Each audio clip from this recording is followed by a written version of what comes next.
What is the one thing every human being on earth desires? It does not matter if you are black, white, Hispanic, or Asian. It does not matter if you are Christian, Muslim, or Buddhist. It does not matter if you are a man or a woman, old or young, rich or poor, passive or aggressive, Republican or Democrat, American or Iraqi. It is a universal desire throughout human history. It is so strong of a desire that millions have died for it, and it is the greatest cause to fight for. It is the one idea that can unite all of humanity under a common cause. The best thing about this desire is the more we lose it, the stronger the desire becomes. So what is this one common desire that is universally shared by all? It is freedom. Freedom may take many different personal paths, but in the end, we all want to control our own destiny, to live our own lives, to do what we want to do, to love who we want to love, without others interfering. The United States was founded on this simple principle, and it is the last beacon of hope throughout the world. Before the American Revolution, tyranny ruled the world for 6,000 years, and now that same tyranny is rising up everywhere. The greatest truth never told is that humanity has been consistently enslaved over and over again throughout history, and that we can be free the moment we wish to be free. If the torch of liberty dies in the United States, all of humanity will suffer as the powerful seek to enslave the weak. Our founding fathers studied every aspect of freedom. If we seek to be free once again, we must also study every aspect of freedom. With freedom as a uniting cause for all of humanity, we can set about rejecting the paradigm that is based on the spreading of debt and death, and that we can create a new paradigm where there is a level playing field for all to rise to their highest and best self. The American Founding Fathers encapsulated this idea under the founding principle of our right to life, liberty, and the pursuit of happiness. When we see that we have this one commonality throughout all of humanity, we must also recognize that we do not have the right to enforce our version of freedom onto someone else. If you truly want and believe in freedom, you must respect others' expressions of freedom. As long as their expression does not infringe upon your life, liberty, and the pursuit of happiness, we should be able to be free to do whatever we want. Things are speeding up. It took thousands of years to go through the agricultural revolution. It took hundreds of years to go through the industrial revolution. It took decades to go through the information revolution. Now we are on the verge of an awareness revolution, where humanity can finally use all the knowledge from all three revolutions to build something that resonates with what we are and what we are meant to be. We are at a unique period in human history where there is a very real chance that all of humanity will be free of the old world tyrannies and learn to respect and protect each other's freedoms. With the mathematically inevitable collapse of the dollar, all of humanity will be freed from consumerism, narcissism, and militarism. Once freed, humanity will have the knowledge, incentive, and the ability to communicate these ideas of freedom as a way forward. There will be no need to follow down the dark path of fear and coercion. Men and women of all races, ages, and creeds from all over the world can rally around the simple idea of life, liberty, and the pursuit of happiness. Believe nothing, no matter where you have read it or who has said it, not even if I have said it, unless it agrees with your own reason and your own common sense. Buddha. What you are about to embark upon is unlike anything else that you've ever experienced. We will set about on a journey that will take us through history and challenge everything that you've ever learned. The reason why this is going to be very different from any other educational experience that you've ever had is that I'm going to insist that you question and critically think about the information I am presenting to you. Do not accept anything I say unless you can confirm it and that it resonates with something in your soul. There, you will begin to become totally free. I do not claim to have all the answers, but I do seek to ask all of the questions. My hope for this project is that it becomes the intellectual foundation for a new era of humanity. We can reject the paradigm that is built on spreading debt and death. We can set about creating a new paradigm where people are free to play on a level playing field for all to rise to their highest and best selves. I have been influenced by many, and I do not claim to be the originator of most of the ideas I present to you. My unique ability is to bring together the big picture for all to see. This project is an all-encompassing educational experience that will tell you the greatest truth never told. The truth is that humanity has been enslaved over and over again throughout history, and that we can be free the moment we wish to be. This journey will be a dangerous one, in which, if I'm successful, will result in your old self dying, so that a new, totally free person can be born. All know the way, but few actually walk it. I have gone through this journey of awakening. I have lived the life of individual opulence, and I have lived the life of collective poverty. I now see the middle path very clearly, and it has led me to my highest and best self. This is, without a doubt, a life-changing experience, and if enough people grasp the concepts that I present, it could lead to a new era of humanity where freedom rings. Once you are aware of how the world really works, you will no longer be played the fool in your relationships, investments, and thoughts. I have seen that those that are most successful in life are not necessarily the smartest or hardest working individuals. For the most part, they were just in the right place at the right time. This project seeks to give you absolute clarity to take massive action in your life to prepare for the greatest paradigm shift in human history, the mathematically inevitable collapse of the dollar. This is not simply an American struggle. This is a struggle for all of humanity. And I want to be absolutely clear. I do not just want to scare you and feed you full of doom and gloom. There is a way out, and I would not bring you on this journey if I had not made it through myself. If I could leave you with one piece of advice before we continue on, it is something I came up with that helped me tremendously throughout my own journey. Listen to all, follow none, walk your own path the best that you can. Once, a long time ago, there was a wise Zen master. People from far and near would seek his counsel and ask for his wisdom. Many would come and ask him to teach them, enlighten them in the way of Zen. He seldom turned any away. One day, a powerful man came to visit the Zen master. I have come today to ask you to teach me about Zen. Open my mind to enlightenment. The tone of the powerful man's voice was one that was used to getting his own way. The Zen master smiled and said that they should discuss this over a cup of tea. When the tea was served, the master poured his visitor a cup. He poured, and the tea rose up to the rim and began to spill over the table, finally onto the robes of the very powerful man. Finally, the powerful man shouted, "Enough! You are spilling tea all over me. Can't you see the cup is full?" The master stopped pouring and smiled at his guest. "You are like this teacup, so full that nothing more can be added. Come back to me when your cup is empty. Come back to me with an empty mind." A mind that is expanded by a new idea will never go back to its original dimension. Total freedom is a concept I came up with to describe the ultimate outcome of this project. It is the idea that you will be totally free to be your highest and best self, that we come into our destiny by throwing off all of the shackles that we and others put onto us. The best thing about the total freedom concept is that it is totally attainable and no power can stop you.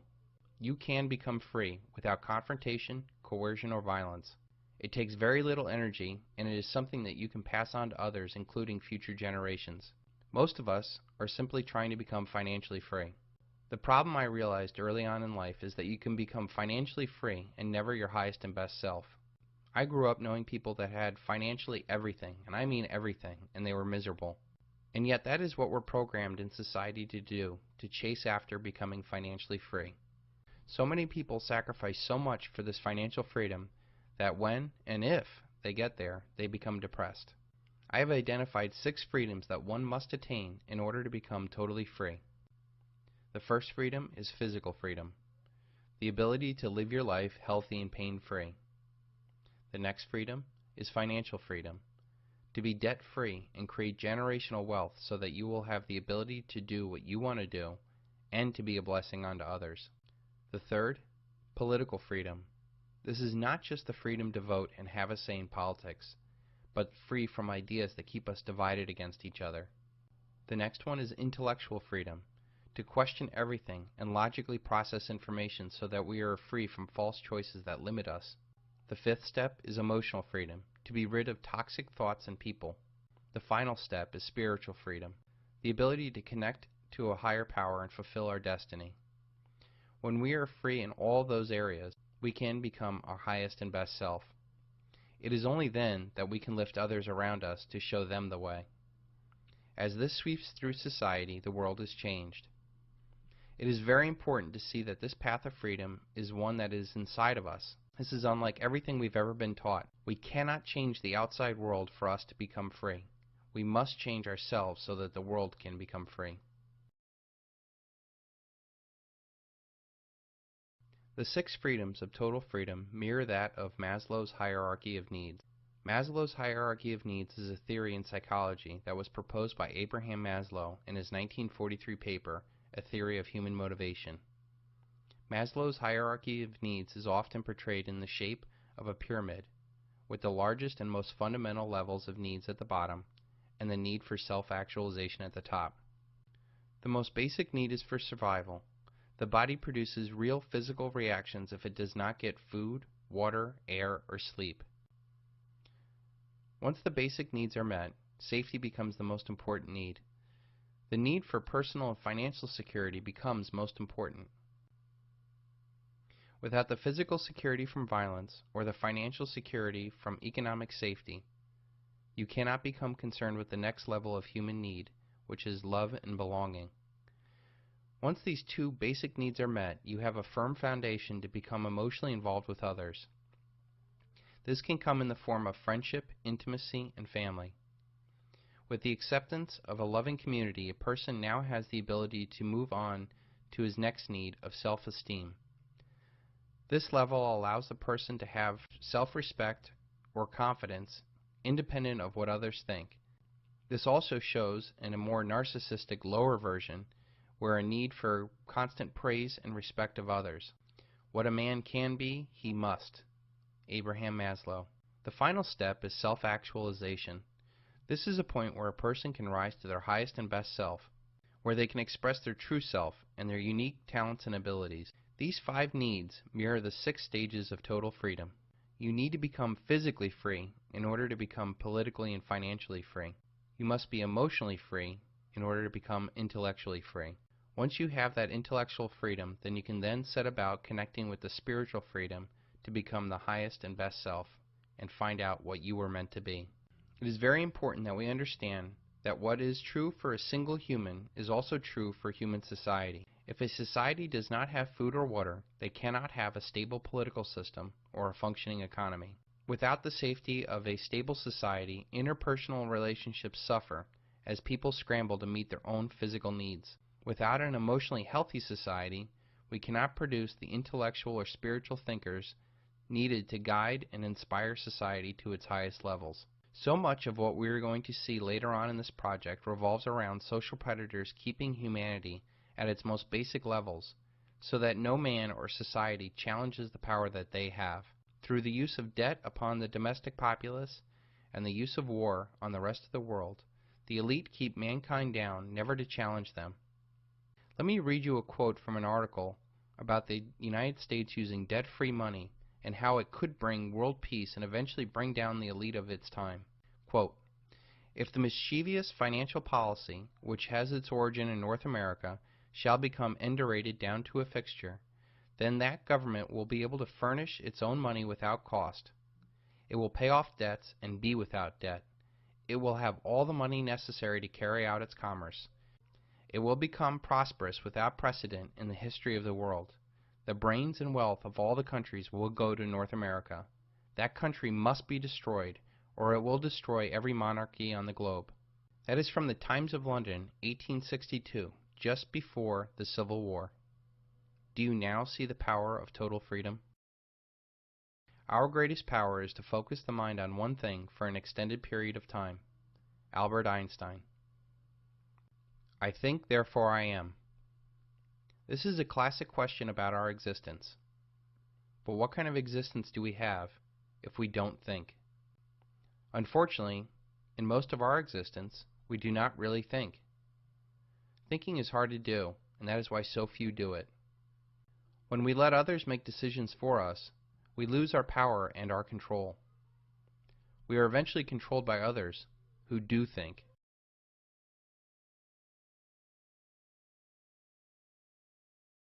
Most paths towards financial freedom are gone. The stock market, the housing market, and small businesses are collapsing. The job market is the worst since the Great Depression. Entire industries and professions are being wiped away. Life savings and equity are gone, just when you need it the most.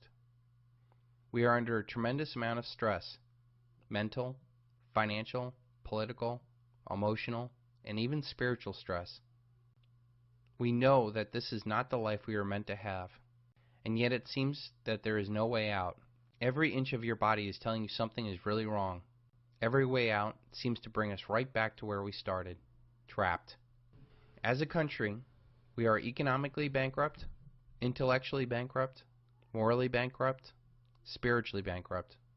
Our families are broken, our politicians are deaf, our companies are corrupted, our military overstretched, our budgets are blown out, our manufacturing is gutted, our borders are wide open, and nothing seems to turn back the tide.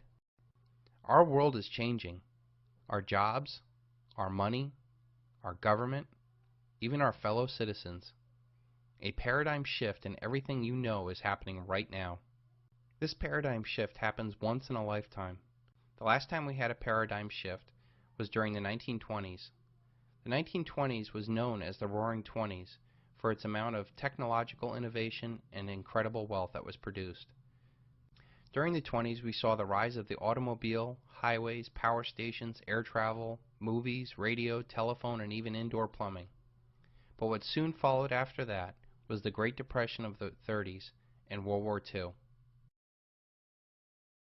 Now more than ever, people are starting to see that things that cannot go on forever won't. We cannot go into debt forever. Debt is rising on all levels of our life. Federal, trade, state, local, personal, corporate, student, mortgage, credit card, automotive debt is at all-time highs. We cannot have 100 trillion of unfunded liabilities. We cannot keep 0% interest rates and print money without destroying the dollar.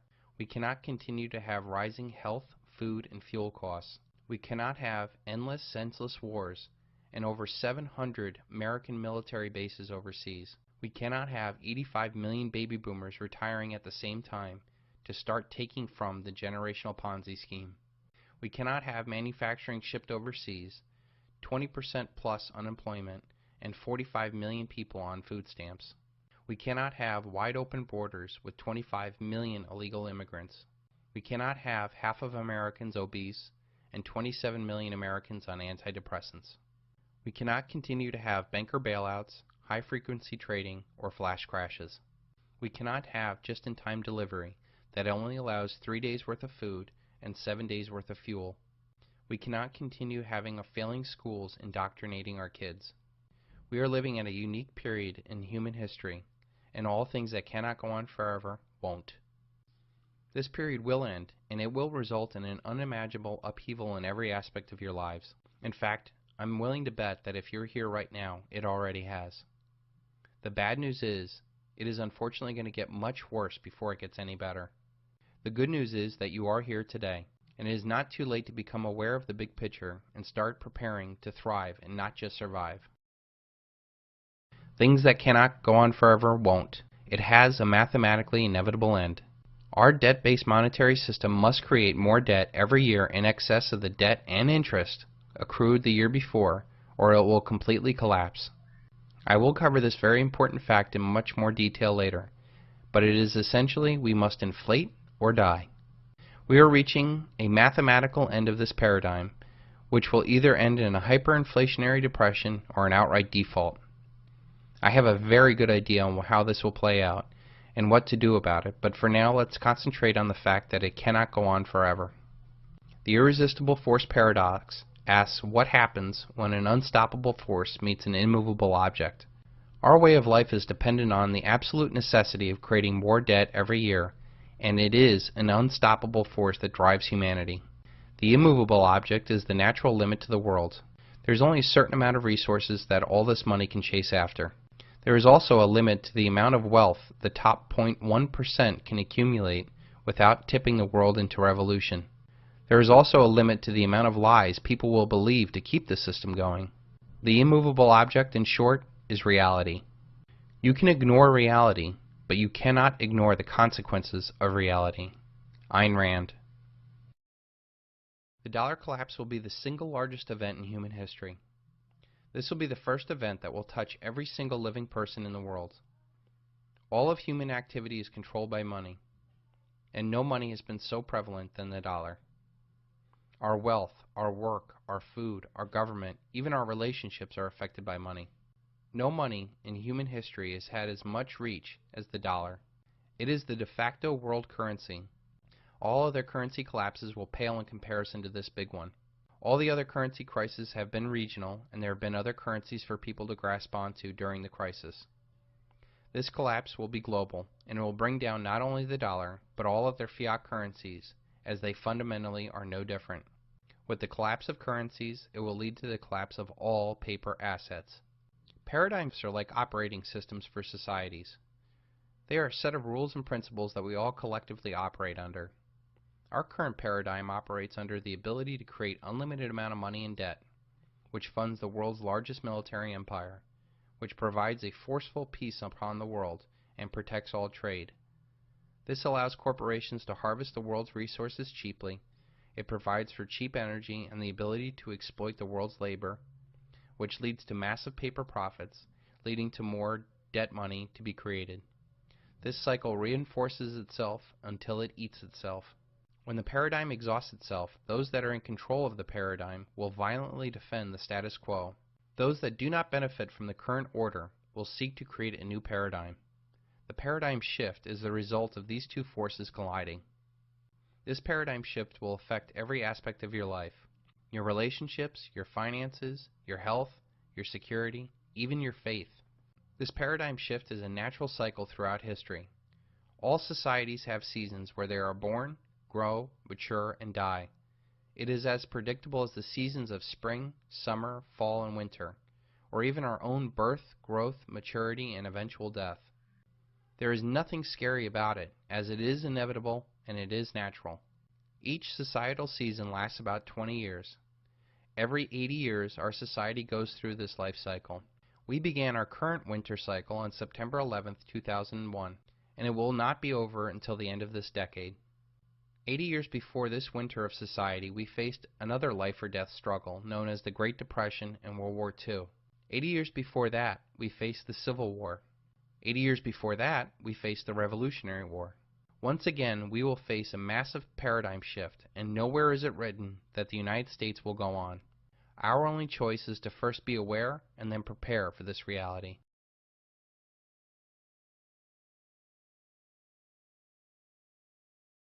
Our current paradigm was created by those men and women who are now long gone.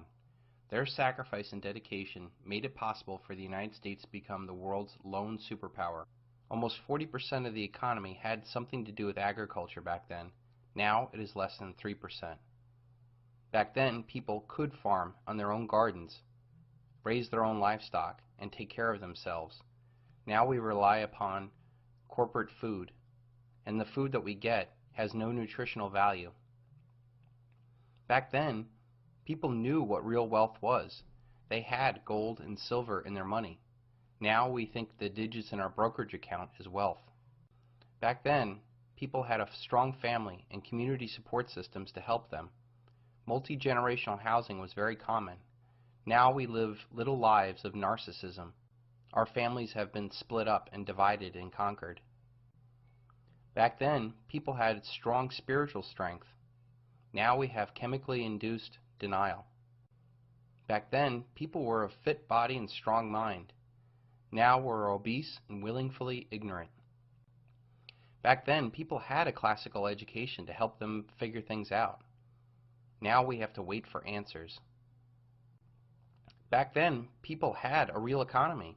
Now all we have is a consumer debt economy. Back then, people did physical activity for fun. Now we have entertainment that turns our minds and our bodies into mush. Let's take a few seconds to look at some of the faces of the Great Depression. Look at the faces of these people and ask yourself, do you think that if given a chance to do something different than the path they chose before the Great Depression, they would? Do you think that these people were aware and prepared for a collapse? Do you think that they had the mental or physical assets in place to deal with this new paradigm? Do you think that you are better than these Americans? If you think it's hard to hear your child cry when they don't get their way, wait until they can't get food. If you think it's hard to get a job in this economy, wait until there is no economy. Can you imagine strapping all your family's wealth into a car and then traveling across country with the hopes of actually finding a job? Right now, the average American is actually worth less than a Bangladeshi peasant. The reason why is because that peasant does not have trillions of dollars worth of debt tied around their necks. They may be poor, but they're not in debt. The very real world coming takes a lot of effort and patience to succeed, and that is something that our society is in short supply of. While tent cities are popping up here and there, the real crippling of poverty is just getting started. The generation that made it through the Great Depression would often say, "We didn't have much, but we had each other." This stands in stark contrast to today, where we have so much, but no one to share it with. We can survive anything together, but when the average American family has been divided and conquered, we have very little hope. The generational support system has been ripped from our human experience, and it is a key of getting back on our feet. Emotionally tough people can make it through anything. They can move on and adapt. But emotionally weak people break because they've never been challenged. Those that have been bred to thrive in a collectivist paradigm, to do as they're told and not ask questions, will be left destitute when there is no one to tell them what to do as the paradigm collapses. Only those with the power of critical thinking will be able to adapt to this new reality. Physical poverty is one thing, but mental poverty is quite another. Everything you know is probably dependent upon this paradigm. Ask yourself this question: what real value do you have to a post-dollar collapse environment? How many men sacrificed time with those that mattered, chasing after an illusion that failed them the moment they reached for it? Think about all those things that we work so hard for, and how quickly they can become worthless when the paradigm collapses. McMansions and Ponzi scheme retirements are the real dream, while now the only dream that they have is about the real relationships and opportunities long gone.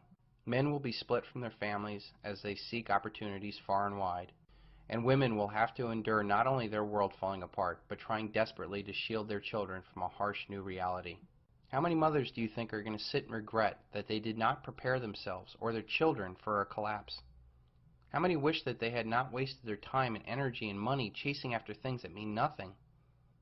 After all, how important is fashion, soap opera, and reality TV?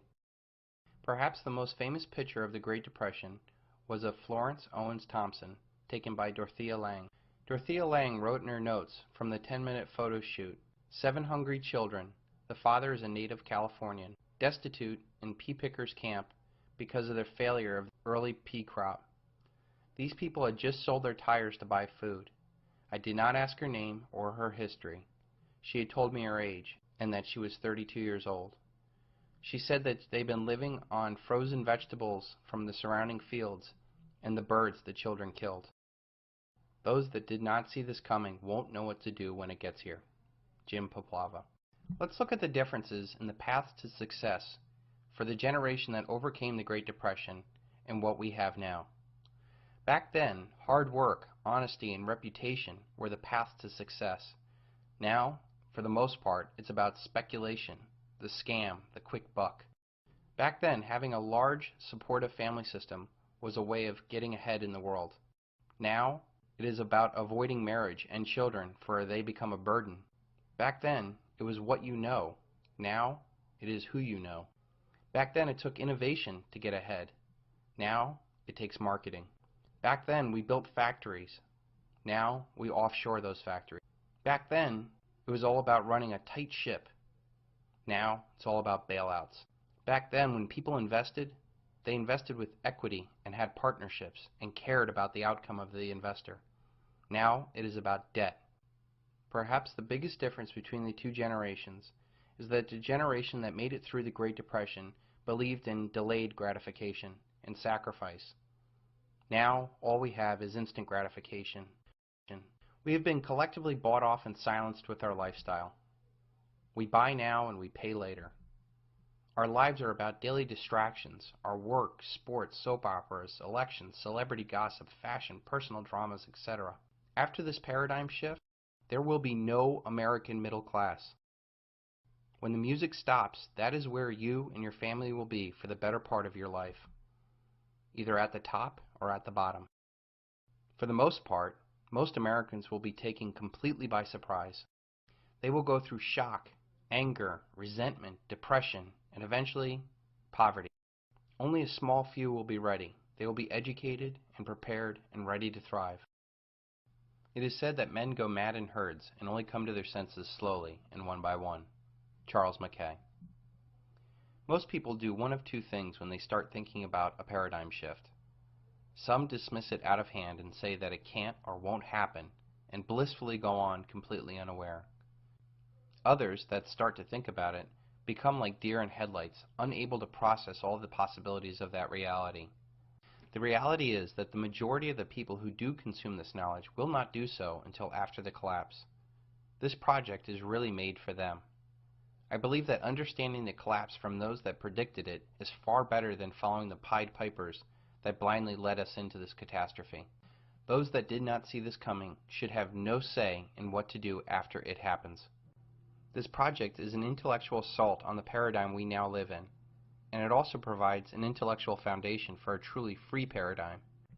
I want to be absolutely clear, there is no fixing this paradigm. In fact, it needs to die of its own cancerous excesses. In order for humanity to move on and mature, there must be no doubt of the total failure of this society that's based off of spreading debt and death.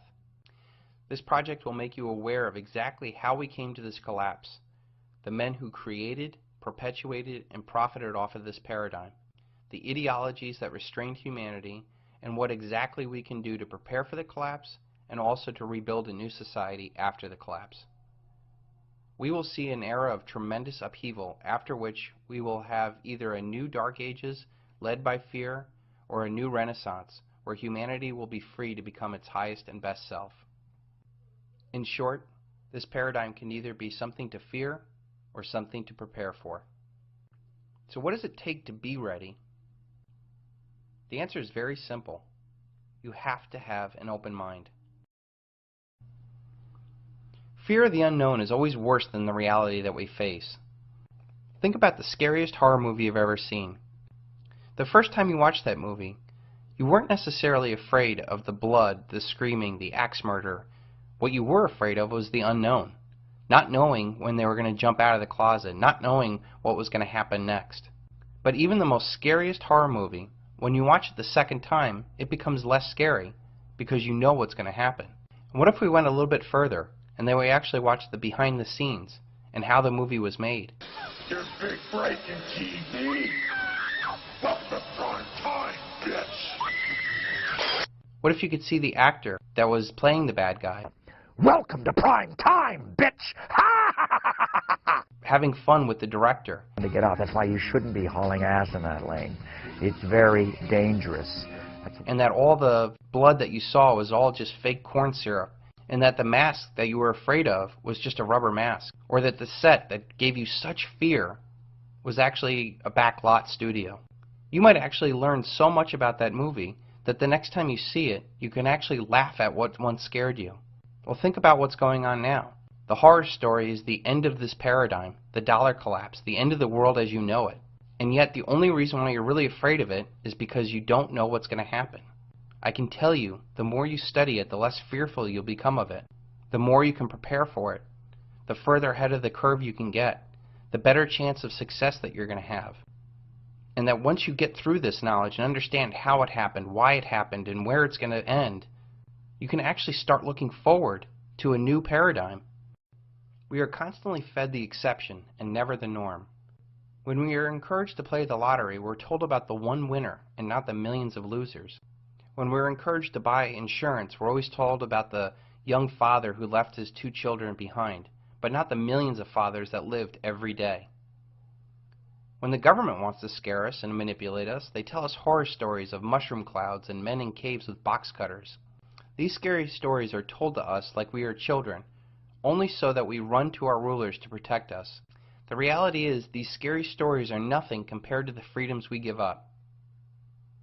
Those that would give up essential liberty to purchase temporary safety deserve neither liberty or safety. I intend to take the fear out of our future so that we can make mature decisions about what we need to do to become totally free. I prefer dangerous freedom to peaceful slavery. Thomas Jefferson. This project is based off of a very simple principle that I came up with. When you are aware, you can prepare. I believe that when you see the big picture and understand how you are manipulated, finding the best path for you becomes very simple. You cannot become aware unless you rebel against everything that you are now. It starts with simply putting your foot down and saying no more. You must commit yourself that you will no longer be played the fool for somebody else. You will start by doing what is best for you and the ones you love. You will search for truth, wherever it is, and let that search be your guiding light. That simple little rebellion of your mind is just a spark for a much greater fire of enlightenment. You will be reborn a man or a woman that is totally aware, completely free, and fully alive. One thing I like to use is something called a decision matrix. A decision matrix is a tool to help people understand two possibilities and how best to prepare for it. In this case, we're talking about the collapse of the dollar and the paradigm that it supports. In the first scenario, if nothing happens and the paradigm continues and the person does exactly what they've been doing, life will continue as is, slipping further down the chain every year. This paradigm does not benefit those that just blindly go along with the system. If nothing happens, the dollar doesn't collapse, and you are aware and prepared, you will learn to view the world as it is, and you will be able to be in the right place at the right time. Those that are contrarian investors have profited tremendously even though the dollar paradigm has still continued. The next scenario is, what if it happens? What if the dollar does collapse? What does the world look like then? Well, if you're not prepared, you are most likely going to be historical roadkill. Those that did not see this coming will be totally unprepared for the world that is about to come upon them. If you are aware and prepared, and it does happen, not only will you be able to survive, but thrive. You'll be able to create generational wealth, not only in terms of real assets, but also the most important asset of all, being able to think and staying ahead of the curve. Now let's put some percentages to this decision matrix. What do you feel the chances are that it happens? In my mind, throughout all my experience and all my education, I know that it is 100% mathematically inevitable. Even if you only believe that it's a 1% chance that this could happen, you still put your seatbelt on every time you get in the car, don't you? The same kind of dramatic impact you would have in a car accident is the same kind of dramatic impact society and the world is going to have when the dollar collapses. Your ability to question and think and get ahead of the curve is your seatbelt. It's going to save you from tremendous amount of stress and pain. The worst thing I could think happening is being able to see it coming and not have done anything about it. I don't know how people are going to live with themselves after that. I have identified 5 stages of awakening. I feel that it is incredibly important for you to know this process so as to make the most of each stage and get through them as quick as possible. This entire project is centered on this process, and I have taken great care to put the information in the order that I wish I had learned it. I feel this will allow the individual to deal with the new reality in a safe environment that also ensures a successful awakening. The awakening process mirrors Elizabeth Kubler-Ross's 5 stages of grief, which many of you might be familiar with. The reason why they mirror is because it is literally your old self dying, so that a totally free, new self can be born. Your body will physically and mentally react as if there was a real death in your life. We identify ourselves by what we do, what we wear, and what we drive. When you are awake, none of that will matter. You will transcend the current consumer order and be fully prepared to deal with a new paradigm. I feel it is incredibly helpful for you to understand this process, to not only identify where you are, but where you should be going. I cannot stress to you how important and necessary this process is. If you do not start thinking for yourself, you will be without the skills necessary to survive a post-dollar world. The first stage in the 5 stages of awakening is denial. In this stage, you will dismiss anything that goes counter to conventional wisdom as crazy talk or conspiracy theory. This is really a self-defense mechanism the brain uses to protect the ego. No one likes to admit when they're wrong, much less admit that they have been fooled. So it is infinitely easier to deny a truth rather than it is to embrace it. It is easier to mock than debate. It is easier to hide under the sheets and pretend that there is not a monster in the room. This is where most of our society is stuck right now. They believe that whatever the authorities tell them is the truth. They go along with the crowd in fear of being looked upon as strange or crazy. In my experience, denial comes in two forms. First is the most common and least dangerous form of denial. It is just not wanting to know the truth that might upset their happy little life. This innocent denial of ignorance is bliss mentality is held by so many Americans who think that things are going swell for them, so why ruin it with the truth? There was a woman I was working with that literally shut down on me when confronted with the truth. She literally said to me, "I do not want to know because that reality is too scary for me." This form of denial is the easiest to overcome because when things go wrong in their perfect little world, they will have no more excuses to not look for the reason why their world fell apart. There is no more bliss for them to remain ignorant. The economic depression and the political failures of both the Bush and the Obama administration have already shook a great many out of this denial. As long as people believe in absurdities, they will continue to commit atrocities. Voltaire. The second kind of denial is one that is much more pernicious. I view it as guilty denial. This is the denial of people who are actually benefiting off of the illusion of our paradigm. This comes from business owners, government employees, and others whose livelihood is derived off of the current debt paradigm. These people actively fight against the truth through disinformation or saying they just can't keep it a secret or that's just crazy conspiracy talk. They would rather create a plausible deniability to distance themselves from the reality of their actions or inactions. Their aggressive defense of the illusion shows me that they know what they are doing is wrong. They are too afraid to live outside of this paradigm, so it is better to try to hold it together despite its human costs. Anger is just a cowardly extension of sadness. It is a lot easier to be angry at somebody than it is to tell them that you're hurt. Thomas Gates. The second stage of the awakening is anger. When you start to see that you were fooled, you react violently for being taken for a fool and you want to lash out.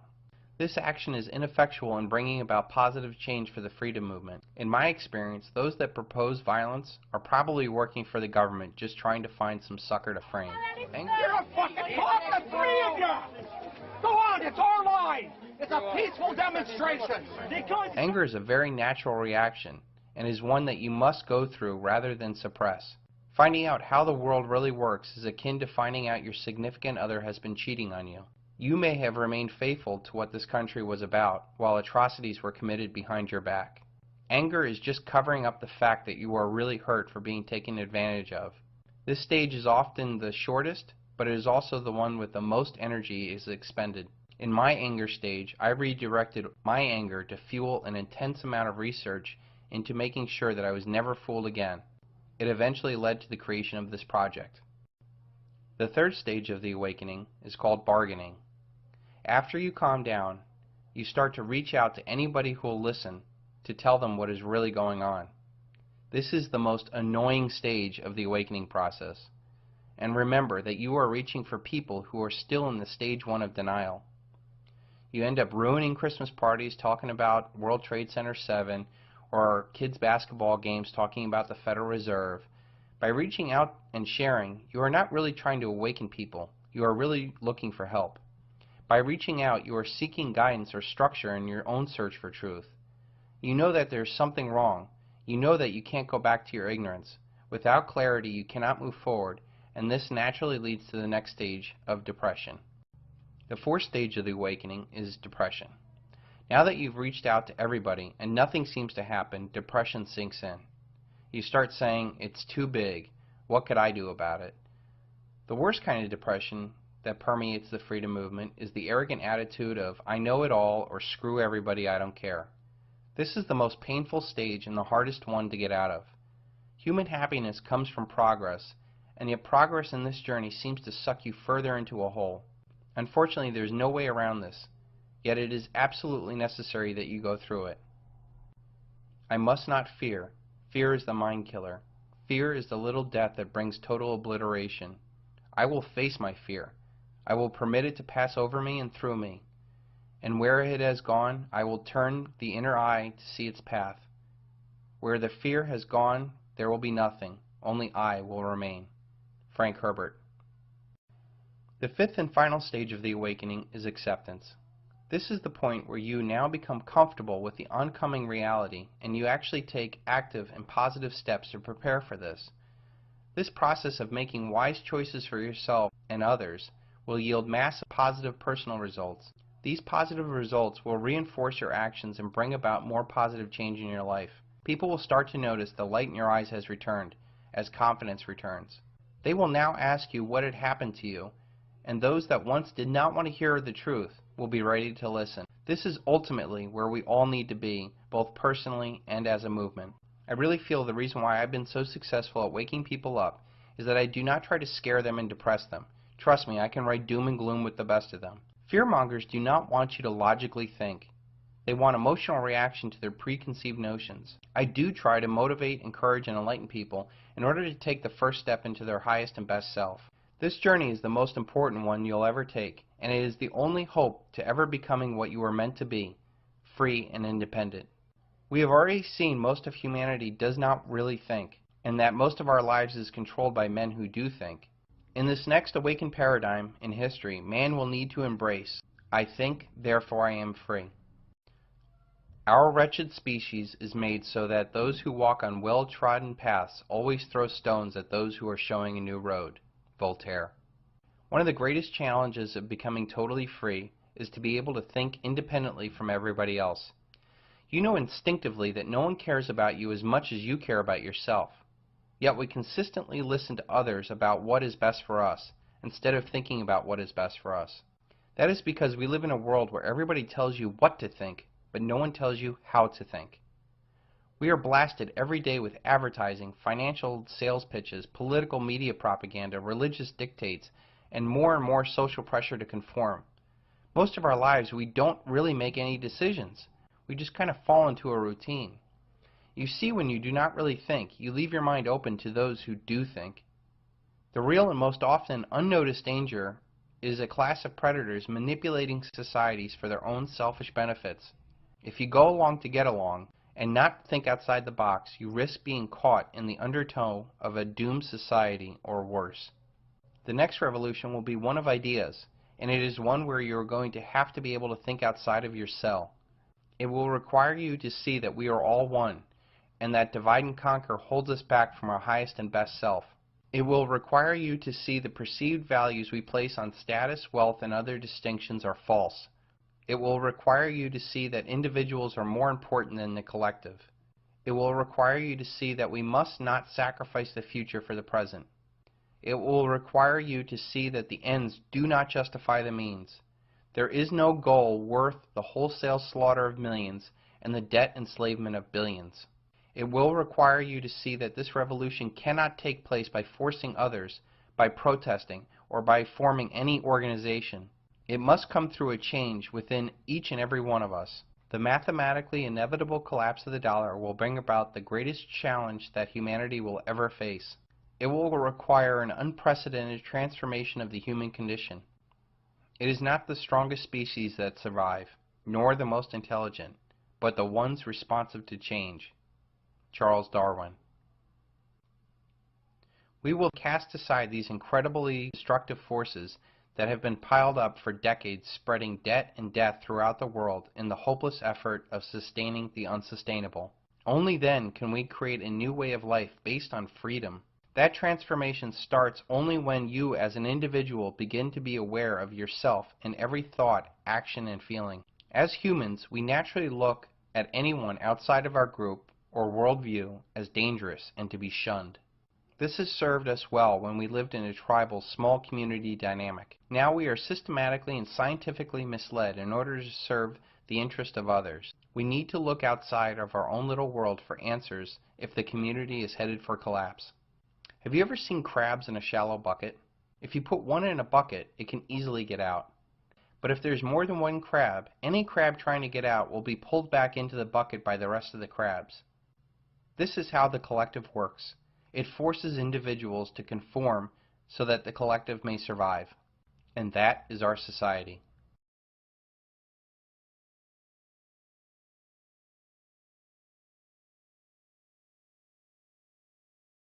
You cannot solve a problem from the same consciousness that created it.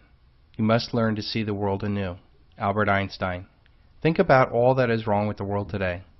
Massive debts, endless wars, encroaching government power, too big to fails, systemic unemployment, and a general sense of fear and depression.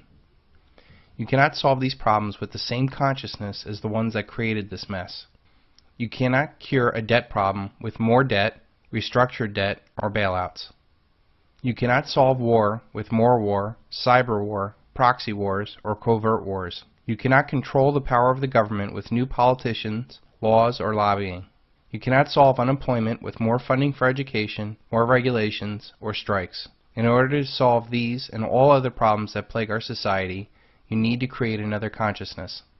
The men that own and control our world know that so long as humanity either actively or passively has the same consciousness as them, their power is secured. They know that as long as humanity remains short-sighted, narcissistic, meddling little people searching for instant gratification, those at the top have nothing to worry about. It is only when we become caring, logical, and independent people with the opposite consciousness that we can effect real change upon this world. Think of when you were a teenager trying to establish your independence. You might have huffed and puffed around the house to get what you wanted, and depending on what kind of parent you had, that might have worked. When you think about it, you didn't really want a car or to stay out late as much as you wanted your independence from your parents' paradigm, to do what you wanted to do, to make your own mistakes, to be free from others controlling you. This is what we want in all of humanity. To live our lives, to love who we want to love, to do what we want to do without others interfering in our lives. Most teenage rebellion is misguided and often never really results in any true freedom, since they never change the consciousness of the dependent state. And parents never solve the problem by not changing the consciousness from the controlling state. Even the most well-intentioned parent really has no clue of what will make their child happy.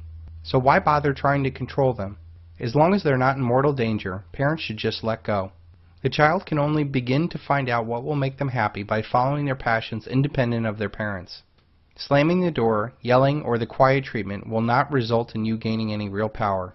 The only way for you to gain true freedom of your parents is to become independent of them, to think and provide for yourself without their help or even approval. That is what becoming an adult is all about. Your parents probably did not respect you as an adult until you acted independently from them. Even that might not do it. But regardless if your parents respect you for your independence, you know that you can survive and thrive outside of their paradigm, and all of their attempts to control your life are now rendered useless. Some parents might still try to control you, but they usually get relegated to holidays and only in a symbolic fashion, because you know you don't have to listen to them anymore. Don't believe them, don't fear them, don't ask anything of them. Alexander Solzhenitsyn. Think about what you are really upset about in the world today. It could be war, taxes, the government encroachment on our privacy, or whatever. You'll waste time hacking at the branches and not the root of the problem. What you really want is your freedom and independence and to be left alone. The fundamental reason why any formalized group effort like Occupy Wall Street or the Tea Party will fail is that it is a collective effort against a collective problem, one of the same consciousness. You cannot beg for power. You need to be independent of power. Sending good people in to reform a state is like sending virgins in to reform a whorehouse. Anonymous. The game is rigged, and nothing will change with elections, protests, editorials, Occupy movements, or Tea Parties. They are important, but they will not change the system. The boomers tried to rebel in the 60s against all that was wrong in the world. There's a time when the operation of the machine becomes so odious, makes you so sick at heart, that you can't take part. You can't even passively take part. And you've got to put your bodies upon the gears and upon the wheels, upon the levers, upon all the apparatus, and you've got to make it stop. And you've got to indicate to the people who run it, to the people who own it, that unless you're free, the machine will be prevented from working at all.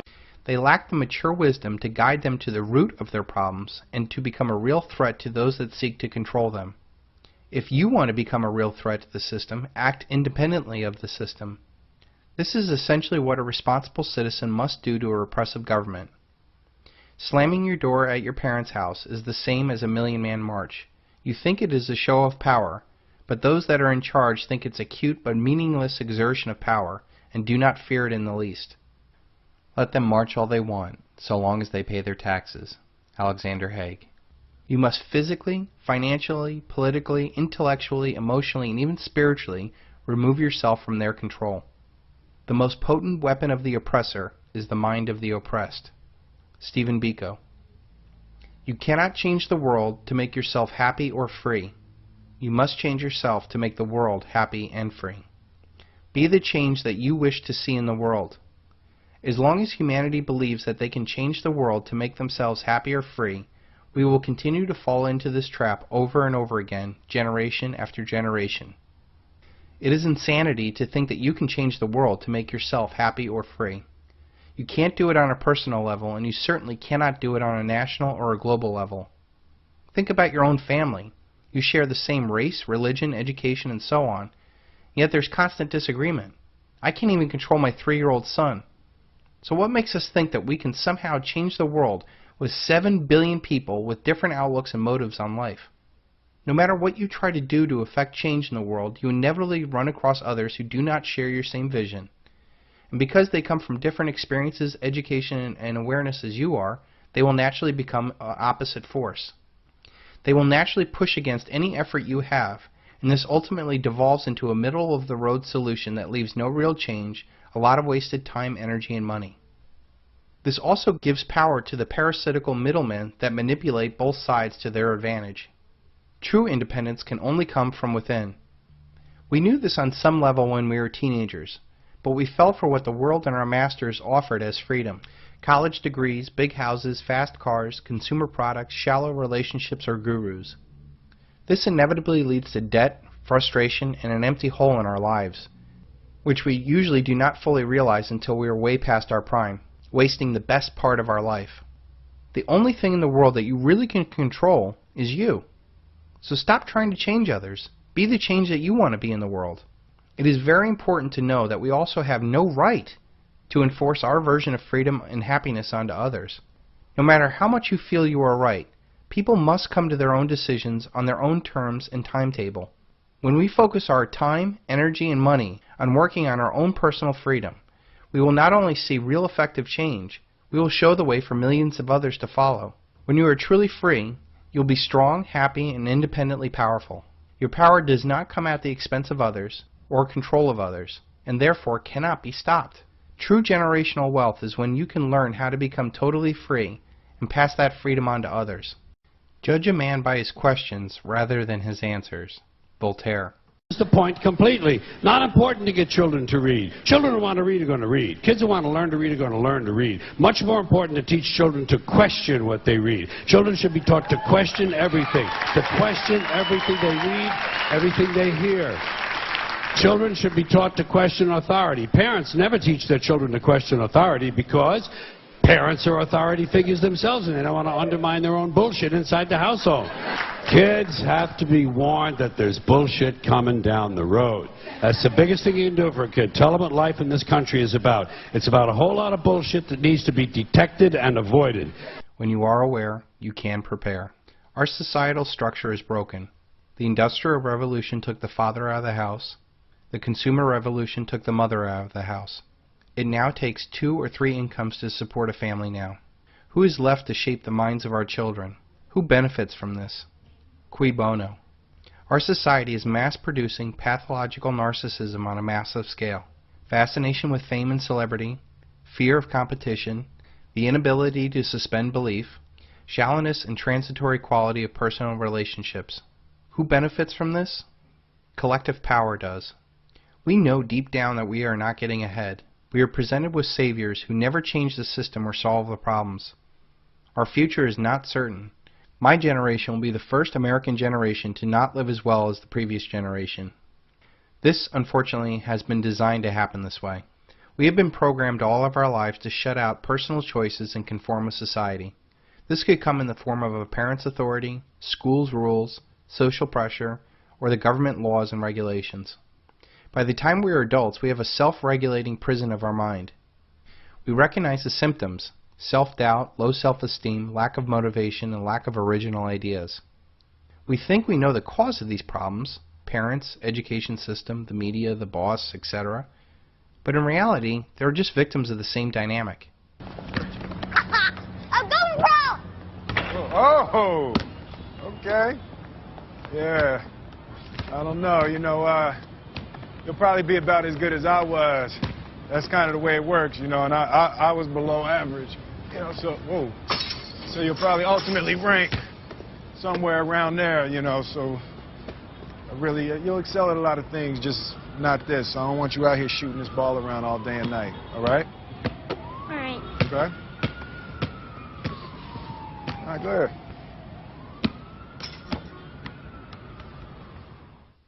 Society wants weak, dependent people because it gives power to those who run this world. If people were truly free and independent, they would have no need for any of the elite or collective thought. But the typical American is programmed through society to obey authority, follow the rules, and don't ask questions. We are to conform. We are programmed to go into debt with credit cards, student loans, mortgage, or car payments. The lower class is programmed to either depend on the government or work for the government. They eat fast foods to make them obese and diabetic. They see the military as a way out. Girls are programmed to get pregnant early. Politics is seen as a waste of time, and their lives are filled with distractions. The middle class is programmed to prepare for corporate jobs, to get into debt to have that American dream, programmed to see objects as status and debt as a means to get that status. They excel at regurgitating information for academic achievement and talking points for financial or political intelligence. Corporate life breaks up the local support systems people have, driving a wedge between them and their roots. The system is perfectly designed for us to be just smart enough to run the machines and do the paperwork, but not smart enough to ask if this is really the best system for us. Look around, look around. I see a lot of new faces. Shut up! Which means a lot of you have been breaking the first 2 rules of Fight Club.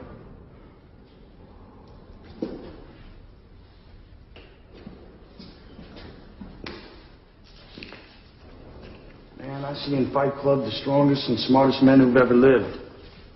I see all this potential, and I see it squandered. God damn it, an entire generation pumping gas, waiting tables, slaves with white collars. Advertising has us chasing cars and clothes, working jobs we hate so we can buy shit we don't need. We're the middle children of history, man. No purpose or place. We have no Great War, no Great Depression. Our Great War is a spiritual war. Our Great Depression is our lives. We've all been raised on television to believe that one day we'd all be millionaires and movie gods and rock stars, but we won't. We're slowly learning that fact. And we're very, very pissed off.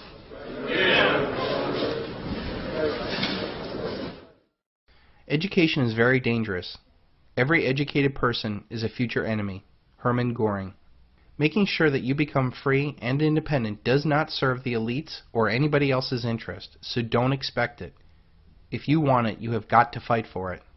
All children start out naturally curious and love to learn.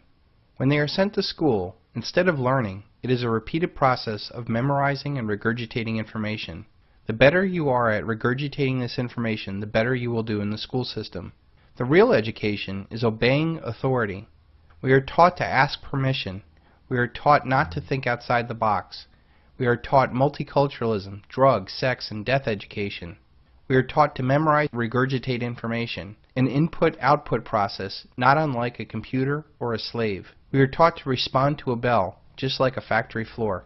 We are taught to keep our head down and just make it through the day. We are taught to lower our expectations, and that is just school. Outside of school, our communication is destroyed as people literally lose the ability to speak and relate to one another.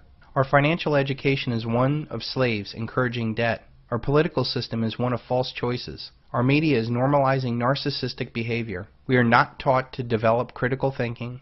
We are not taught about debt-based money and the principles that our founding fathers fought for. We are not taught to cooperate and view each other as a team with individual talents and gifts. We are not taught to question authority or even the facts demanded of us. We are indoctrinated, not educated. Indoctrinated like little slaves. The secret of American schooling is that it does not teach the way children learn, nor is it supposed to. Schools were conceived to serve the economy and the social order rather than the kids and the families. That is why it's compulsory.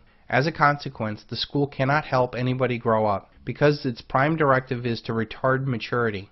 It does it by teaching that everything is difficult, that other people run our lives, that our neighbors are untrustworthy and even dangerous. School is the first impression children get of society. Because first impressions are often the most decisive ones, school imprints kids with fear, suspicion of one another, and certain addictions for life. It ambushes natural intuition, faith, and love of adventure, wiping these out in favor of gospel of rational procedure and rational management. Between 1906 and 1920, a handful of world-famous industrialists and financiers, together in their own private foundations, handpicked university administrators, House politicians, and spent more attention and more money towards forced schooling than the national government did. Andrew Carnegie and John D. Rockefeller spent more money than the government did between 1900 and 1920 on education. The system of modern schooling was constructed outside of the public eye and outside the public's representatives. In our dreams, people yield themselves with perfect docility to our molding hands. The present education conventions of intellectual and character education fade from their minds, and unhampered by tradition, we work our own good will upon a grateful and responsive folk. We shall not try to make these people, or any of their children, into philosophers or men of science. We have not to raise up them as authors, educators, poets, or men of letters. We shall not search for great artists, painters, musicians, nor lawyers, doctors, preachers, politicians, statesmen, all of whom we have ample supply of. The task is simple. We will organize the children and teach them in a perfect way the things their fathers and mothers are doing in an imperfect way. John D. Rockefeller. The aim of public education is not to fill the young of the species with knowledge and awaken their intelligence. Nothing could be further from the truth. The aim is simply to reduce as many individuals as possible to the same safe level, to breed and train standardized citizenry, to put down dissidence and originality. That is the aim of the United States. H. L. Mencken. This lowest common denominator citizen is most useful in a corporate, military, or a welfare state.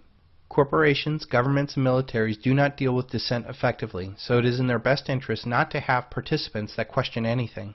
When I joined the Marine Corps, they didn't beat around the bush about this idea. In boot camp, they wanted instant and willing obedience to orders. Everywhere else in your life, you will learn the same lesson, only more subtly, and this is why military men are most sought for corporate jobs. Education should aim at destroying free will, so that after pupils left school, they shall be incapable throughout the rest of their lives of thinking and acting otherwise than their schoolmasters would have wished. Bertrand Russell. Our education system is centered on an input-output process of information. Our success or failure depends on our efficiency of taking what the teacher tells us and then regurgitating that same information onto an exam. Those that are able to blindly regurgitate information the best are rewarded with higher grades. They are told that they are smart, when in fact they are just thoroughly indoctrinated. This input-output process is no different than a computer or what a slave does. You give it a command, and it just does it, without question. This system was carefully created to mold us into what we are today. The masses blindly flow through this education system and naturally fit into centralized systems that want good, little, obedient workers who take orders without question. We all know that person who is very smart, or indoctrinated, that excels in a corporation, military, or government job, and yet they lack any real street smarts to see what's really going on in their lives. When you understand that their mind only functions on what they are told, it becomes clear to you that they are only able to be successful in a centralized system where taking orders is a way of life. I think, therefore I am. It is a classical philosophical statement on human consciousness and existence. But what about the people who do not really think? Do they really exist? This input-output mindset is reinforced outside of school and the career world. Our society is all about what is popular. From early on in our lives, we are pressured into doing what's popular, not what's best for you. This is a way a collective gets individuals to sacrifice what is unique and special about themselves, to become the lowest common denominator in a group that really doesn't care about you at all. The most brilliant propagandist technique will yield no success unless one fundamental principle is born in the mind constantly. You must confine itself to a few points and repeat it to them over and over again. Joseph Goebbels. When you look at our news or political debate, it is driven by talking points where they are repeated with such accuracy it's scary. Talk show host Conan O'Brien may be about to push the envelope on late-night television. Conan O'Brien may be able to push the envelope on late-night television. Conan O'Brien may be about to push the envelope on late-night television. Conan O'Brien may be about to push the envelope on late-night television. Conan O'Brien may be about to push the envelope on his late-night television. Conan O'Brien may be about to push the envelope on late-night television. Conan O'Brien may be about to push the envelope on late-night television. Conan O'Brien may be about to push the envelope on late-night TV. Conan O'Brien may be about to push the envelope on late-night television. Conan O'Brien may be about to push the envelope on late-night television. Conan O'Brien may be about to push the envelope once again on late-night TV. Conan O'Brien may be about to push the envelope on late-night television. Conan O'Brien is looking to push the envelope on late-night television. Conan O'Brien may be about to push the envelope on late-night TV. Conan O'Brien may be about to push the envelope on late-night television. Conan O'Brien may be about to push the envelope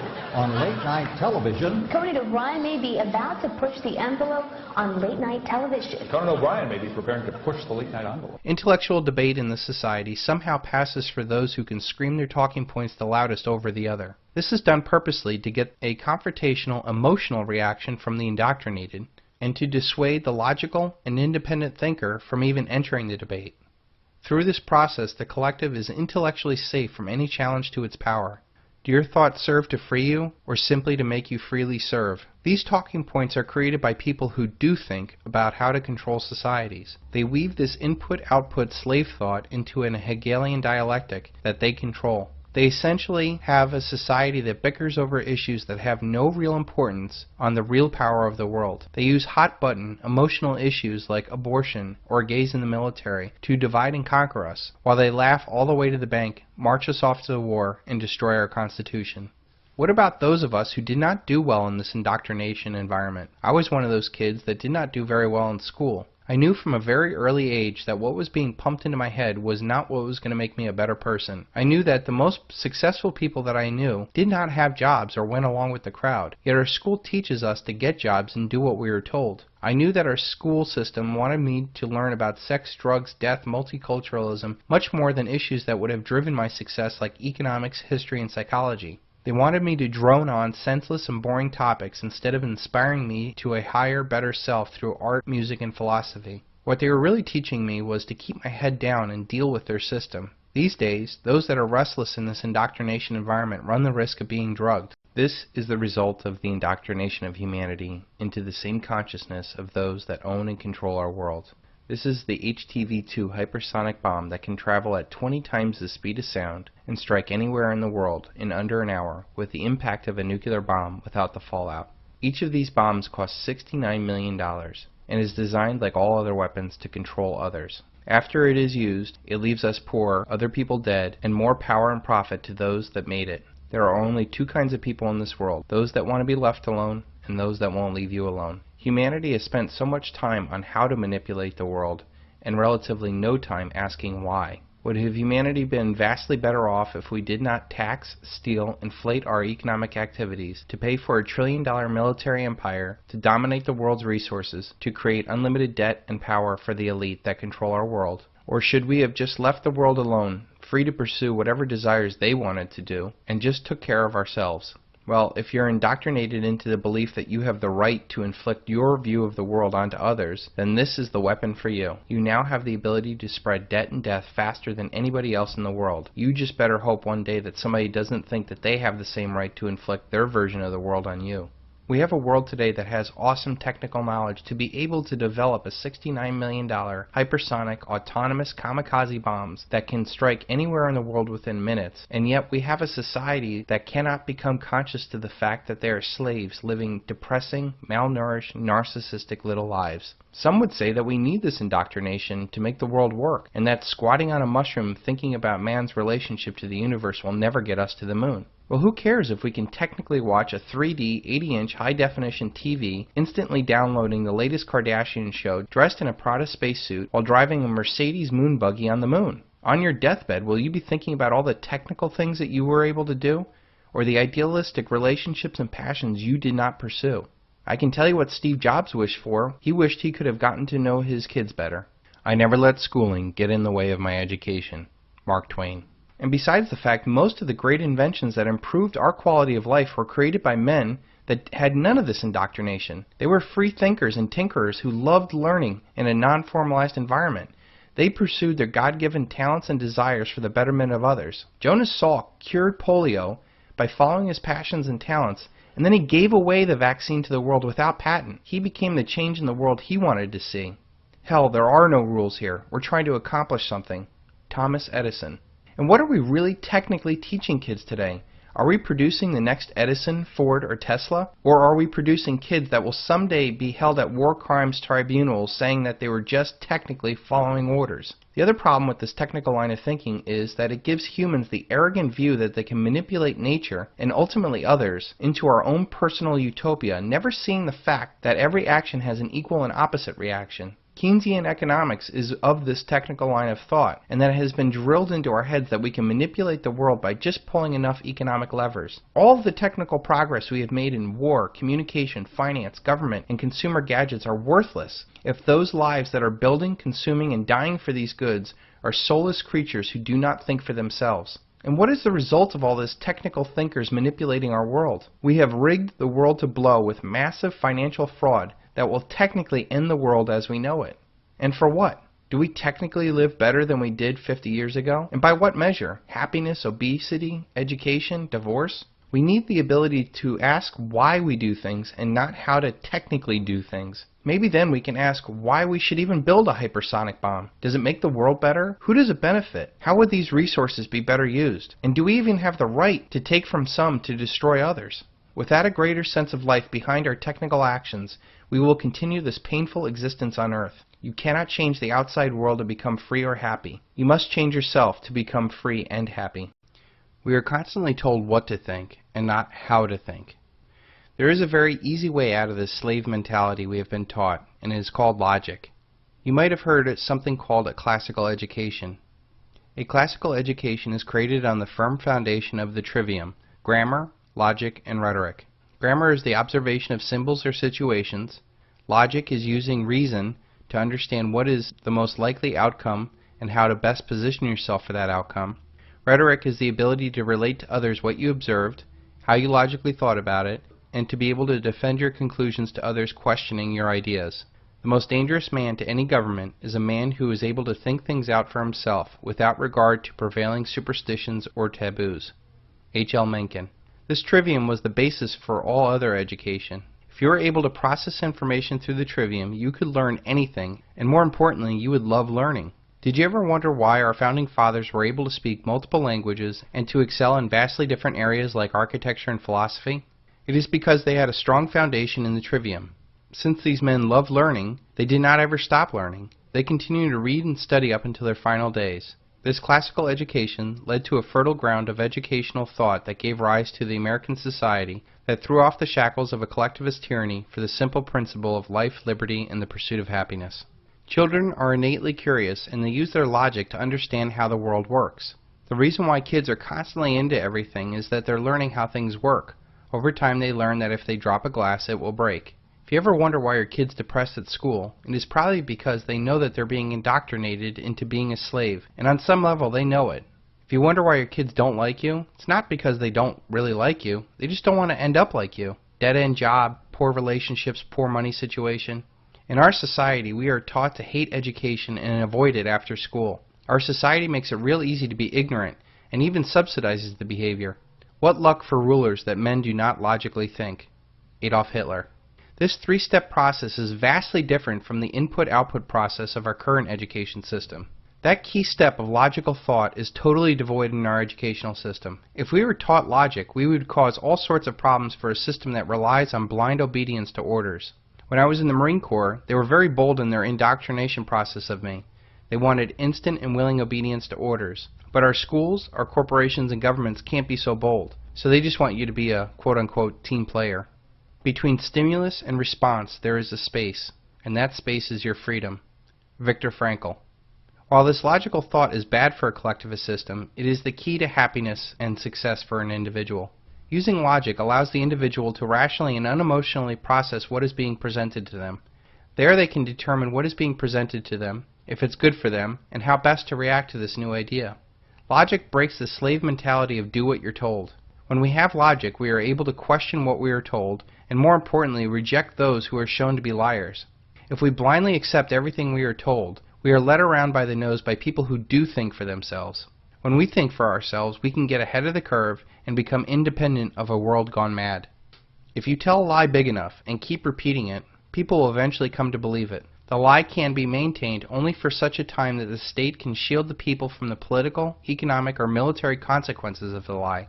Thus, it becomes vitally important for the state to use all of its powers to repress dissent, for the truth is the mortal enemy of the lie, and thus, by extension, the truth is the greatest enemy of the state. Joseph Goebbels. Using logic allows you to respond on an intellectual level and not an animalistic emotional level. Every good marketeer knows that the most powerful motivator to use is irrational fear. It is what drives the impulse buy. Every sale derives off of irrational fear of not being fashionable or having the latest and greatest gadget, or that missing out on a deal, or that they're going to run out. Logic would dictate that they're blowing out the old because a new product, which is probably better and cheaper, is coming out and they can't afford to keep the older model around. Or that they're never really going to run out because they're in the business of mass producing things. Marketing is simply the manipulation of people for the profits and power of others. By the way, if anyone here is in advertising or marketing, kill yourself. Thank you. Thank you. Thanks. Just a little thought. I'm just trying to plant seeds. And maybe one day they'll take root. I don't know. You try. You do what you can. Kill yourselves. Seriously, though, if you are, do. No, really. There's no rationalization for what you do, and you are Satan's little helpers, okay? Kill yourself. Seriously. You're the ruiner of all things good. Seriously. No, this is not a joke. He's going to be a joke coming. There's no fucking joke coming. You are Satan's spawn, filling the world with bile and garbage. You are fucked, and you are fucking us. Kill yourself. It's the only way to save your fucking soul. Kill yourself. Plant seeds. I know all the marketing people are going, he's doing a joke. There's no joke here whatsoever. Suck a tailpipe, fucking hang yourself, borrow a gun from a yank friend. I don't care how you do it. Rid the world of your evil fucking machinations. Whatever, you know what I mean. I know what all the marketing people are thinking right now, too. Oh, you know what Bill's doing? He's going for that anti-marketing dollar. That's a good market. He's very smart. Oh, man, I am not doing that. You fucking evil scumbags. Oh, you know what Bill's doing now? He's going for the righteous indignation dollar. That's a big dollar. A lot of people are feeling that indignation. We've done research. Huge market. He's doing a good thing. God damn it, I'm not doing that, you scumbags. Quit putting a goddamn dollar sign on every fucking thing on this planet. Ooh, the anger dollar. Huge. Huge in times of recession. Giant market. Bill's very bright to do that. God, I'm just caught in a fucking web. Ooh, the trapped dollar. Big dollar. Huge dollar. Good market. Look at our research. We see that many people feel trapped. If we play to them and separate them into the trapped dollar, how do you live like that? I bet you sleep like fucking babies at night, don't you? What'd you do tonight, honey? Oh, we made arsenic childhood food now. Good night. Yeah, we just said, is your baby really too loud? Yeah, the mums will love it. Yeah. Sleep like fucking children, don't you? This is your world, isn't it? Memorization and regurgitation of ideas is brainwashing. Critical thinking is freedom. How can we solve problems created by soundbite politics with more soundbites? We need logic to understand and to process the logical outcomes of these proposals. Instead, we get Operation Mockingbird type politics where talking points are crafted and then repeated throughout our media.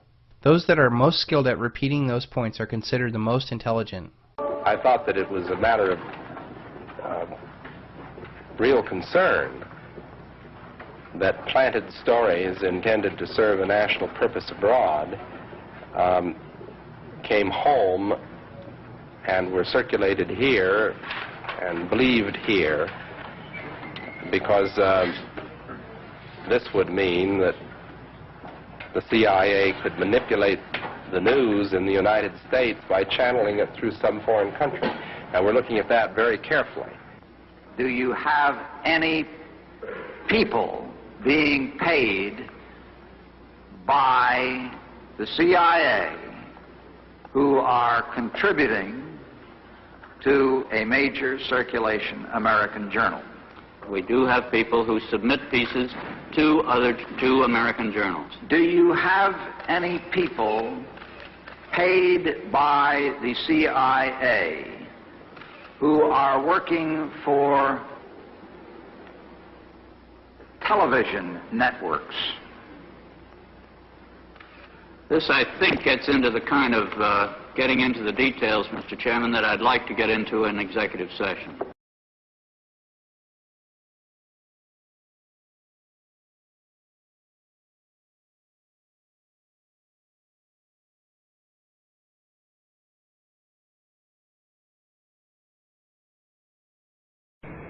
The slave mentality revolves around a two-step thinking process, input and output. The trivium revolves around the three-step process, input, processing, and output. The processing of information is our freedom, and the elites seek to corrupt our input through secrecy and censorship. They seek to limit your freedom of processing ideas by either force or distraction, but ultimately, we cannot be allowed to make the same decision the elite would make if presented with the same set of facts.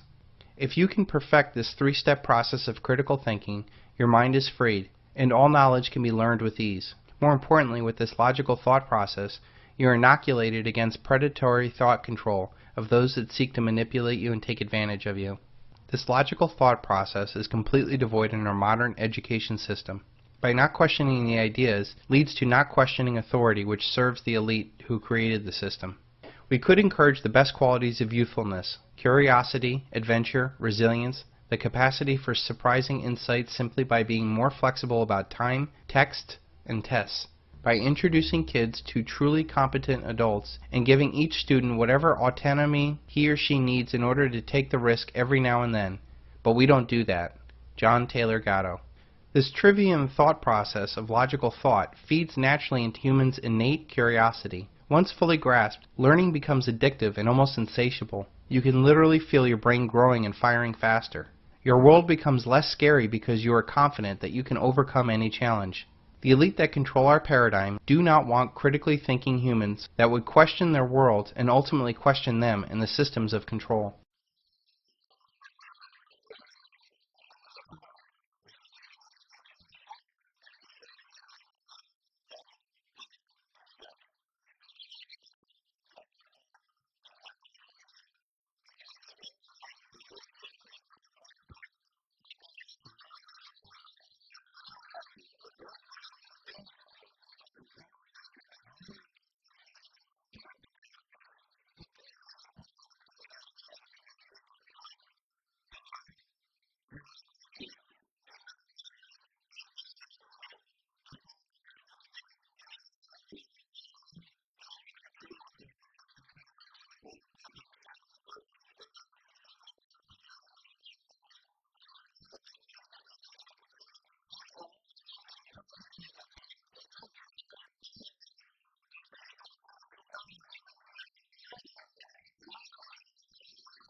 It ain't what you don't know that gets you in trouble. It's what you know for sure that just ain't so. Mark Twain. Normalcy bias is when people underestimate the possibility of a disaster and the possible effects of that disaster. Everything is fine today. That is our illusion. Voltaire. Normalcy bias is a direct result of people failing to question things, blindly obeying authority, or failing to apply logic to a new set of information. This ignorance is bliss mentality is so dangerous during times of upheaval as they fall into a false sense of security. This leads to no urgency to take massive dramatic action in the face of crisis. History has shown over and over again that just when things seem so peaceful, it is only because that they are so controlled. This is a natural precursor to things exploding out of control. The worst lies are the lies we tell ourselves. We live in denial of what we do and even what we think. We do this because we're afraid. Richard Bach. Normalcy bias is not only true on a personal level, but on all levels of society. This is a major cause of systemic failure, since those that are in power assume that they are masters of the universe and that everything is fine. Normalcy bias is the idea that since disaster has never happened, it will never occur. Or in the case of those who own our paradigm, they believe that they have the power to manage disaster with the power of the media, military, or the printing press. The problem of the crisis we are going to face is going to be unlike any other in human history, with the worldwide, mathematically inevitable collapse of currencies and paper assets.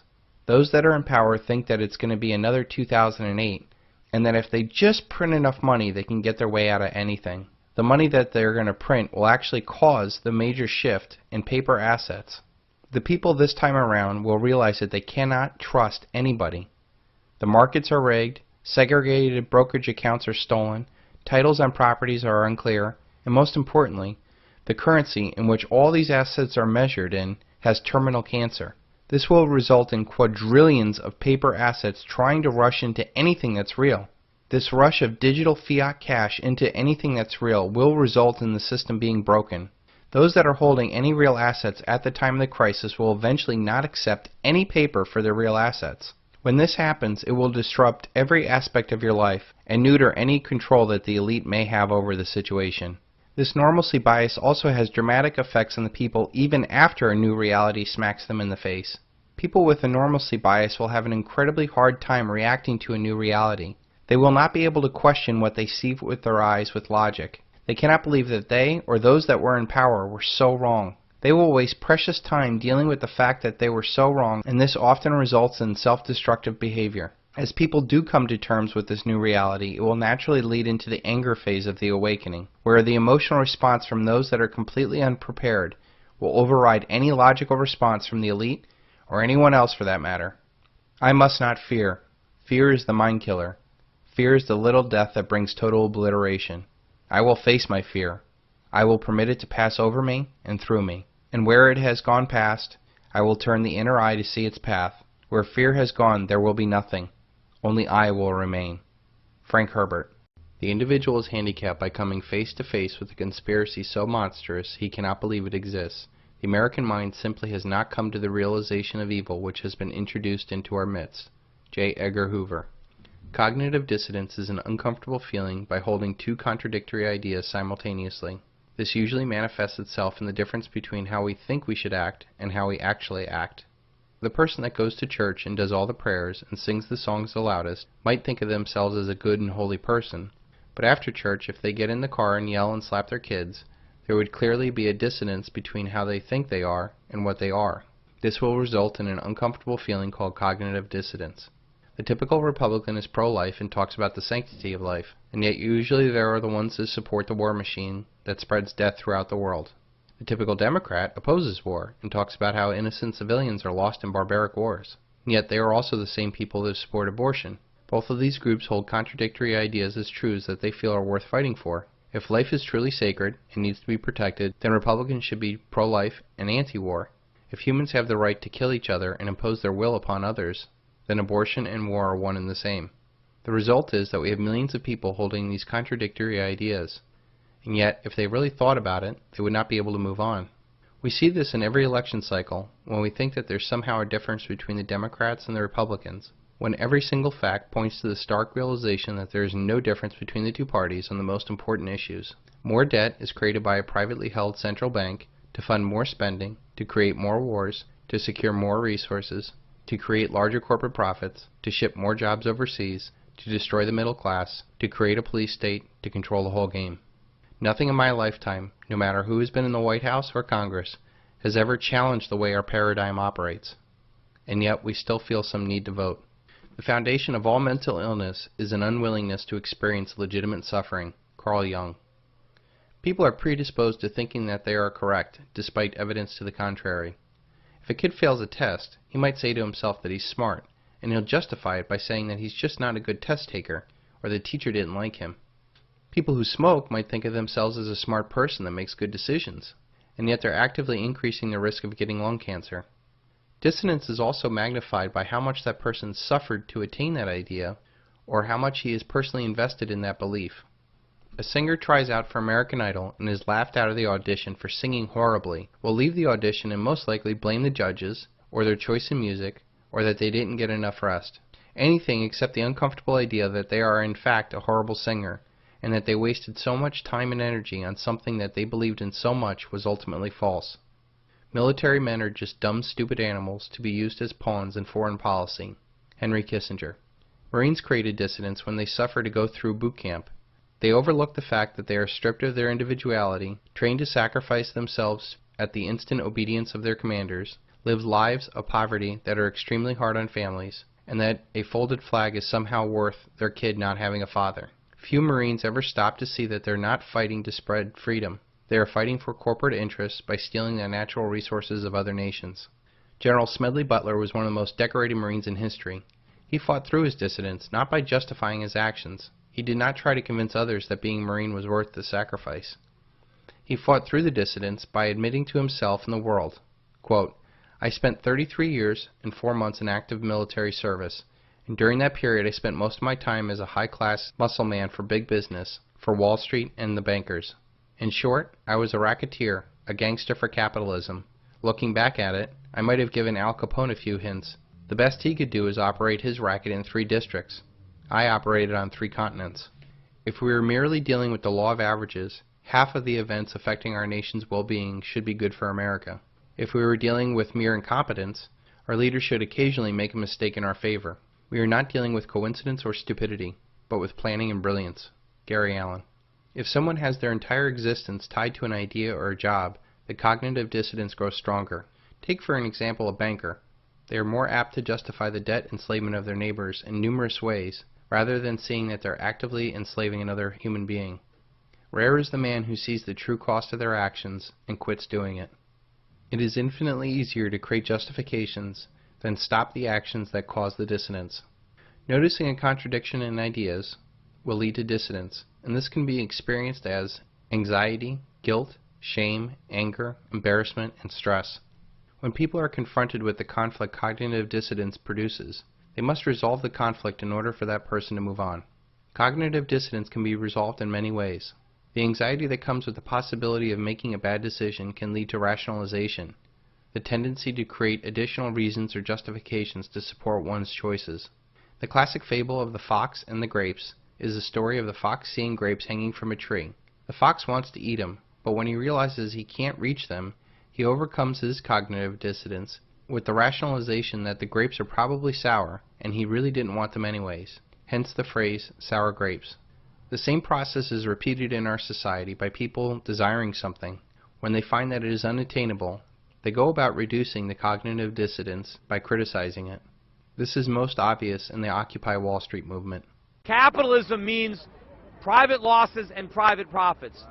It doesn't mean private profits and socialized losses. We're in the 1%, no. And we're in the 99%. Well, what, wouldn't you like to get into the 1%? No, you don't want more money? You don't want... If I offered to put you in the 1% right now, you'd turn it down? And I would pay my share and get rid of the tax cuts immediately. What do you... Immediately. Okay, let me ask you a question. Hold on. Buffett and his secretary. What? I would Let me ask you a pay question. my fair share Let me ask you a so question. that these folks could pay their student Let me ask you a loans, question. could get off of food stamps, could be successful, you a question. just like you. Wait, What are you hold on. driving? Hold on. They don't have a car. I am giving the government half of what I earn. You think they should take more? I think we should get rid of the Bush tax cuts. Dissonance can lead to seeking confirmation from biased sources. I pay much more than 35% of my total income in tax. What do you think of the Less Buffett than me, plan? and I employed her. Well, Buffett is full of it because Warren Buffett is the biggest shareholder in Berkshire Hathaway, so he's paying a 35% tax on his profits. The denial of contradictory evidence. What about the Board of Education? I want to get rid of the entire Federal Department of Education. Yes, it is wasting our right, money, and it is running up the cost of education. Sir, what I've learned, no, let me finish. What I've learned over the years is to never argue with a fool, and you, my friend, are a fool. And many other ego defense mechanisms. The two main forms of dissonance are hedonistic dissonance, which people act in a destructive behavior to themselves, like smoking. Moral dissonance, in which people act in a way that is destructive to others. This could be as simple as lying or something much more destructive. A common justification for moral dissonance is, the ends justify the means. By not having the trivium to logically process and solve the dissonance by ridding oneself of the contradictory belief, self-delusions are made to solve the dissonance so that people can live with themselves. One day you will wake up and confront reality, or it will confront you. Rather than love, than money, than fame, give me truth. Henry David Thoreau. Men prefer a false promise to a flat refusal. Cicero. Doublethink is when one believes in two contradictory beliefs at the same time. It is the opposite of cognitive dissonance. The ability to tell lies and genuinely believe them, and to forget any facts that are inconvenient. Advancing doublethink is the elite's defense mechanism from any challenge to their power. The elite know that propaganda will eventually be exposed. But if they can make you lie to yourself, and that was accepted as truth, then they can form a new reality. Winston, you know how the party keeps power. Now tell me what. You are ruling us for our own good, because we are not fit to govern ourselves. That was stupid, Winston. I want intelligence. The party seeks power for its own sake, not as a means but an end. Power over the human mind, and power over all matter, climate, disease, the laws of gravity, because we control the mind. Reality is inside the skull, Winston. We control the laws of nature. The stars are not light years, but a few kilometers away. If we wished, we could blot them out. Here, that is power. In our world, there will be no love but the love of Big Brother, no laughter but the laugh of triumph over a defeated enemy, no art, no science, no literature, no enjoyment, but always and only, Winston, there will be the thrill of power. If you want a picture of the future, imagine a boot stamping on a human face forever. Doublethink produces an intellectual blindness to a contradiction. Doublethink is simply spinning a story to make the government look good by deliberately lying, but then simultaneously believing the new story as exactly how it happened. Most Americans would look at Baghdad Bob and laugh, knowing that what he is telling you is a lie. And yet we believe these same lies just because they come from our State Department. Think about how the Iraqi citizens would look at Baghdad Bob being the spokesperson for one of the most tyrannical regimes in the world. And yet the typical Iraqi would probably look at us and think that we're crazy for believing our politicians. This doublethink is done not only to mislead the populace, but more importantly those that work for the government. This is important because if the regime participants suddenly get a conscious or change consciousness, the whole system would collapse because nobody would be there to run the system. An example would be just the military. They have to believe that they're fighting for freedom, but in reality what they're doing is enslaving populations for private profit. The people can always be brought to the bidding of its leaders, tell them that they are being attacked, and denounce peacemakers for a lack of patriotism and for exposing the country to danger. Hermann Göring. Everything the state says is a lie, and everything that it has is stolen. Friedrich Nietzsche. If you tell a lie big enough and keep repeating it, people will eventually come to believe it. The lie can be maintained only for such time as the state can shield the people from the political, economic, or military consequences of the lie. It is thus vitally important for the state to use all of its powers to repress dissent, for the truth is the mortal enemy of the lie, and thus by the extension the state is the greatest enemy of the truth. Joseph Goebbels. We are an empire now, and when we act, we create our own reality. And while you're studying that reality judiciously as you will, we will act again, creating other new realities. which you can study too, and that's how things are going to sort out. We're history's actors, and you, all of you, will just be left to study what we do. Karl Rove. The Nazi theory specifically denies that there is such a thing as the truth. The implied objective of this line of thought is a nightmare world in which the leader, or some ruling clique, controls not only the future but the past. If the leader says of such and such an event, it never happened, well, it never happened. If he says 2 and 2 are 5, well, 2 and 2 are 5. This prospect frightens me more than bombs. George Orwell. Think about how many lies the elite tell us, and yet we come to accept them as the truth. Does anybody believe the government unemployment numbers? Does anybody believe in the strong dollar policy, or that inflation is really low? Does anybody really believe that we are the land of the free and home of the brave? People will accept lies if their lives get better. As their lives get worse, they will inevitably ask questions. And as their lives disintegrate, they will start looking for both answers and suspects. Mike Rupert. In a world of universal deceit, and an emperor not wearing clothes, it is time to tell the truth. We will know our disinformation program is complete when everything the public believes is false. William Casey, director of the CIA, in his first address to his staff in 1981. Everything is fine today. That is our illusion. Voltaire. Negative indoctrination is obvious in all personally abusive relationships. If a woman is in an abusive relationship with a man, that man will break the will and self-esteem of that woman, cut her from any support so that she becomes hopeless and powerless. This is done for the most part by mentally abusing the person, by telling lies over and over again about their looks or mental ability. These lies then sink in, and the fight is finally over when the person starts saying these things about themselves. Words do hurt harder than fists, especially when those words are repeated in the victim's head for the rest of their lives. If it is obvious in this example, is it possible to have much larger scale to negatively indoctrinate societies? If you actually read the lyrics from Santa Claus is Coming to Town and get past the childish nonsense, the underlying message of that song is to fear authority, don't question or complain, live up to the authority's expectations and not your wants and desires, and that the authority is omnipresent in tracking you. What are we teaching children with this? Santa Claus is the first lie we tell our children. It is an illusion that we actively play in our society, and he is everywhere. Societal illusions are passively spread when people don't talk about the reality. Santa is a very obvious example. To the child, Santa is very real. The child cannot mount a logical defense to the propaganda, and therefore it is accepted as truth. Think about the process for that illusion to become reality in a child's mind. An authority figure tells you a story. The story seems plausible. Presents and candy do show up out of nowhere. And if you go along with the story, you'll be rewarded.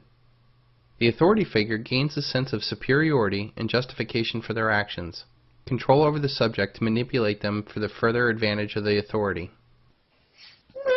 What do you think Santa thinks of that? I don't wanna get cold.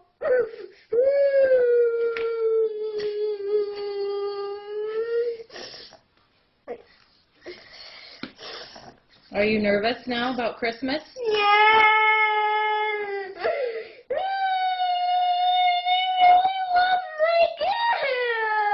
What other forms of societal illusions are used to control you for the advantage of some elite? The American dream. The ability for us to print the world's reserve currency allows us to accumulate unlimited amount of debt. This has allowed 5% of the world's population to consume 25% of the world's oil and up to 50% of the world's commodities. This American dream has allowed a whole generation of people to live way beyond their means and stick the bill to somebody else. It is not who votes that counts, it's who counts the votes. Joseph Stalin. How about the societal illusion of our vote actually counting? We have meaningless choices in candidates, we have a controlled media, real debate is actually limited to within the paradigm, outsiders are marginalized, and there's obvious voter fraud.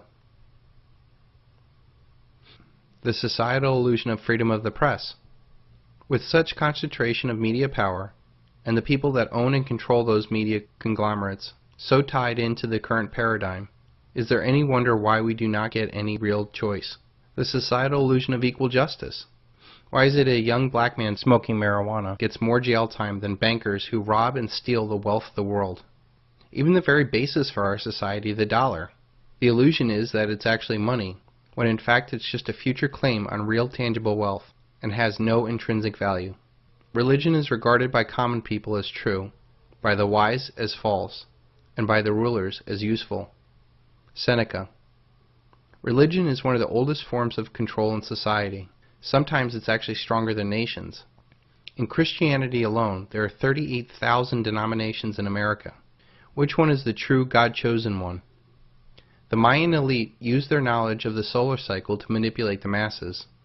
Through religion, the elite manipulated the masses to have them sacrifice their labor, asset, and lives for the betterment of those in charge.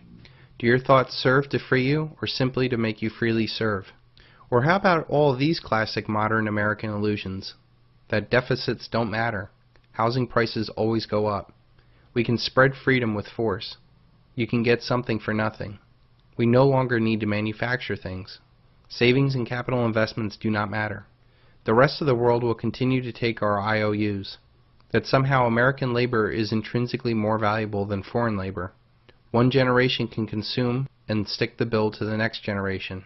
Or how about the virtues that made America rich and powerful are no longer required to keep her rich and powerful. In times of universal deceit, telling the truth will be a revolutionary act. George Orwell. There are only two kinds of people in this world, those that want to be left alone and those that just won't leave you alone. For the most part, we do our best to figure this life out by exploring different avenues to find happiness. This may develop in religious pursuits or career paths. We search for people to love and to hold, to make our limited time here on earth the best that it can be. Happiness is the reward we get for living to the highest right we know. Richard Bach. In order to find ourselves, we need to be free to find things that will make us happy. We must have the ability to try different things, jobs, hobbies, friends, and lovers. Having the freedom to fail is crucial to becoming who you are meant to be. The important thing is that no one else on earth, including you, or even your most well-intentioned parents, knows what that will be. It is impossible to know what will make every person happy, so it's useless trying to tell others what will make them happy. Even if you do have the answer for them, it might not be the right time for them, or they must learn other lessons on their own. The key is we need to have the freedom to have our own pursuit of happiness. If you love something, set it free. If it comes back, it is yours. If it doesn't, it never was. Richard Bach. Instead of the thousands of ways that we can divide ourselves as humans, we can easily divide all of humanity into two basic worldviews. Those that view people as good, with a live and let die mentality, and those that feel people as bad, that they are stupid and need to be controlled. Military men are dumb, stupid animals to be used as pawns for foreign policy. Henry Kissinger. Those that feel people are good have healthy mental states and have empathetic feelings towards each other. They come from a caring environment and have had healthy relationship with others. They possess the ability to feel the emotions of others. This feeling is what we experience when we feel something with music or art. We resonate deeply with it. This deeper connection extends all the way into our nature and our spirituality. When we connect on a deeper level with art, other people, or nature, we might feel a chill up our spine. That is a physical experience when we resonate with something deeper and truer than ourselves. This connection is one of the biggest factors in what makes us human.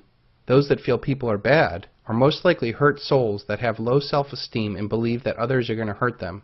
They are projecting their image of themselves or former abusers onto the rest of society. The result of this abuse is that they are emotionally shut down from others so that they can never get close to being hurt again. They lack empathy and do not understand what all the fuss is about when people express emotions over other people, pets, or art. Because mankind is intrinsically wicked, he has to be governed. Such governance can only be established, however, when men are united, and they can be united against other people. Those that are fit to rule are those that realize that there is no morality, and that there is only one natural right, the right of the superior to rule over the inferior. The people are told what they need to know, and no more. Leo Strauss. There are two basic views of the world. People are good or people are bad. Using these two worldviews, it's easy to see the same thing as two different things. With these two basic views of the world, there are different ways of looking at the same thing. People, for example, by a good person might see them as friends and neighbors. By a person who views the world as bad, will only see them as consumers or voters. Good people will see motivation of others as their needs. Bad people will see it as their desires. Good people will see people's thoughts as rational. Bad people will see other people's thoughts as irrational. Good people will see people's feelings as sympathetic and caring. Bad people will see these feelings as selfish.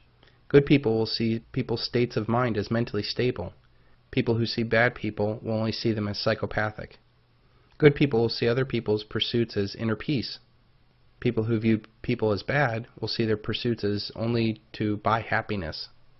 People who view people as good will see that their neighbors have the ability to govern themselves, whereas people who see other people as bad see the need for an elite to rule the masses. And ultimately, people who view other people as good, people have the power to be themselves. And people who feel other people are bad view that they cannot be trusted and must be controlled. The most important concept of these two views of the world are that people see others as they see themselves. Those that feel people are bad and act like animals and that they need to be controlled most likely are the ones that act on unempathetic animal instincts to dominate their fellow man. Ironically, they are the only ones that need to be controlled, for they are social predators that are preying upon an unsuspecting society.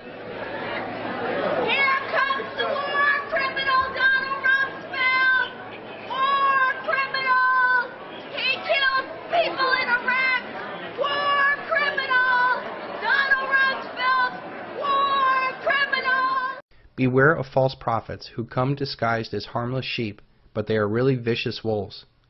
You can identify them by their fruit, that is, by the way they act. A good tree produces good fruit, and a bad tree produces bad fruit. A good tree cannot produce bad fruit, and a bad tree cannot produce good fruit. Just as I can identify a tree by its fruit, so you can identify people by their actions. I am sending you out like sheep among wolves. Therefore be as shrewd as snakes and as innocent as doves. Jesus Christ. The foundation of all mental illness is the unwillingness to experience legitimate pain. Carl Jung. Hurt people hurt people. When people deny pain, we form mental delusions, justifications, and rationalizations to protect the ego. These delusions shut down their emotions for themselves in order to protect the ego, and in turn shuts down their emotions for others.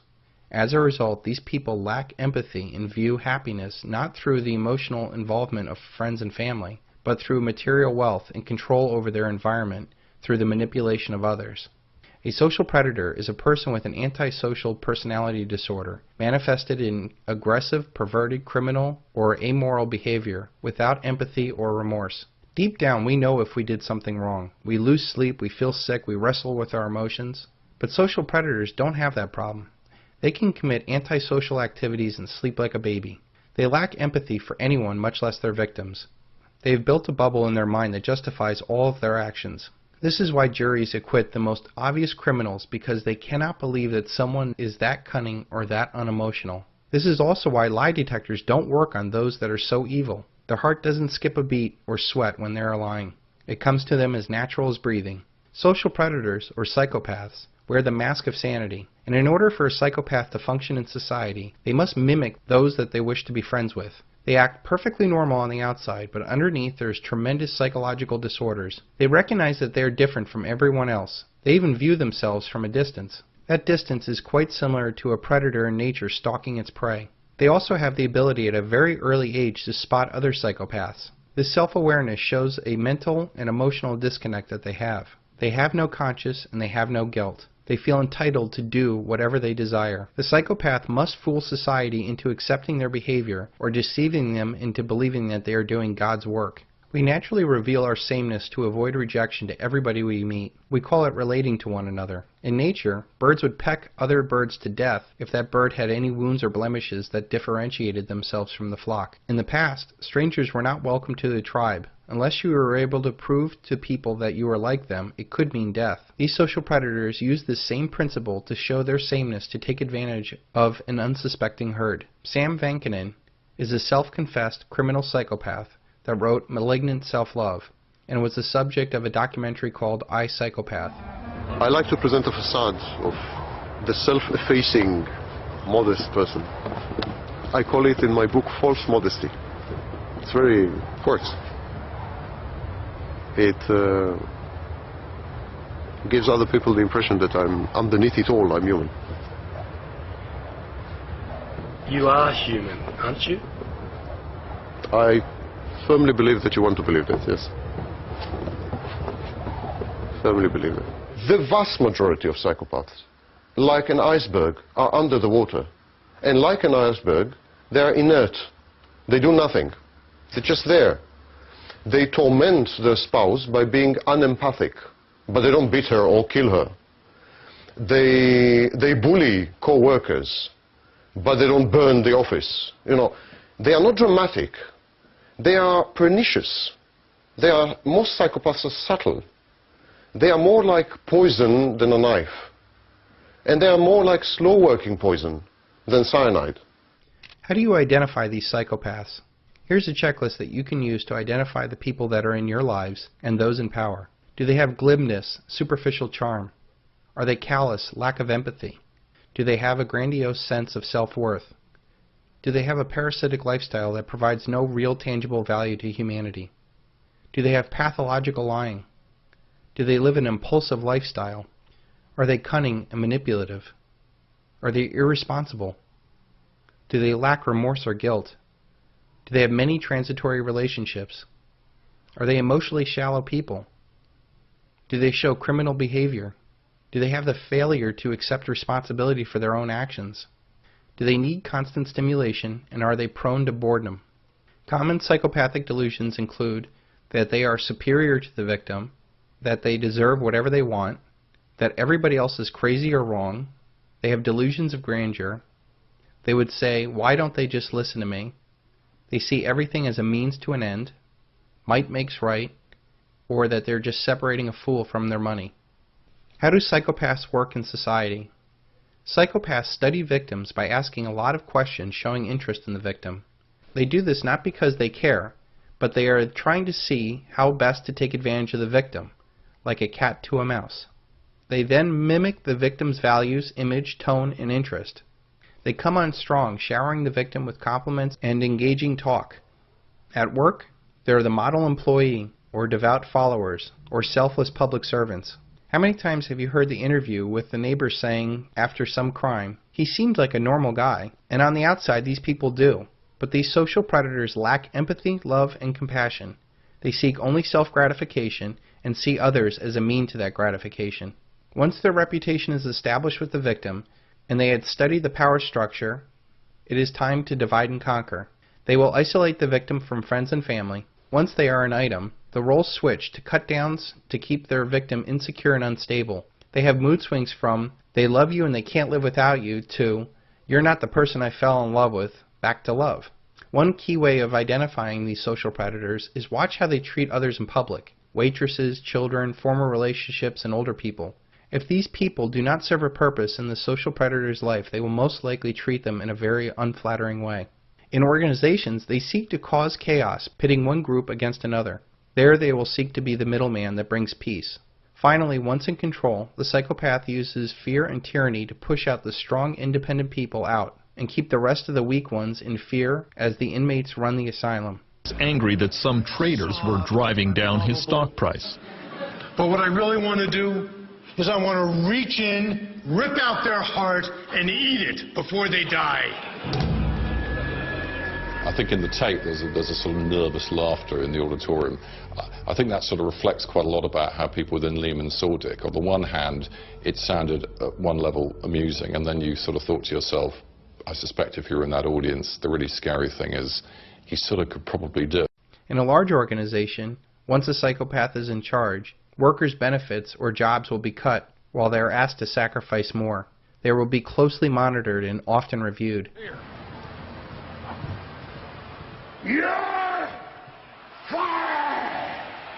On a national level, the threat of constant war, encroaching government power, and the end of justice makes people either despondent or creates other psychopaths.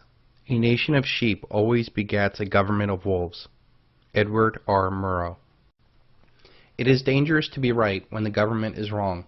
Voltaire. I am very fond of truth, but not at all of martyrdom. Voltaire. Power corrupts, and absolute power corrupts absolutely. Lord Acton. I reject that comment. I think that it is not that power corrupts, It is the corrupt that seek power. The ruthlessness in which the psychopath works best is a high-pressure, high-stake environment. Not having pity or remorse is almost a prerequisite to gaining any position of power. The elite use divide and conquer to split us along a myriad of lines of race, religion, ethnicity, socioeconomic backgrounds, or whatever. The only enemy to everyone is the psychopathic predator that preys upon societies. I feel understanding the psychopath is one of the most important things we can do in humanity. The collective influence of the social predator is directly responsible for all the pain in the world. If humanity identifies these people and they're shunned of their antisocial behavior in our own personal life and keep them from positions of power, we would have a world without evil. A very important concept to understand is that we do not have to fight evil. We only need to expose it. When people do start asking questions, the elite keep us focused on our differences. Race, religion, political parties, languages, ethnic background, social status, income, education. It is more commonly known as divide and conquer. The elite keep accentuating our differences to keep us looking down at the cause of our problems and not up at the architects of our problems. We should be focusing on our similarities. I bet if you were to spend a day with an Iraqi store owner, you would have more in common with that man than any of the elite that run our country. And yet we bomb the Iraqi store owner to benefit the elite. And I tried hard to be proud of my service, but all I could feel was shame. And racism could no longer mask the reality of the occupation. These were people, these were human beings. I've since been plagued by guilt anytime I see an elderly man, like the one who couldn't walk, who we rolled onto a stretcher and told the Iraqi police to take him away. I feel guilt anytime I see a mother with her children, like the one who cried hysterically and screamed that we are worse than Saddam as we forced her from her home. I feel guilt anytime I see a young girl, like the one I grabbed by the arm and dragged into the street. We were told we were fighting terrorists. The real terrorist was me, and the real terrorism is this occupation. Racism within the military has long been an important tool to justify the destruction and occupation of another country. It has long been used to justify the killing, subjugation, and torture of another people. Racism is a vital weapon employed by this government. It is a more important weapon than a rifle, a tank, a bomber, or a battleship. It is more destructive than an artillery shell, or a bunker buster, or a Tomahawk missile. While all those weapons are created and owned by this government, they are harmless without people willing to use them. Those who send us to war do not have to pull a trigger or lob a mortar round. They do not have to fight the war, they merely have to sell the war. They need a public who is willing to send their soldiers into harm's way. They need soldiers who are willing to kill and be killed without question. They can spend millions on a single bomb, but that bomb only becomes a weapon when the ranks in the military are willing to follow orders to use it.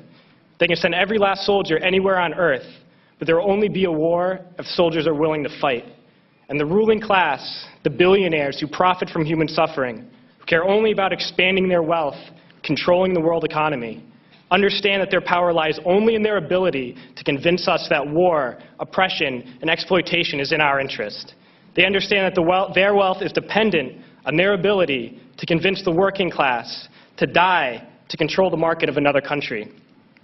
And convincing us to kill and die is based on their ability to make us think that we are somehow superior. Soldiers, sailors, Marines, airmen have nothing to gain from this occupation.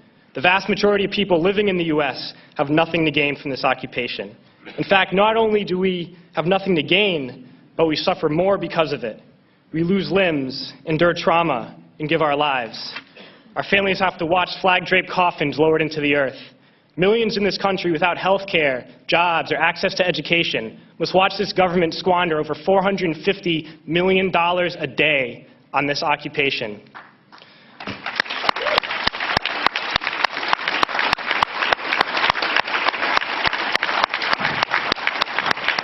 Poor and working people in this country are sent to kill poor and working people in another country to make the rich richer. And without racism, soldiers would realize that they have more in common with the Iraqi people than they do with the billionaires who send us to war.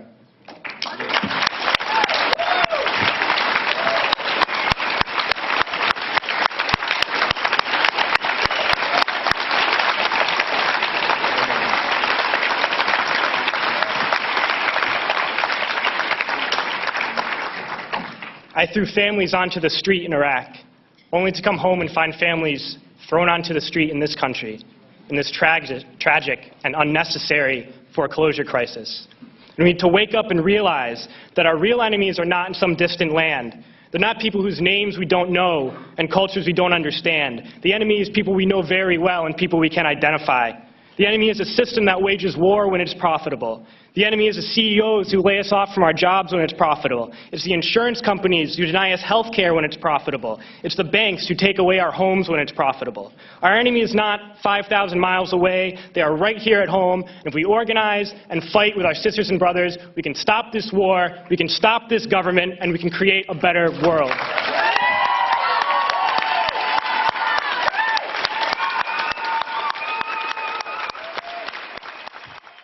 Where do these psychopaths go? For the most part, they gravitate towards positions of power, no matter how small. Low intelligence or low ambition psychopaths end up in a life of crime. Average intelligence or average ambition psychopaths look for local small positions of power, like a teacher, a DMV clerk, or a cop. In these positions, they have the power to control others and make themselves feel better by inflicting their will upon to others. The more of these people that enter a particular department, the more the rules change to benefit those that have this personality disorder. They may change the promotions to include those that put in the most hours. For those that don't care about friends or family, that is easy. They may have competitions that benefit those that are willing to step on other people's shoulders to get the job done. They may encourage those that are willing to bend the rules for the good of the company. The ends justify the means, or being a team player. Once these people are in positions of power, these people see the cunning in others and know that in order to make the most material wealth, they need sharks that can swim with them. For the normal person, they are not willing to do the unsociable thing to get ahead. They also do not have the desire to control others, much less fight those that seem driven and willing to do the unsociable thing to get ahead. Over time, this social infection takes over not only departments and institutions, but the reins of power. Where do the high intellect and high ambition psychopaths go if they don't fit into middle America? There are three basic kinds of power. The first is financial power. This power attracts those that are chased after financial control or monetary wealth. New York City is an obvious choice to attract this personality from all over the country. As the saying goes, if you can make it here, you can make it anywhere. The truth behind that is, because if you can swim with these sharks, you can dominate the guppies everywhere else. This Gordon Gekko personality can and will do anything for profit. They would literally sell their grandmother to make a quick buck. They lack empathy for suckers they fleece, and they only know that they want more. See, I find that everybody has a number, and it's usually an exact number, so what is yours?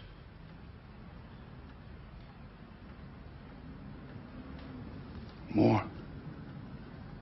Each conquest gives them a rush or a high like a druggie. The money is never really the goal. It could be to show off to others who have hurt them in the past. It could be to get a high to fill in a depressing hole in their life. For the highest functioning psychopaths, it is ultimately about controlling and manipulating others. The next kind of power is political power, and it is the power that legislates and dominates others by creating and enforcing dictates on others. Those that seek to control others are attracted to Washington, D.C., where they can secure power in the branches or bureaucracies of government. The Founding Fathers created a government that would protect the rights of all, and restricted itself to creating a level playing field for all to best use their talents and abilities to pursue their happiness. The psychopath elite started to infiltrate and subvert that form of government and turn it back into one that oppresses others for the benefit of the few. Social power is the next power. This power is the ability to manipulate others through suggestion. We like to think that we are free from outside influence, but in fact we are programmed by our socio-economic status and conditioning. With the power of the media, it is possible to influence others simply by the images and ideas planted into our daily programming.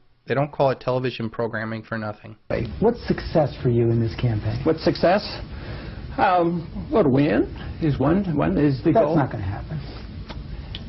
Do you know for absolute, or you want to bet your every cent in your pocket for that? Yes. This attracts everyone from the narcissist who flocks to Los Angeles in search of fame and fortune, to the psychopaths who want to manipulate and control others. This more subtle form of power includes predominantly the entertainment business in Los Angeles, but also the advertising and news business in New York. Increasingly, the computer and information technology in Silicon Valley, and also included in this social power. With this increase in infotainment, the failing social powers of academia and religion become less and less important. This power seeks to normalize psychopathic or unsocial behavior, which is evident in our increasingly lower entertainment standards. Look at every show on TV and the commercials that are run and ask yourself if this elevates humanity or seeks to break it down to make us weak, pathetic, narcissistic, easy manipulated consumers. The combined influence of these three powers gives rise to the final power, which we will cover later. The inevitable result of this devolution is that the true psychopaths that control the paradigm corrupt others to either follow in their path or become immune to the outrage as this becomes normalized.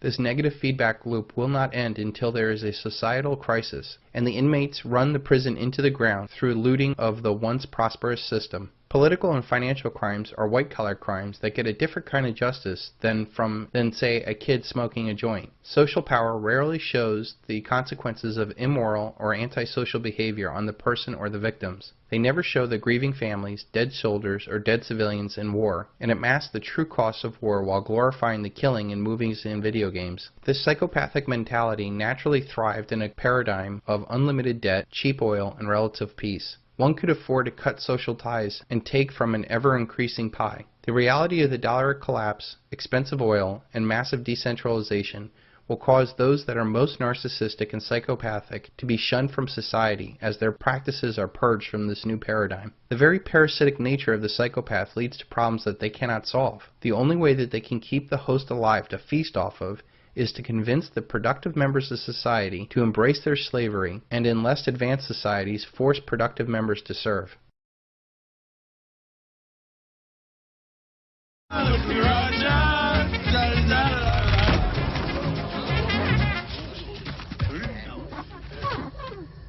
Guys, order another round because we're staying here. What was I thinking going back to Ant Island? I mean, we just got here, and we have more than enough food to get us through the winter, right? Why go back? But there was that ant that stood up to me. Yeah, but we can forget about him. Yeah, it was just one ant. Ooh. One ant. Yeah, you're right. It's just one ant. Yeah, boss. They're puny. Puny? Say, let's pretend this brain is a puny little ant. Did that hurt? Nope. Well, how about this one? Are you kidding? How about this?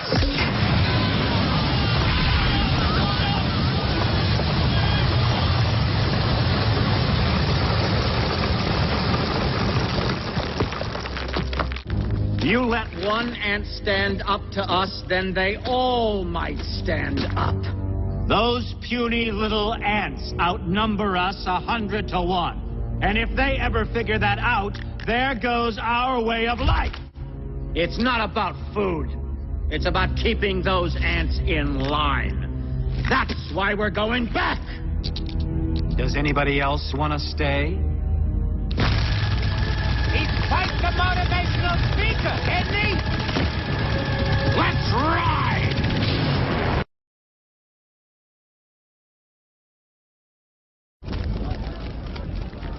Okay, everyone out! Hurry!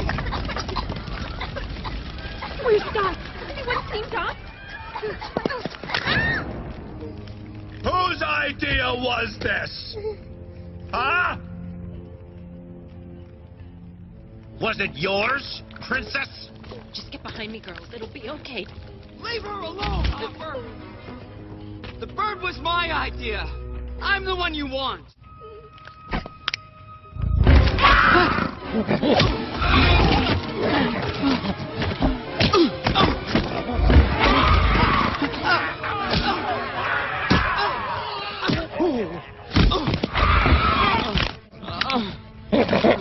Where do you get the gall to do this to me? You were gonna squish the queen. It's true. I hate it when someone gives away the ending. You piece of dirt.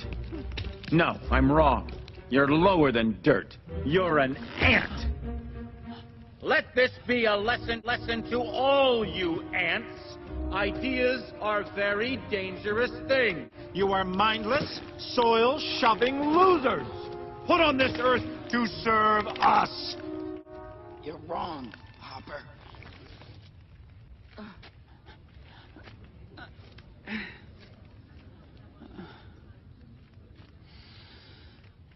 are not meant to serve grasshoppers.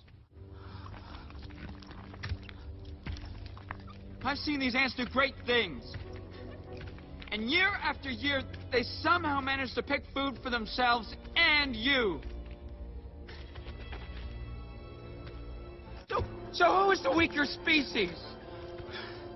Ants don't serve grasshoppers. It's you who need us.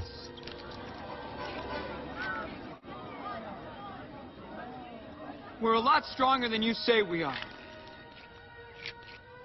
And you know it, don't you?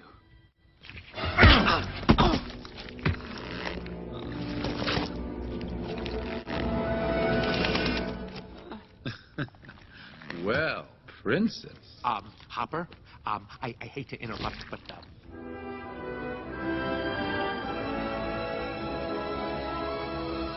you ants stay back!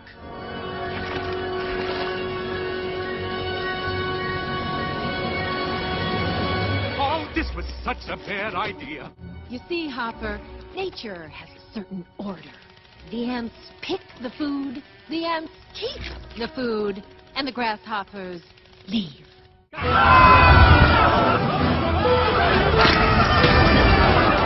so proud of you, Flick. Where are you going? They're just ants!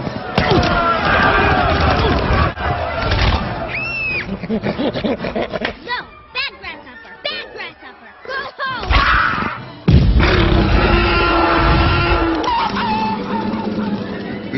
Yeah! Come back here, you coward! Don't leave! To the cannon!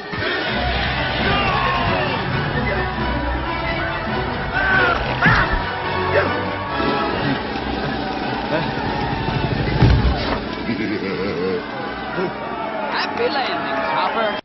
The strongmen, the masters, regain pure consciousness of a beast of prey, monsters filled with joy. They can return from a fearful succession of murder, arson, rape, and torture with the same joy in their hearts, the same contentment in their souls, as if they had indulged in some student's rag. When a man is capable of commanding, when he is by nature a master, when he is violent in an active gesture, of what importance are treaties to him? To judge morality properly, it must be replaced by two concepts borrowed from zoology: the taming of the beast, and the breeding of specific species. Friedrich Nietzsche. Our social power is taking great care to create images of psychopaths. While these are all true versions of malevolent psychopaths, serial killers, rapists, pedophiles, and murderers are extremely rare and have very few victims. There are more common psychopaths that prey upon our society that we need to be aware of. There are two different versions of primary psychopaths. The first is distempered primary psychopaths. These are the violent predators that do not respond to punishment. The second kind of primary psychopath is the charismatic kind. They are able to live the big lie. Next to primary psychopaths, there are secondary psychopaths. These secondary psychopaths are also categorized between the distempered and the charismatic psychopath. The distempered secondary psychopath is the risk taker, but it fears actually being caught. This distempered secondary psychopath is the risk taker that creates violence, but actually fears being caught. The charismatic secondary psychopath is able to tell the small lie and live with it.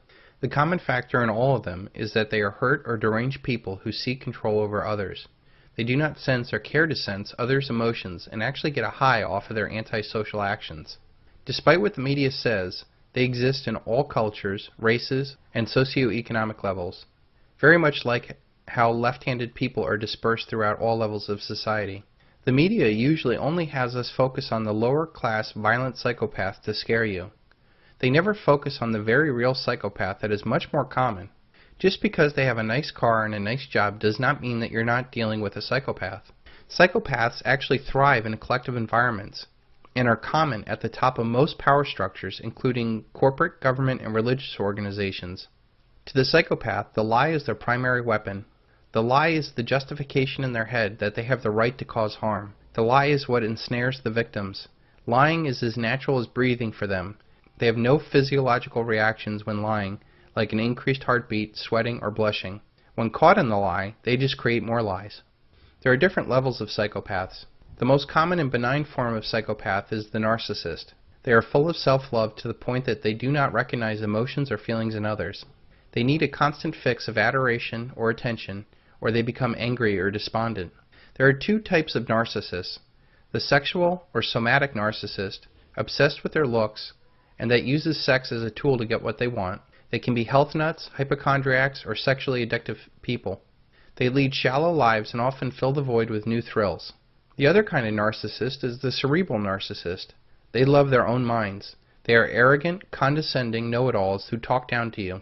They seek awards and recognition from their peers. Narcissists use others as a means to their own gratification and often dump those that no longer suit their needs. They always take and never give unless it is bait for something else they want. The victim is the next type of psychopath. Mostly female, this psychopath preys on the weakness they see in others: sympathy. They look weak and pitiful to garner attention and sympathy. The real reason is to lower the guard of the intended victim. They use sex as a hook to juggle multiple victims into tangled relationships. This is done to drain the victim of energy and money until they serve no purpose, at which time they just leave. Another type of psychopath is the con artist. They use their excellent lying capabilities to cheat others. They are the consummate salesperson that are driven by money, and they could care less if people love them or not. Lower intellect or lower ambition con artists do short cons for quick money. Higher intellect and higher ambition con artists tell the big lie over long periods. The thing that is common in both of these cons: they take something that has no intrinsic value and inflate the perceived value to sell it to the victims, and then they run. These schemes can grow large enough to take down the entire world economy, as we will see later. It is not Hannibal Lecter you should fear. It is the modern psychopath like Bernie Madoff. Bernie Madoff stole $50 billion and had over 4,000 direct victims and hundreds of thousands of indirect victims. Entire family fortunes were lost, and there were a lot of suicides. And yet he has no real remorse about what he had done. A nation can survive its fools, and even the ambitious, but it cannot survive a treason from within. An enemy at the gates is less formidable, for he is known, and he carries his banners openly. But the traitor moves among those within the gate freely, his sly whispers rustling through all the galleys, heard in every hall of government itself. For the traitor appears not a traitor. He speaks in the accents familiar to his victims, and he wears their face and their garment. He appeals to the baseness that lies deep in the hearts of all men. He rots the soul of a nation. He works secretly and unknown in the night to undermine the pillars of a city. He infects the body politic so that it can no longer resist. A murderer is less to be feared. Cicero, 42 BC. The final psychopath is the professional psychopath. This is the most destructive of all psychopaths. Like the malevolent psychopath that's so prevalent in our media, they think of nothing of killing. They just never do the acts themselves. The malevolent psychopath may only kill a few dozen. The professional psychopath in a suit can kill millions. There are three kinds of these professional psychopaths. The first is the political psychopath. They can lie and make the biggest promises. They are charismatic and cunning, and they have a distinct advantage over non-psychopaths that will not kill to get ahead. They can put on whatever face to get whatever power they want. Once they have power, they can become ruthless. They create situations for war, or give the orders to kill without mercy or remorse. As we came, we saw, he died. Did it have anything to do with your visit? No, I'm sure it did. Stalin, Mao, Pol Pot, Dick Cheney. The next kind is the religious psychopath. From the bloody sacrifices of Aztec priests, the Spanish Inquisitions, the Crusades, and other religious wars in the name of peace, religion is another form of power that attracts the psychopath. The final and most powerful one is the absolute psychopath. Even more disturbing is the men that are behind the politicians that fund the wars, like the Rothschilds and the Rockefellers.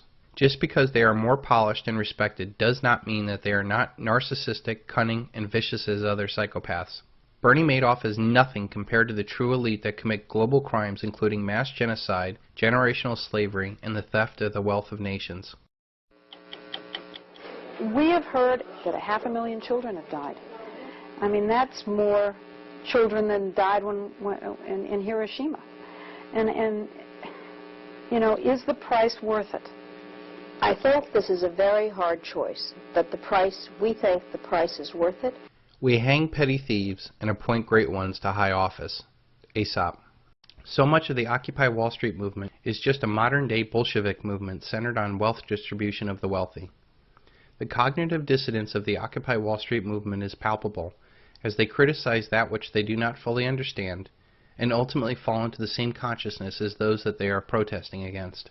They want socialism to fight against fascism, which leads them right back into the Hegelian dialectic that the elite control. I seem to remember Germans and Russians fighting over that same false left-right paradigm of collectivism. What the new Bolsheviks of Occupy Wall Street don't see is that there is a collectivist power at the top of their desired outcome, and as George Orwell pointed out in his classic Animal Farm, some pigs are more equal than others.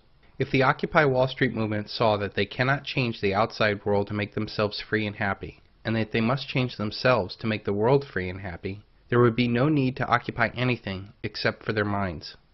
Do they really think a bunch of people in tents really strikes fear into the heart of the elite? Let them march all they want, so long as they pay their taxes. Alexander Haig. If all those protesters saw that by adopting the opposite consciousness they can make the world anew. The opposite consciousness to collectivism is individualism. It is understanding that we cannot change anyone, and that you have no right to enforce your view of the world onto others, and that every person that they do try to enforce their will upon will ultimately lead to an equal and opposite reaction from those that are affected, which only leads to more conflict and a parasitical middleman to rise to power managing the fake political steel cage match. By focusing on their own independence of the system, they would prove to be a much more powerful threat to the world paradigm that they are protesting against. The problem we face on Wall Street is that it's too big to fail. This is only possible in a collectivist system where the state has the power to take from all and give to some.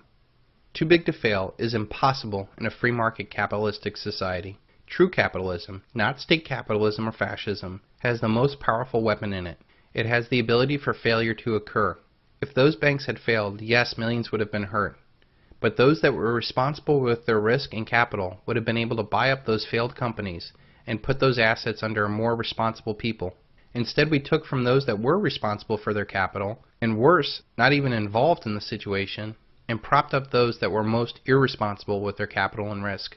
We now see that those that are most irresponsible are in fact psychopaths. We have a system designed to benefit the worst in society, and what is worse, it empowers them in their pursuit of controlling the world. The problem is not the top 1% income earners. I have known many smart and thoughtful people who have made a lot of money.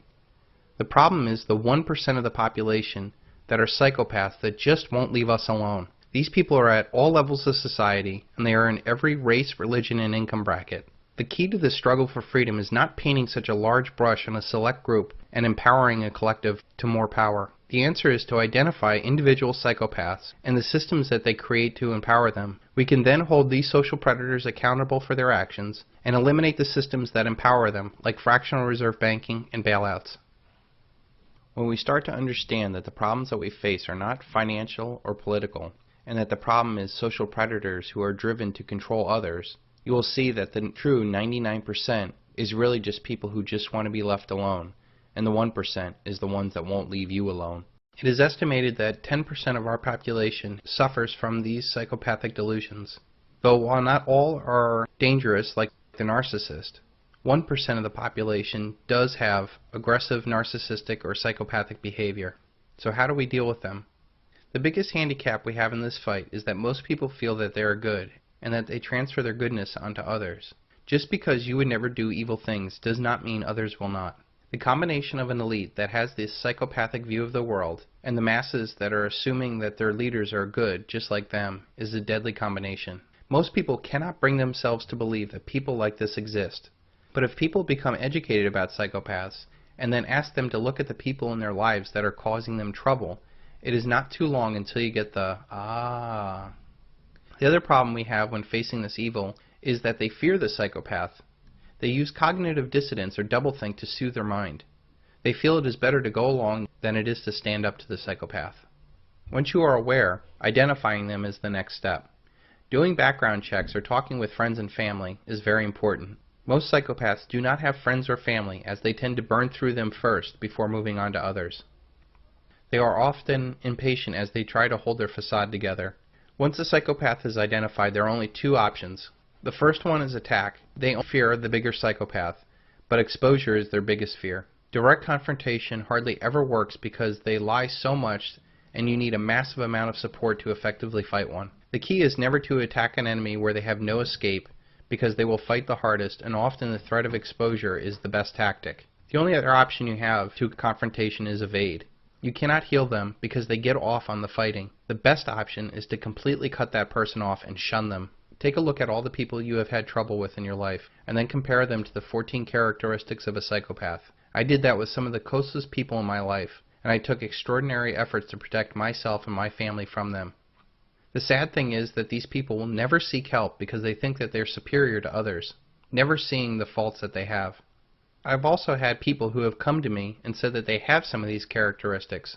If you have these characteristics, this does not mean that you are a monster. You were just probably hurt in the past. The key is that you address your hurt in the past with therapy and not drugs. Drugs only help you avoid the pain and never confront it. Understanding why you act the way you do will give you knowledge to take corrective action to not act that way in the future. Regardless of what happened to you in the past, make a commitment that it stops with you so that it is not passed on and hurt others. What should you do if you are in a negative environment? We are social creatures and we absorb people's emotions. Some do it more than others. These people tend to suffer from chronic anxiety, depression, or stress and can mentally and physically wear you down. When you are worn down, you become hypersensitive.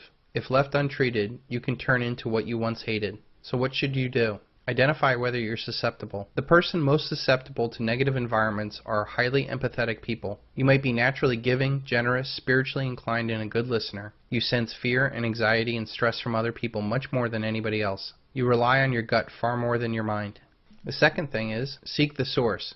Is the negative emotion yours, or are you absorbing somebody else's? If it is someone else's negative energy, you need to physically remove yourself from the situation. By doing this, you are limiting the amount of contact you have with that stressor. If possible, surround yourself with happy people. Center yourself by concentrating on your breath. Breathing exercises help center yourself in the present. So much of the anxiety we feel is generated by our mind thinking about painful experiences in the past or worrying about the future. Staying in the present where it is safe allows the body to calm itself. Think happy thoughts. While you are breathing, force your mind onto happy thoughts and comforting thoughts. Force a smile. Your mind is so powerful, you need to focus it in the right direction. Manage emotional overload. You then need to manage what you are around. Learn to recognize people that bring you down. Identify unemotional psychopaths that are in your life. The best case scenario is to shun them at all costs. If it is not possible, confront them publicly about their negative behavior and that you find it unacceptable. Get plenty of rest, eat a high-protein diet before entering stressful situations, such as being part of a crowd. You need to train for a mental fight like a boxer. Have a backup plan to get out of a bad situation without relying on others. When people feel trapped, that's when anxiety builds. Set a time limit for how much you're going to expose yourself to the toxicity. For example, if you're visiting people you don't like, make plans to get out of there ahead of time. Have a place to re-energize in private. Look for positive people and positive situations. Eliminate negative people from your life and embrace the positive people. Life is too short to be dealing with these negative people. Bring out the best in others and they will do the same for you. The best thing about fighting this evil is that we don't have to confront it, we merely need to expose it. There is no need of fighting to overcome this single tyrant. He is automatically defeated if the country refuses to consent to its own enslavement. The real challenge is to show people that the good that they think they are doing is actually evil. We never see the process of evil, the diluted path that allows people to build a bubble in their head to think that what they are doing is good. By pointing out psychopaths as they are, it takes away the glow that our society puts on them. They should not be allowed in your own personal life. They should be shunned at work for their psychopathic deeds, and they should not be idolized in the media, finances, and politics. Is it fun being a billionaire? Well, yes. Yes, I have to say it is fun being a billionaire, but it's hard work. But it's hard work. This will come naturally when the full consequences of the psychopathic elite's actions come to light when the dollar collapses and the world economy crashes. A spiritual awakening will coincide with a new political and economic paradigm that will be decentralized. In a decentralized environment, people will need to have a good reputation in order for others to work with them. The truth will set you free. Ladies and gentlemen, the very word secrecy is repugnant in a free and open society, and we are, as a people, inherently and historically opposed to secret societies, to secret oaths, and to secret proceedings. For we are opposed around the world by a monolithic and ruthless conspiracy that relies primarily on covert means for expanding its sphere of influence, on infiltration instead of invasion, on subversion instead of elections, on intimidation instead of free choice. It is a system which has conscripted vast human and material resources into the building of a tightly knit, highly efficient machine that combines military, diplomatic, intelligence, economic, scientific, and political operations. Its preparations are concealed, not published. Its mistakes are buried, not headlined. Its dissenters are silenced, not praised. No expenditure is questioned, no secret is revealed. That is why the Athenian lawmaker Solon decreed it a crime for any citizen to shrink from controversy. But I am asking your help in the tremendous task of informing and alerting the American people, confident that with your help, man will be what he was born to be, free and independent.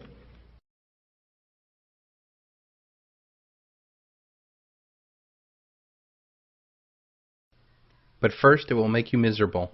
President James Garfield. The truth is incontrovertible. Panic may resent it, ignorance may deride it, malice may distort it, but there it is. Winston Churchill. You may make plans to get out of debt, lose weight, or get a job promotion. Small business owners have weekly meetings with their staff to plan for success. Large companies and institutions have business plans, strategists, marketing departments, legal guidance, and financial directors. If it is in our nature to plan for success, why is it so hard to believe that powerful people might get together and have a plan to protect their interests? If you're not paranoid, you're just not paying attention. Conspiracy, a secret plan or agreement between two or more people to commit an illegal or subversive act.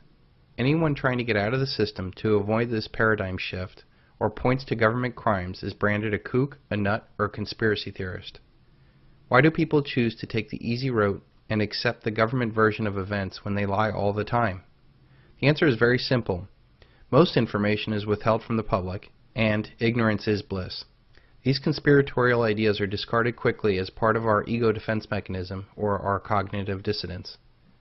They are discarded without addressing the possibility or validity of ideas presented. From older people, they say it's impossible for them to keep things secret.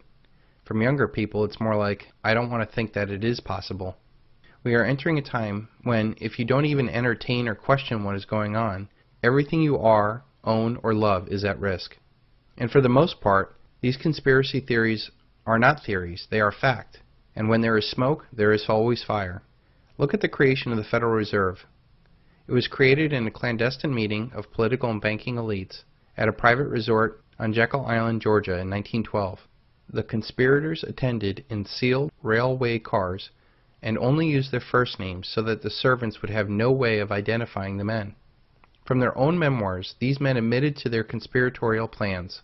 Out of the secret meeting came the most powerful privately and foreign-owned corporation the world has ever known. Through its control of our money, the elite that own the Fed control other banks, corporations, assets, media, politicians, militaries, and ultimately you.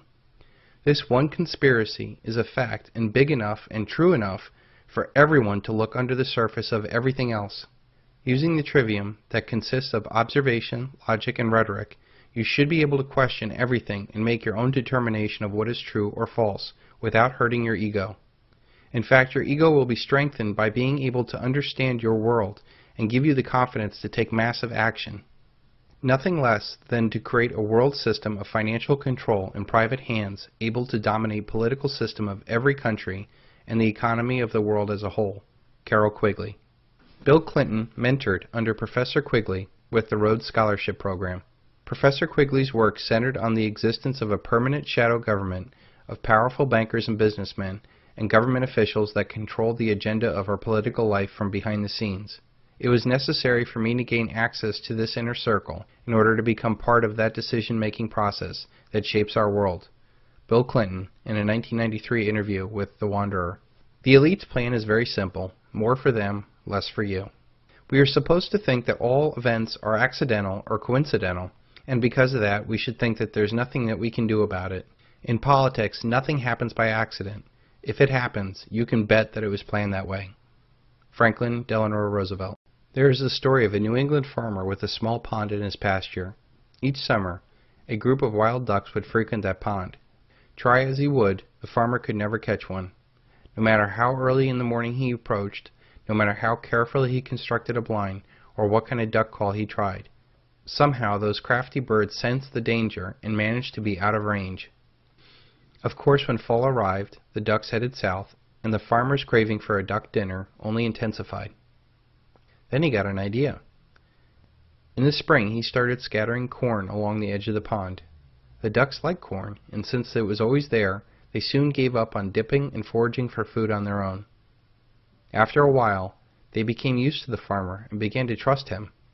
They could see he was their benefactor, and now they walked close enough to him with no sense of fear. Life was so easy they forgot how to fly. But soon it was unimportant, because now they were so fat they couldn't have gotten off the water even if they tried. Fall came and the ducks stayed. Winter came and the pond froze. The farmer built a shelter to keep them warm. The ducks were happy because they didn't have to fly. The farmer was especially happy because each week, all winter long, he had a delicious duck dinner. That is the story of America's Great Depression and our future. Wild horses used to roam the countryside free and independent.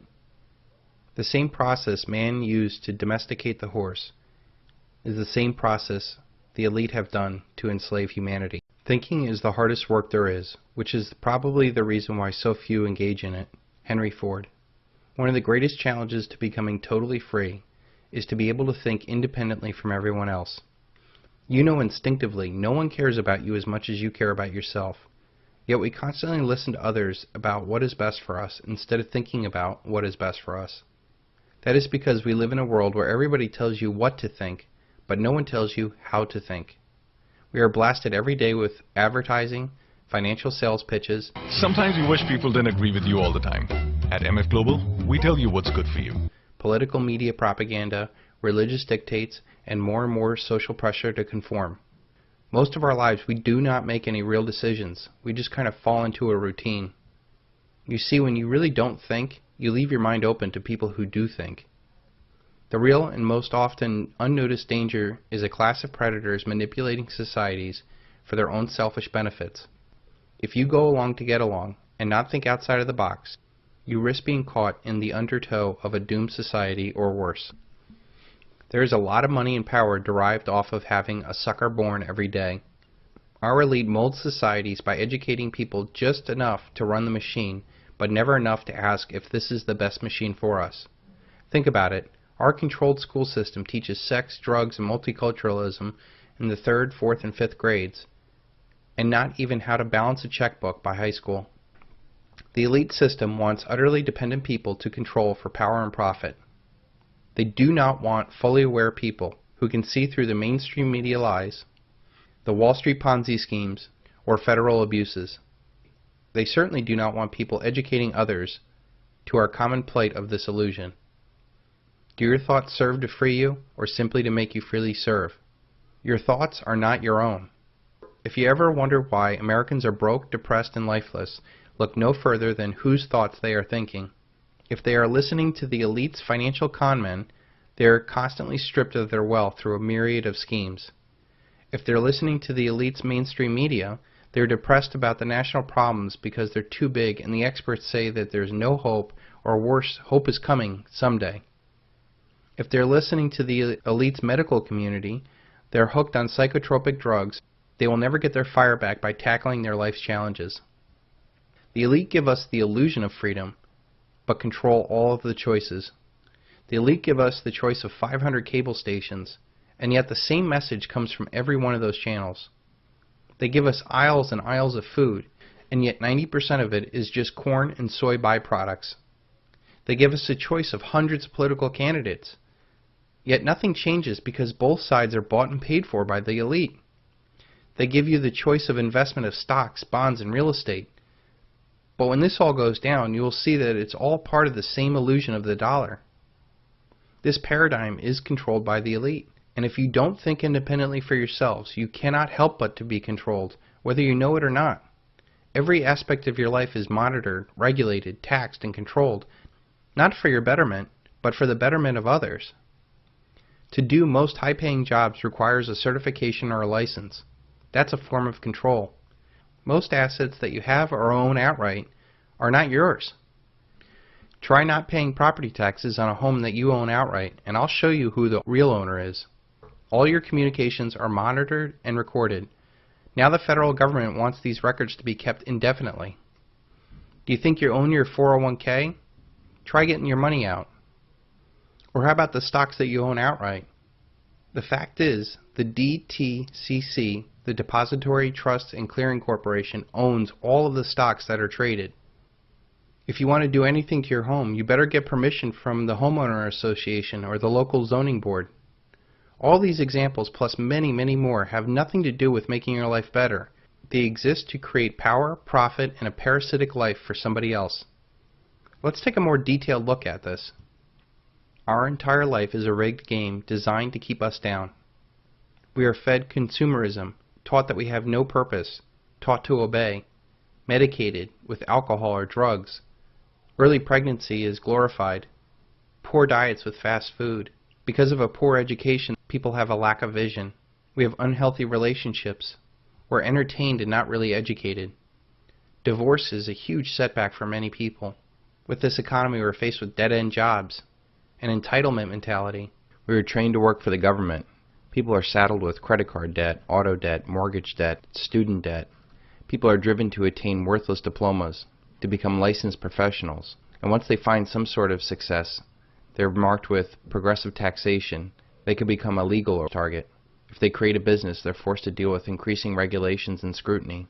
And then after they're all done, they're faced with the death tax. And regardless of what level of society that you're at, you're faced with federal debt, state debt, local debt, corporate bailouts, weak economy, bank failures, energy dependence, inflation, outsourced jobs, wars, political distractions, illegal immigrants, propaganda, popping of asset bubbles, genetically modified food, cancer, rising health insurance, and most dangerous of all, other ignorant people.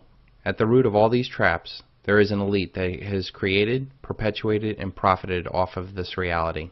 And yet if people were truly to see how the world functions, they would see that the elite are unnecessary, along with their traps. There are 7 billion people in this world. It is crazy to think that less than 10,000 people control this paradigm. Yet this is only possible when the elite convince the 7 billion people that they need the elite and the institutions that they run. Our problems start and stop with us. We are stronger than they are, and they know it. They lack any personal or relationship skills to work with others without the threat of force. Their most powerful weapon is the lie that they convince us to believe. Start seeing the world as it is and think for yourself. Watch money. Money is the barometer of society's virtue. When you see that trading is done not by consent, but by compulsion, when you see that in order to produce you must obtain permission from those who produce nothing, when you see that money is flowing to those who deal not in goods but in favors, when you see that men get richer by graft and by pull rather than work, and your laws don't protect you against them, but protect them against you. When you see corruption being rewarded and honesty becoming a self-sacrifice, you may know that your society is doomed. Ayn Rand. There is $8 trillion in global sovereign debt that needs to be rolled over in 2012. This does not include state, local, corporate, or personal debt. There is simply not enough cash in the world to buy all this debt. What is worse, who would? Who in their right mind would loan cash today for 10 years for a guaranteed return of 1.85%? We know that inflation is at least running at 10% in the real world, and you are taxed on the gains that you make before inflation, making bonds a very bad choice for anybody. But this debt must be funded or our entire way of life ends. What most people do not know is that our money is debt. Every dollar that comes into existence has $1 of debt and interest attached to it. The only way to pay back this debt and interest in this debt-based monetary system is that we need to create more debt every year in excess of the debt and interest accrued the year before, or we suffer the mother of all margin calls. There was a movie in 1981 called Rollover that highlighted what would happen if this debt was not rolled over. You have 21214 listed as a foreign exchange account. But you don't buy other currency with those dollars, you buy gold. But you have to do it slowly because if anybody finds out what's going on, the dollar will drop and all the Saudi investments over here won't be worth shit. When the Arabs learn that word of what they've been doing is out, they may panic. Move a big chunk of funds too fast or the wrong way. Really destabilize the monetary markets. Then the dollar will collapse. Whereupon there'll be a lot of jawboning by the president, and that won't work. Then they'll go to selling gold, and that won't work either. Then they'll have to go to capital controls, freeze foreign assets, stop any money from going in or out, and that will be the end of all the markets. That'll really be the finish. Then you'll see a worldwide depression that'll make the 1930s look like a kindergarten. In 2 months, you'll have bread lines in Detroit, riots in Pittsburgh. In 6 months, you'll see grass right over Rodeo Drive, and Michigan Boulevard, and Fifth Avenue, and I won't have done it, Hub. You will. All because you tried to stop a movement that couldn't be stopped anyway. Listen to me, Hub. Money, capital, has a life of its own. It's a force of nature, like gravity, like the oceans. It flows where it wants to flow. This whole thing with the Arabs and gold is inevitable. We're just going with the tide. The only question is whether you want to let it go like an unguided missile and raise hell, or whether you want to keep it in the hands of responsible people. Believe me, Hub, the dollar will hold. Believe me. The system will be fine, providing nobody panics. The Arabs yanked every penny they had with us. They hit all the other outfits, too, so it's across the board. That means every bank in the country out there is going to be struggling for liquidity, trying to cover those cash withdrawals. We're dumping everything. Treasury bills, bonds, Fannie Mae's, commercial papers, we want it all sold. Fed funds, euro dollars, borrow whatever you can find up to 200 million. Foreign exchange, no positions. Bullion, grab what you can get. All right, let's hit it. And pray. Stock market's off 75 points. The dollar's appreciated 10% and moving down. They even yanked the euro dollar deposits that weren't due. Of course, New York is practically down the tubes, and gold just went over 2,000. But tonight, that'll be cheap. I enter at 55 million. I record the amount to 4 million.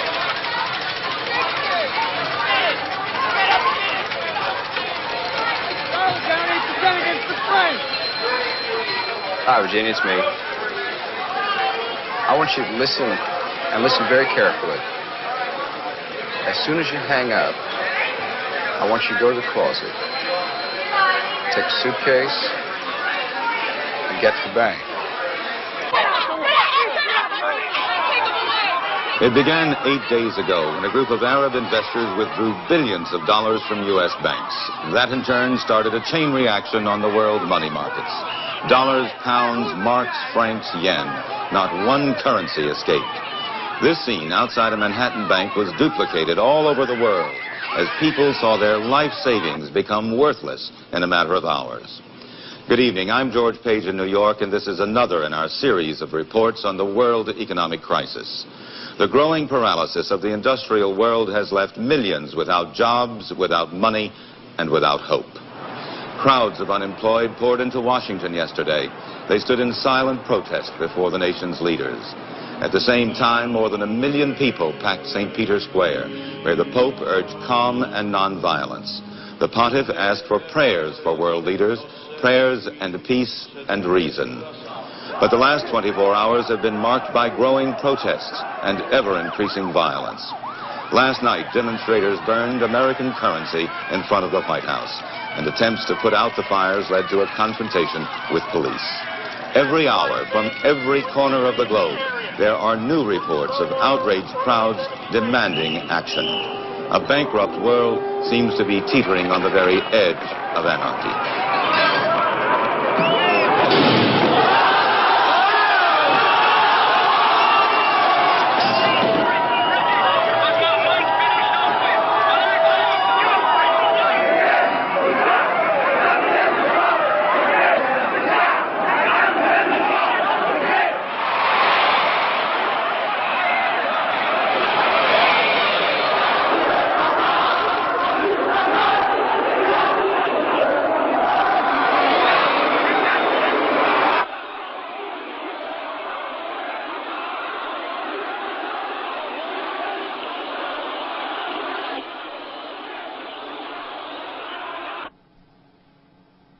And now for continued coverage from around the world.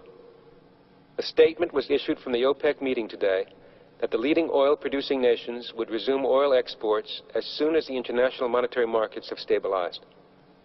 The panic has spread across political and philosophical boundaries. The USSR and the developed Eastern European communist countries dependent on Western trade and capital have witnessed the same riots that have taken place in the West.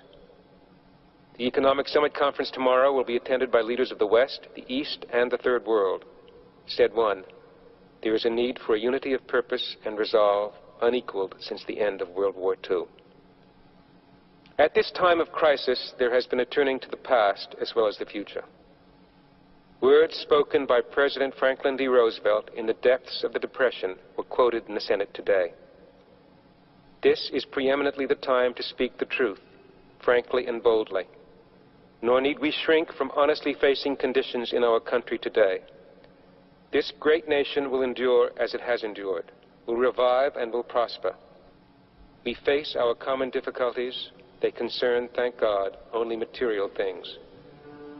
Each age is a dream that is dying, or one that is coming to birth.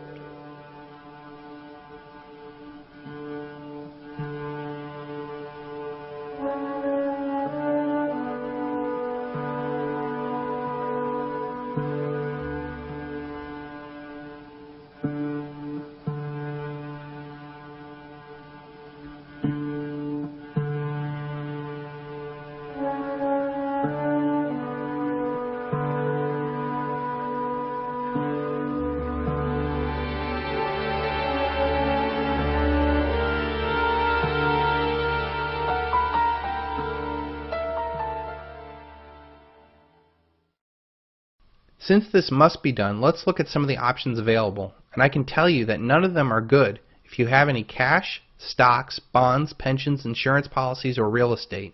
The government can massively raise taxes and cut spending that would destroy an already weak economy.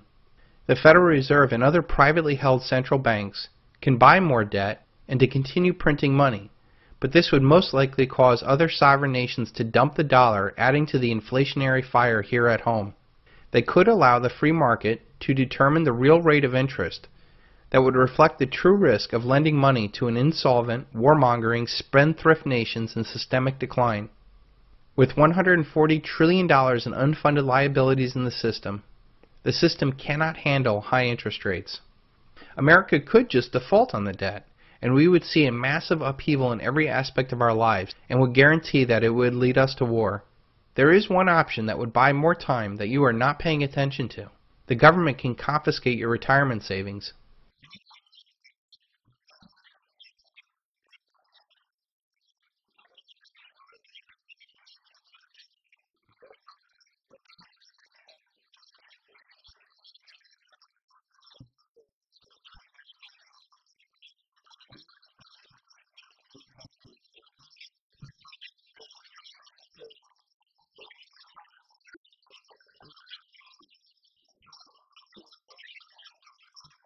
This is a very real and distinct possibility when governments cannot raise capital in the bond markets, or when governments cannot raise taxes in a faltering economy. They could very easily go after the fat, free money sitting in people's retirement accounts. If that was just the end of the thieving, that would be one thing, but it never stops there. When Argentina went through their hyperinflation, they froze all accounts, checking, savings, retirement accounts, and then devalued and inflated away the currency. People could only take out small amounts of money out of the bank, while the majority of their assets turned into nothing. Think this won't happen here? Almost a year ago, the Department of Labor floated a trial balloon about annuitizing their 401ks. The plan was to get rid of those pesky and risky managed retirement accounts and put their savings into safe and secure treasury bonds. We are at a point where China, Japan, and the rest of the world refuses to buy any more of our debt. The Federal Reserve is already buying 80% of the new debt and has balked at QE3. And people wonder who in the world is going to buy into the biggest bubble ever? Well, the answer just might be your retirement account. And it didn't take long, but the Treasury has already started the thieving. When we had the debt ceiling debate that was ongoing, the Treasury dipped into the pensions. They bought a couple days by not meeting its investment into government retirement funds. But this trial balloon is just tipping the toe into the water of the trillions that we'll see before all this is over. There will be no grand reform, and everything is going to plan as the world gets ready for the largest wealth transfer in human history. To the millions that have been riding this Ponzi gravy train, they are going to meet a very rude awakening when the dollar collapses. These people will have their paradigm shattered when the wealth that they thought they had is wiped away. They will also be out of a job and realize that they're ill-prepared to join a very real economy. During the collapse of the Soviet Union, those that worked inside the system were the last to adapt to a new paradigm, and often failing to adapt at all. Those that see this mathematically inevitable collapse coming and actually do something about it will have a huge head start as the rest of the world tries to figure out what the hell happened. Unlike us, when we reach the end of our credit line, the government will never stop its profligate ways. It will simply blow through every dollar it can get its hand on, trying to put off the day of reckoning. I believe that before all this is over and the dollar dies, your retirement funds will be wiped clean. If you have a 401k, IRA, Roth IRA, Social Security, annuity, insurance, or any long-term savings plan or pension, be prepared to have it destroyed by inflation or outright confiscation. My question to you is, what are you going to do about it? The alarm has been sounded. The Treasury is coming. The Treasury is coming. Are you going to risk your entire life savings in the hopes that this Ponzi scheme will pay out before the collapse? Will you wait until the real purchasing power of those dollars are worth nothing? Or will you get out while the music's still playing? What is worse, paying a 10% penalty or a 100% confiscation penalty? If you can't get your money out, borrow against it. And if you can do neither, kiss it goodbye and start preparing for something else. The United States can pay any debt it has because we can always print money to do that. So there is zero probability of default. We don't have a system that's working. We have one that basically moves cash around, and we can guarantee cash benefits as far out and at whatever size you like, but we cannot guarantee their purchasing power. It doesn't get any more clear than that. It is not the strongest of the species that survives, nor the most intelligent that survives. It is the one that is most adaptable to change. Charles Darwin. You can fool some of the people some of the time, but you cannot fool all of the people all of the time. Abraham Lincoln. We are in a major paradigm shift that, like a tsunami, starts slowly and ends up with the landscape wiped clean. The paradigm shift is from paper assets into real, tangible assets. This shift happens every generation or so, where one asset class dramatically outperforms another. In the 1940s and 1950s, paper assets like stocks and bonds were the place to be. In the 60s and 70s, real assets like oil, cattle, and precious metals were the best performing assets. In the 80s and 90s, paper assets once again reigned supreme. Since 2000, there's been a real rush from paper assets into real assets. This paradigm shift will be much more dramatic than anything we've seen in our lifetime. This asset shift is going to coincide with other major shifts in demographics, politics, and world power. The collapse of paper assets will not only include stocks and bonds, it will be the collapse of the entire basis of our society, the dollar. The dollar is the nexus of all commerce and is our way of life. The almighty dollar has terminal cancer, and it will not recover to live to see the next paradigm. The shift from paper assets to real assets is driven by money debt creation. Since our dollar is debt, it is necessary that more debt is created every year in excess of the debt and interest accrued the year before. The majority of this debt was created during boom times when no one feared debt. When the inevitable slowdown came, the elite created more money and debt to keep the system going. This new money and debt creation, relative to the amount of goods and services available in a slowing economy, produces more inflation, which naturally boosts the value of real assets. This cycle has been successfully managed by the elite in the past with the creation of Bretton Woods, the closing of the gold window, the creation of the petrodollar, Paul Volcker raising interest rates to 22%, the banker bailout. The truth is that while $700 billion is an awful lot of money, it is not nearly enough. And QE 1 and 2. This time there is no way out except for a default. How that default plays out is still up in the air. I believe we'll get another deflationary shock to scare Congress and us to create more money, and then it's off to the hyperinflationary printing presses. The only way to protect yourself from this mathematically inevitable disaster is to sell all of your paper assets now and buy real tangible assets. One of the most common misconceptions of real tangible assets is the thought that real estate is a real tangible asset. After all, it is called real estate. Real estate is much more a paper asset than it is a real tangible asset, and it will suffer tremendously during the dollar collapse. Real estate is often the biggest question I get in my strategy sessions. Real estate is such a huge personal investment, so it's hard for people to think rationally and unemotionally about it. If you can not only grasp this idea, but have enough courage to follow through with your idea, this could prove to be one of the most important decisions you'll ever make. I want to lay out as many reasons as I can on why you should sell all of your investment real estate portfolio right now. I would have preferred if you sold your real estate and bought real tangible assets like I did in 2005, but we're on the verge of another leg down in real estate, and the name of the game is wealth preservation. Beyond wealth preservation, I believe those that hold their wealth in real tangible assets will see a massive increase in real purchasing power. So here are all the reasons why you should flee the investment real estate market while you still can. Number 1, real estate is not a tangible asset. Sure, property is real and tangible enough, but its value is dramatically affected by the paper debt market. Almost all real estate is bought with mortgages, debt, and leverage. Even if a property is paid in full with cash, its value is directly affected by competing bidders who are using leveraged debt to pursue that property. If you still think your property is a real asset, ask yourself, what is your property worth without a 30-year mortgage? What is it worth if interest rates are, say, 10% instead of 4%? What is the cash value of your property if there is no credit market at all? What is the value of your property if and when the dollar collapses? The answer should show that the value of real estate is much more determined by the paper debt market than its real, tangible value. Number 2, most of your real estate is not an asset at all. Most real estate is non-income producing property. If your property does not prove to be a cash flow positive asset, it is by default a liability. When you factor in all the taxes, interest, maintenance, and upgrades, you will see what a drain it can be. That is not to say that it does not have value. It's just not an asset. Number 3, look at the real rate of return.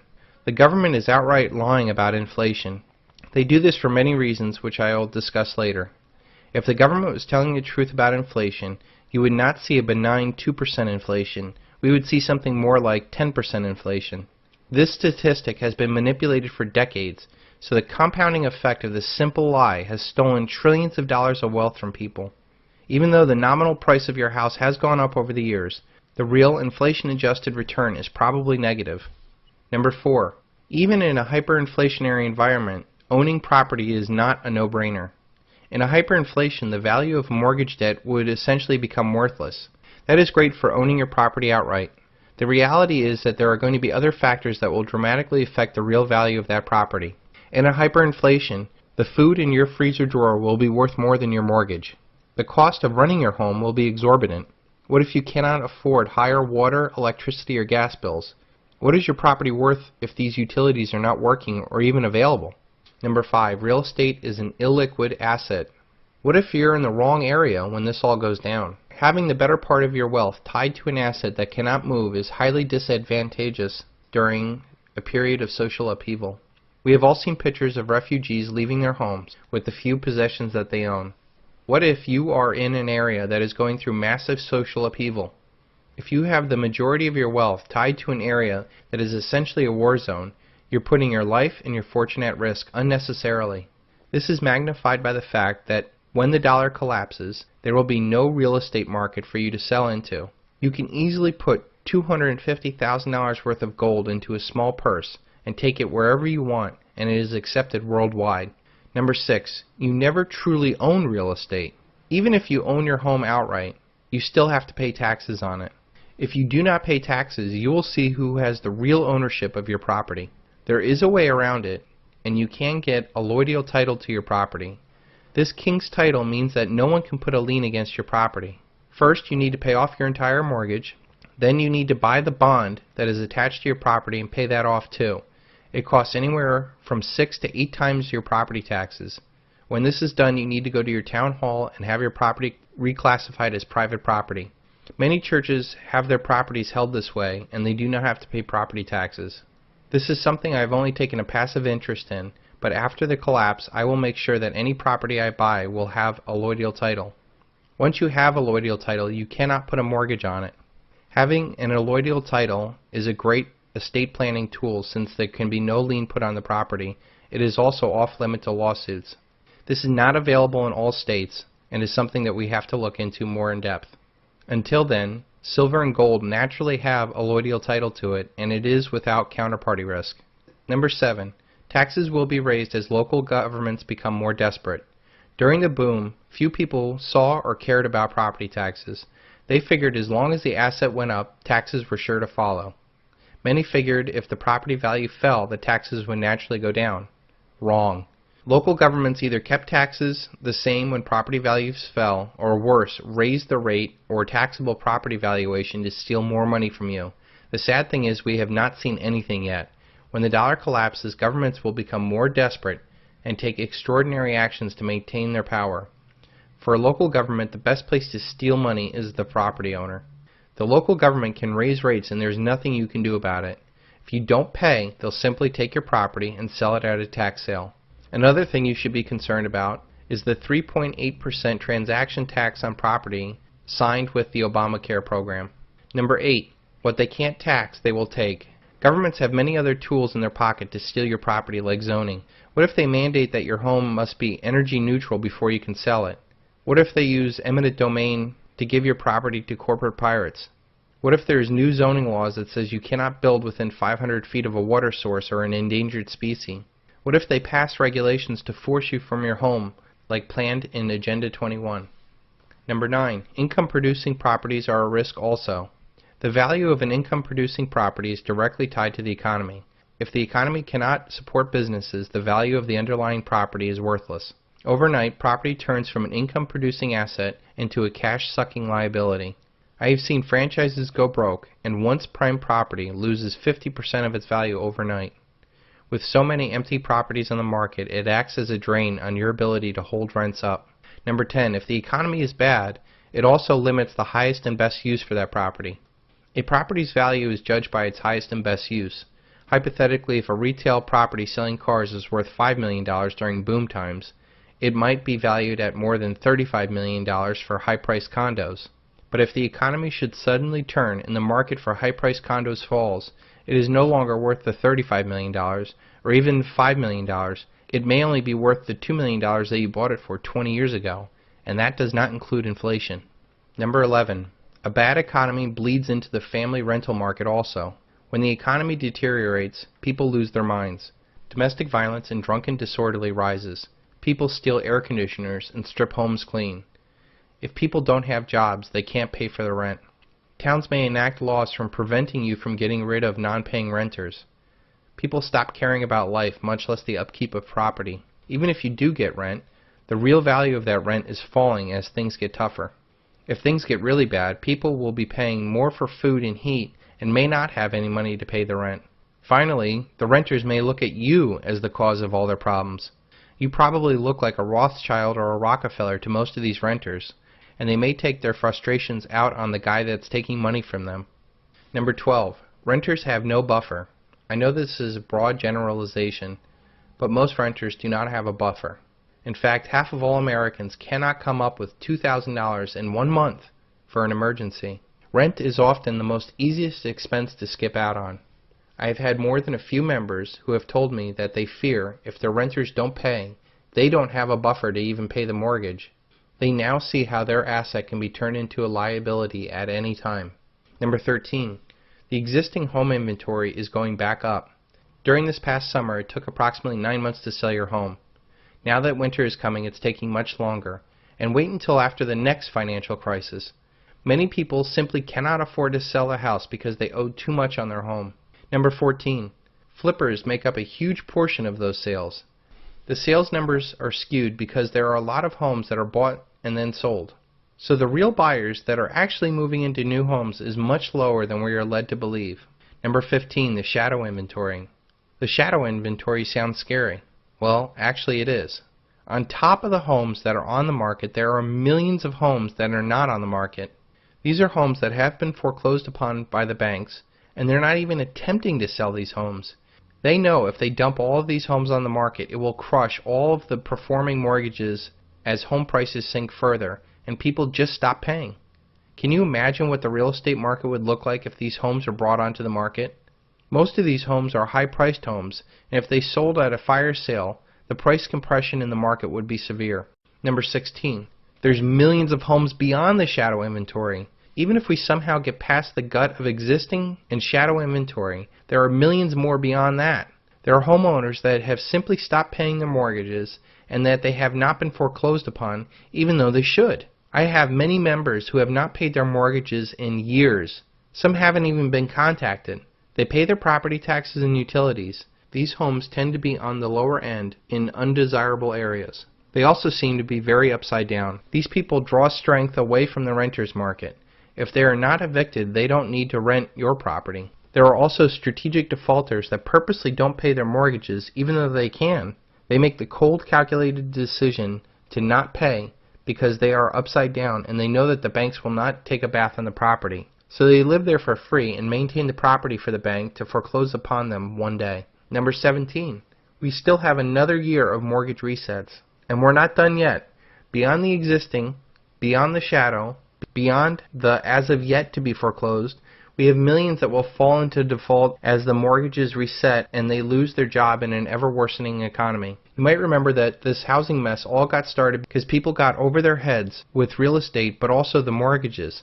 People with no jobs or income now had exploding mortgages that reset at double the payments.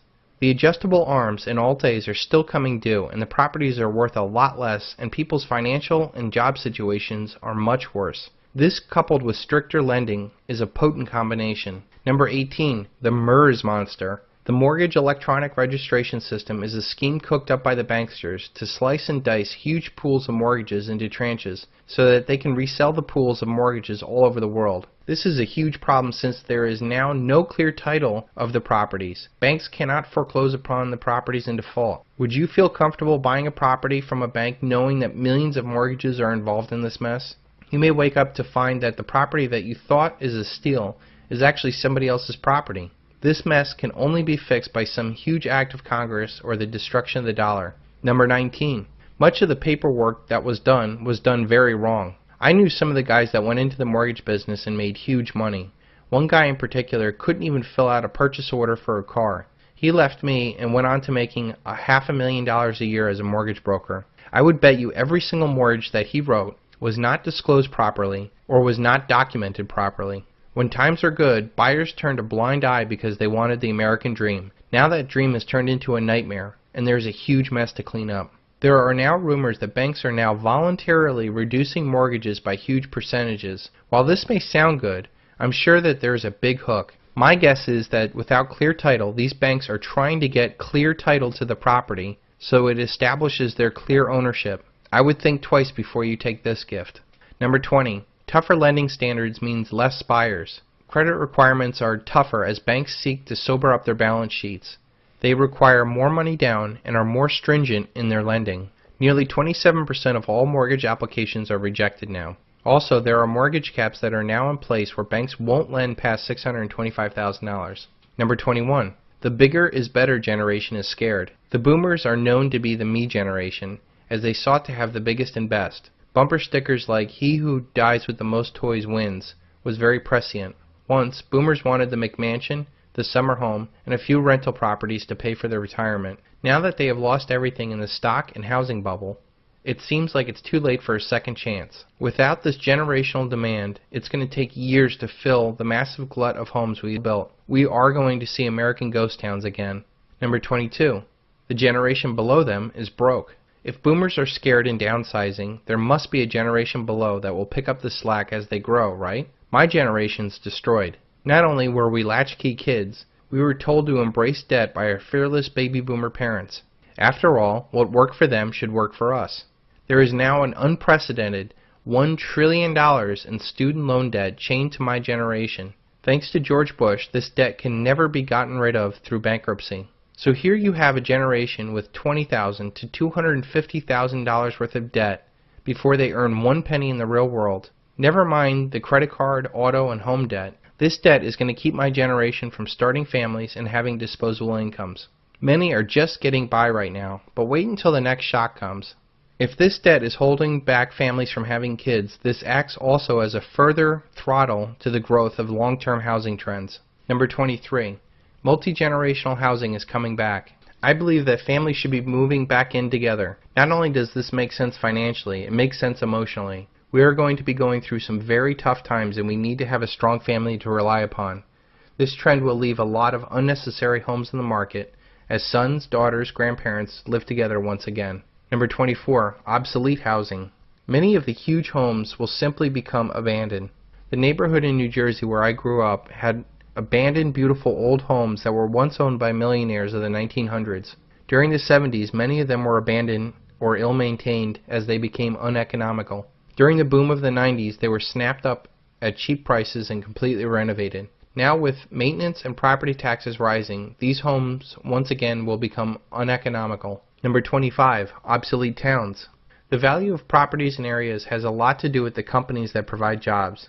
In Cleveland, many of the jobs that have left a huge hole in the economy. If cities and towns cannot keep their businesses, they are doomed.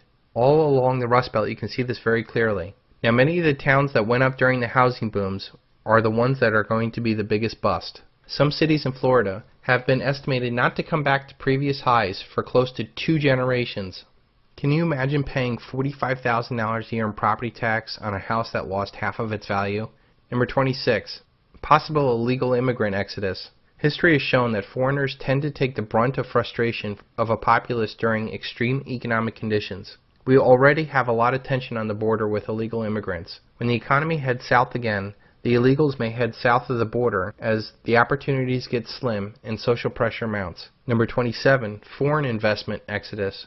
Right now, many foreigners are snapping up land on the cheap. Brazil and China have been making a lot of noise lately with their purchases. If I'm warning Americans about how bad it's going to be in American real estate, that should be double for foreign investors. You see how quickly our nation declares war and seizes or freezes assets. Just look at Libya. I strongly believe that we are going to see another war soon. In this scenario, all foreign assets would be seized. Even if that doesn't happen, taxes could be raised or many other things could affect the value of that property. Number 28. Capital flows east, not west. We are also seeing a political, financial, and eventually a military power shift to Asia. The best and brightest came to America because there was opportunity. Now capital is exiting the Anglo-American Empire and heading to Asia. This shift to power will affect property values as real money would rather be in Hong Kong or Shanghai rather than New York or London. Some of the best minds are purposely not living in America, and this trend will continue. Number 29. The most important factor in the housing market is jobs. We are in a death spiral for jobs. We have had our manufacturing gutted and sold overseas by the elite for them to make a quick bonus. Do you remember Ross Perot and his giant sucking sound? To those of you in the audience who are business people, pretty simple. If you're paying $12, $13, $14 an hour for factory workers, and you can move your factory south of the border, pay $1 an hour for labor, hire a young 25, that's assuming you've been in business for a long time, you've got a mature workforce. Pay $1 an hour for your labor, have no health care, that's the most expensive single element making a car, have no environmental controls, no pollution controls, and no retirement, and you don't care about anything but making money, there will be a giant sucking sound going south. He said until the price of labor is on par with the slave labor in other countries, jobs will never come back. It is sad that we did not listen to him back then. The other factor is 70% of the economy is a consumer economy. This is a massive malinvestment in capital. How much consuming will there be when the dollar is destroyed? How many jobs out there serve no real purpose in a paradigm based off of real assets? If you are in banking, sales, or work for the government, chances are you are not an integral part of the economy. We need engineers, farmers, mechanics, and people with real skills to do real things. Number 30. Even when jobs come back, it will not be good for housing. We have grown up with the American dream of instant millionaires and easy credit. This new paradigm will be much slower and much more grounded. Gone will be the speculative excesses of easy credit. In the new paradigm, lending rules of yesteryear will be the rules of the future. Big money down, strong job, and personal references. This will hopefully lead to a more rational prices in housing. Jobs may come back one day, but it will probably be generations before we get through the speculative insanity of the housing bubble. This video has been mostly focused on investment real estate, but most of you only own your home. If you own a home in an urban area, I recommend that you get out while the music's still playing. Suburban areas will be much safer, but not much. If you are in a good area, I recommend that you do not pay off your mortgage even if you can. Borrowing money at 4% for 30 years is an absolute steal. Use that money to buy real assets that are now returning 20+% a year. You can pay off the mortgage with worthless dollars later. I also recommend that people buy in an area that is near water and food. Owning a home is much more desirable than renting during a financial crisis. Most rentals are near other desperate people. Having your own castle to defend is vital to surviving a collapse. Being evicted during a collapse is a very dangerous experience. And just remember the 3 most important rules of real estate: location, location, location. The day after Bernie Madoff was exposed, hundreds of very wealthy and connected investors faced a new paradigm. Everything that they knew and relied upon turned out to be a lie. Most Americans passed it off as poor billionaires, they have to live like us now. But I wanted to get past the initial reaction to see how these men reacted to this new paradigm. Retired British Army Major Bill Foxton was known for his sharp wit and red hair. When he found out his entire life savings was wiped out in the Bernie Madoff Ponzi scheme, he calmly sat down on a park bench near his house and blew his brains out. An HSBC banker, Kristen Schnorr, was staying at the Jumeirah Carlton Hotel while his apartment was being renovated. A hotel worker found Christian naked and hanging by a belt in his closet. Christian managed $1 billion in funds that were wiped away in the Bernie Madoff Ponzi scheme. René Thierry Magnan de la Villehouche saw his fortune and his loved one's money disappear along with his clients when he lost $1.4 billion he had invested with Bernie Madoff. He was found in his office at his desk on a Tuesday with both wrists slashed and a bottle of pills nearby. His family's wealth traces its origin back to the 17th century. His family was so rich and prominent that it actually loaned King Louis XIV money. These 3 were very sharp, educated, and well-connected men. They could have very easily have led a very comfortable life with their knowledge and connections. I believe in the end, the shock of a new paradigm far outweighed their financial losses. The fact that they had been suckered and that they were complicit in the bankruptcy of their friends and family was too much for them to bear. The whole government is a Ponzi scheme. Bernie Madoff. Every single person in this world is going to go through what these 3 men went through when the global, generational, fiat Ponzi scheme of the world's currencies collapses. If these guys literally bit the bullet and still had resources at their hands, how do you feel the average American is going to handle the shock of a new paradigm?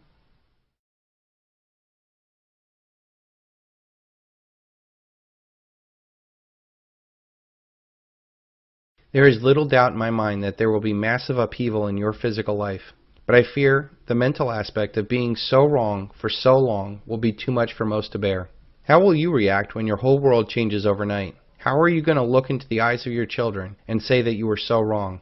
Maybe you still think that it's not going to happen. If I'm wrong, then you'll be fine. But what if I'm right and you did nothing?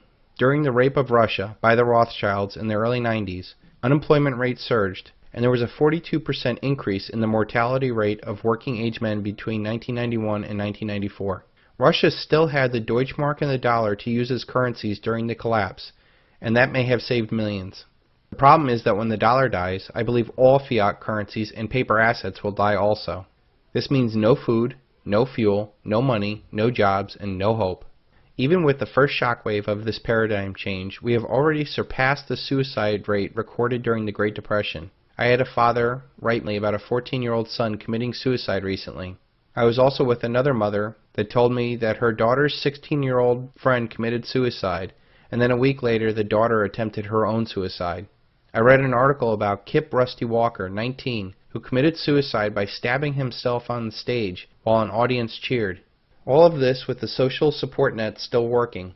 How do you think it will be when things actually get real bad? 2 times, 5 times, 10 times as bad? I believe that it will be catastrophically worse. It seems that every one of these school shootings or mothers killing their children are from people who are on some psychotropic selective serotonin reuptake inhibitors, or SSRIs, more commonly known as antidepressants. These drugs are extremely powerful and can cause psychotic breaks that leads to violence. There are websites that documented 4,300 cases of crimes that are related to these drugs. These stories include everything from the Virginia Tech shooter to the mom who drowned her 5 kids in the bathtub. I would say that these drugs are much more dangerous than guns because they cause people to break from reality. We will see later about the mass medication of America and the real reason why marijuana is illegal. But I do want to warn everybody of one thing. Nearly 10% of the country, or 27 million Americans, are on these drugs. Please understand that there is only a 1-month supply in the system.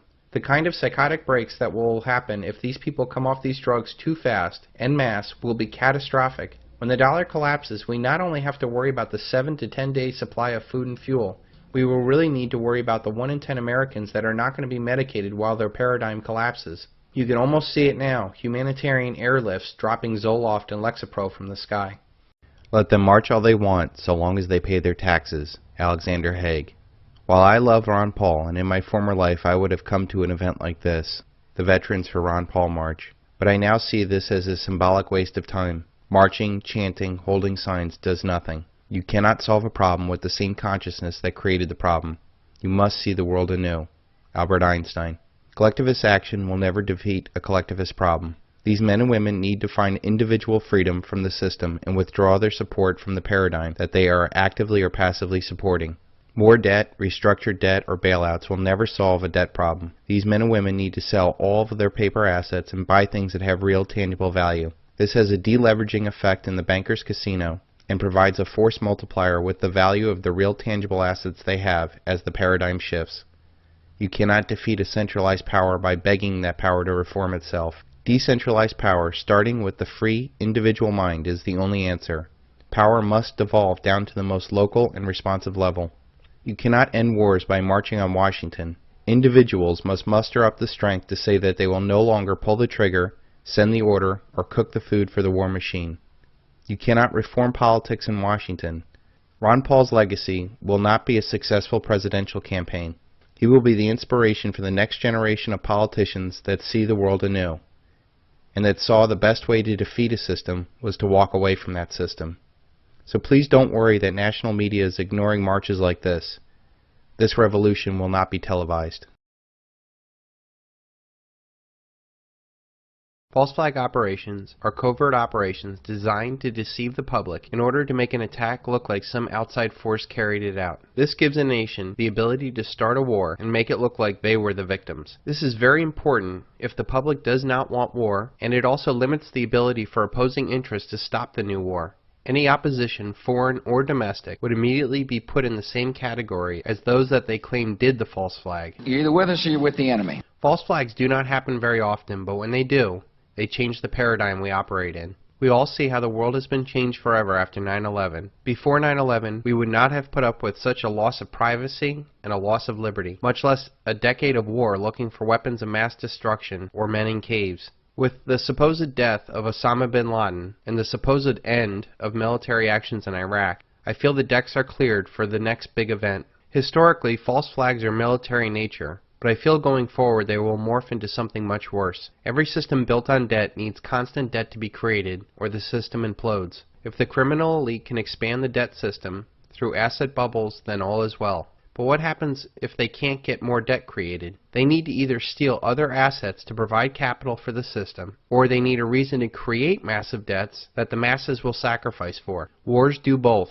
With war, the criminal elite can confiscate the natural resources of other nations and provide the context to create massive amount of new debt. Our paradigm is failing, and there is no fixing it.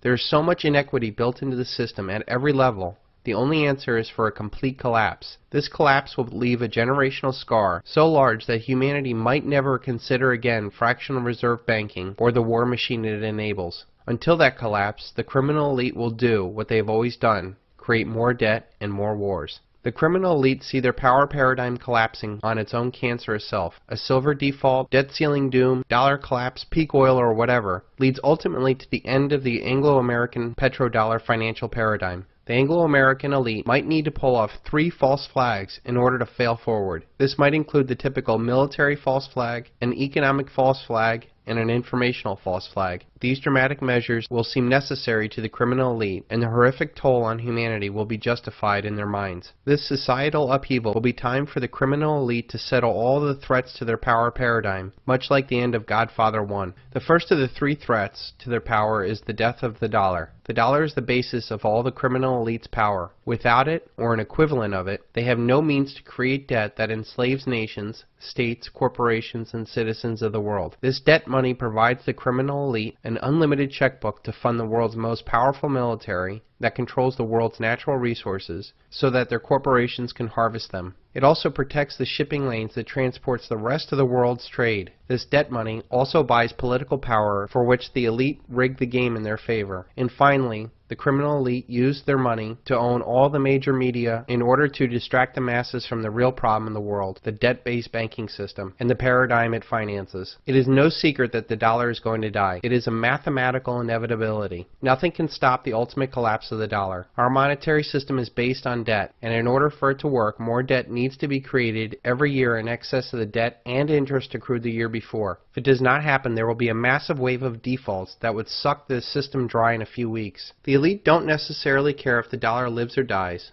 They just want to control the world's currency. They would ultimately like to have a global international currency that would be far away from pesky national politicians. So if the dollar is doomed, how can the criminal elite fail forward? They can create a financial crisis so incredible that desperate people would beg the elite to make the pain stop. They did this in 1907 to set the stage for the Federal Reserve. They did this in 2008 when they held up America for $700 billion. They will do it again and use the line of stability as the main reason why we should accept their new corrupt plan. I don't think that they could pull off something this large without a much larger distraction to silence the masses. The only thing big enough to scare the masses under the protective hug of the elite is another world war. This war can put an end to another threat of the current world order, the anti-hegemon. Non-Anglo-American nations like China, Russia, Iran, Venezuela, among others, have been gaining an incredible amount of power.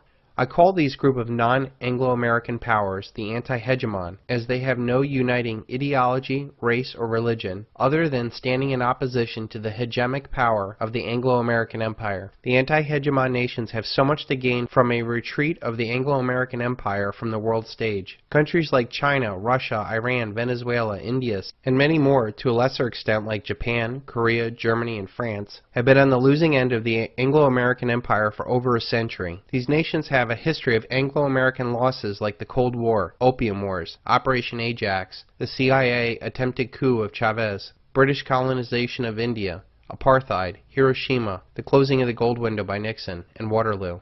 These are only some of the examples the Anglo-American elite have used in the past to ensure their supremacy. The Anglo-American elite have used every form of deceit to change or cheat the rules in pursuit of world domination. I believe the most likely event for a military false flag will be an American ship sunk in the Strait of Hormuz, supposedly by the Iranians. In order to understand this, it is imperative to understand the petrodollar. After Nixon took the dollar off the international gold standard, the Anglo-American elite devised a way to back the dollar with oil. Without going into too much detail, the plan was simply for their Arab partners to raise the price of oil dramatically and only sell their oil for dollars. They would then recycle all of those dollars back into the Anglo-American financial centers. So if you ever wondered why the Arab nations that called us the Great Satan gave us all their dollars, you now know why. The defense of this petrodollar standard has led us to invade Iraq when Saddam Hussein sold oil for euros, and Gaddafi in Libya when he proposed that he and other nations sell their oil for the new gold dinar.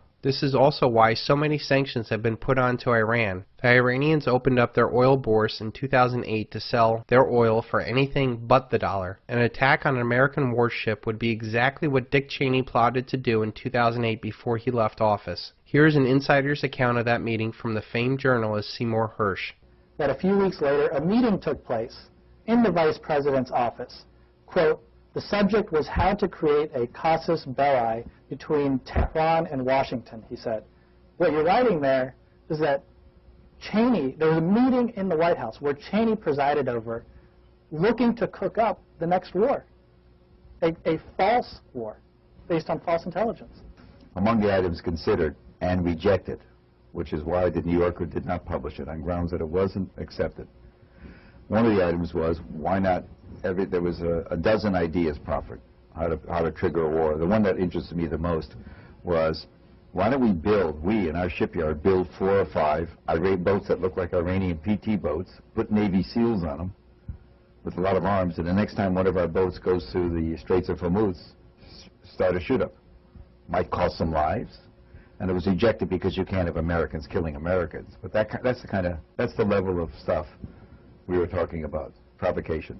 I don't even think that it necessarily be an American that pulls off this attack on the American ship. If you look at who's been pushing for war with Iran the most, it is Israel, and the neocons that got us into the last war. They proudly talk about how they get us to fight their wars. Here's a clip of Israeli President Benjamin Netanyahu talking about their secret weapon.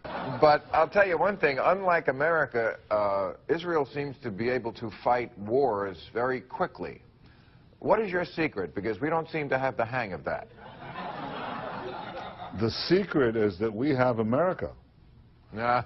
And America, you see, the point is that Israel... If you think that that was just a slip, please look into Project for a New American Century or the 1967 USS Liberty incident, where unmarked Israeli planes attacked and nearly sunk the most decorated ship in our fleet with the purpose of getting the United States to attack Egypt. A false flag attack, like an American ship sunk in the Strait of Hormuz, would also keep Iranian allies like Russia and China at bay, much like the 9/11 attacks kept them from using their power to stop the United States from invading Iraq. The world is a much different place than it was in 2000, and China and Russia have learned a lot, as they have been vocal opponents of many of the pressures the Anglo-American empire has applied to Iran.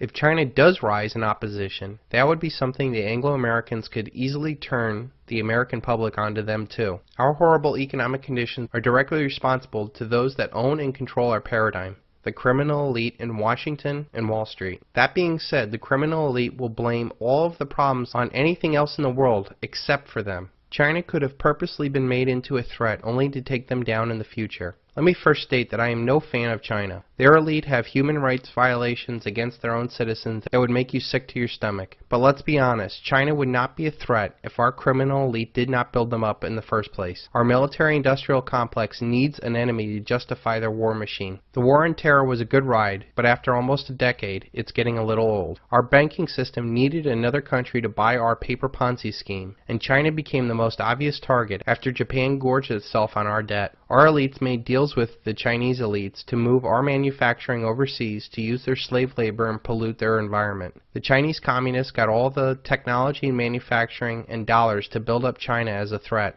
Our elite did this to make tremendous profits and keep the dollar paradigm going. But in the end, I believe that our criminal elite may use China to be the next enemy in a paradigm-shifting war. Since China has now said no more American debt, the Federal Reserve has stepped up as the buyer of last resort. This has bought us some time, but there's a huge economic difference of recycling dollars already in circulation, like the Chinese dollars, than freshly printed ones like that from the Federal Reserve. The Anglo-American elite must solve Triffin's dilemma, where a world currency reaches its apex and must be allowed to default, but somehow not drag down the rest of the world with it. The elite have been trying to get regional and ultimately global currencies in place to solve this dilemma. Now, no nation is going to give up their power to create money, especially now that we're looking at the euro imploding. The only option, I feel, is to do it the old-fashioned way, through war. The only thing the United States is really good at now is exporting debt and bombs. There is way too much at stake for our elite to just silently walk away into the night without a fight. They are trying to keep things going by now fighting 4, 5, 6 wars in the oil-rich Middle East and North Africa region. But the writing is on the wall. The debt ceiling will continue to be raised, and money and debt will be created, and the war machine will continue to churn. This will not end because the elite will say, we can't do this anymore. If anything, history has shown that when the chips are down on the table, they will double down and go off to war.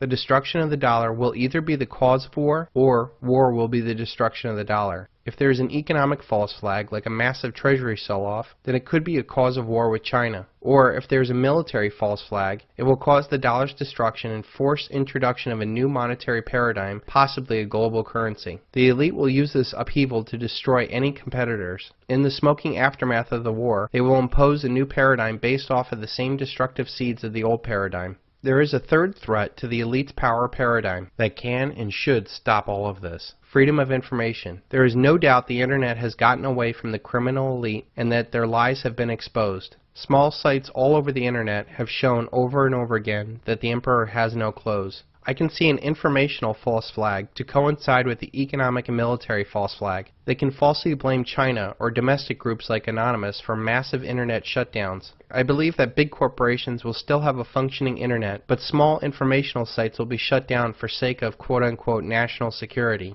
Perhaps it could even be something much worse, where they shut down all free speech and opposition for the sake of national security. I believe ultimately a wide-awake humanity will put an end to all these forms of treachery. We have the benefit of seeing the same playbook over and over again throughout history, and if they do try another false flag, it is imperative that we question the perceived reality and wake humanity up before we get marched off to another war. Our job is not necessarily to fight this evil. We only need to expose evil so it will cease to have power. The real challenge is to show people that the good that they think they are doing is really evil, and they will no longer do it. We need to convince our fellow citizens that debt and war are evil, and we need to rid this scourge from humanity once and for all. The timing and order of all this is unknown, but just know that it's going to get dramatically worse before it gets any better. Every 80 years or so, a paradigm dies and a new one is born out of the ashes of the old. 80 years ago, we had the Great Depression and World War II, and this was the creation of our current paradigm. 80 years before that, we had the Civil War, and 80 years before that, we had the Revolutionary War. So far, the United States has survived and has gone on to become a global superpower. This time around, we have the possibility of a revolutionary war, a civil war, or a world war,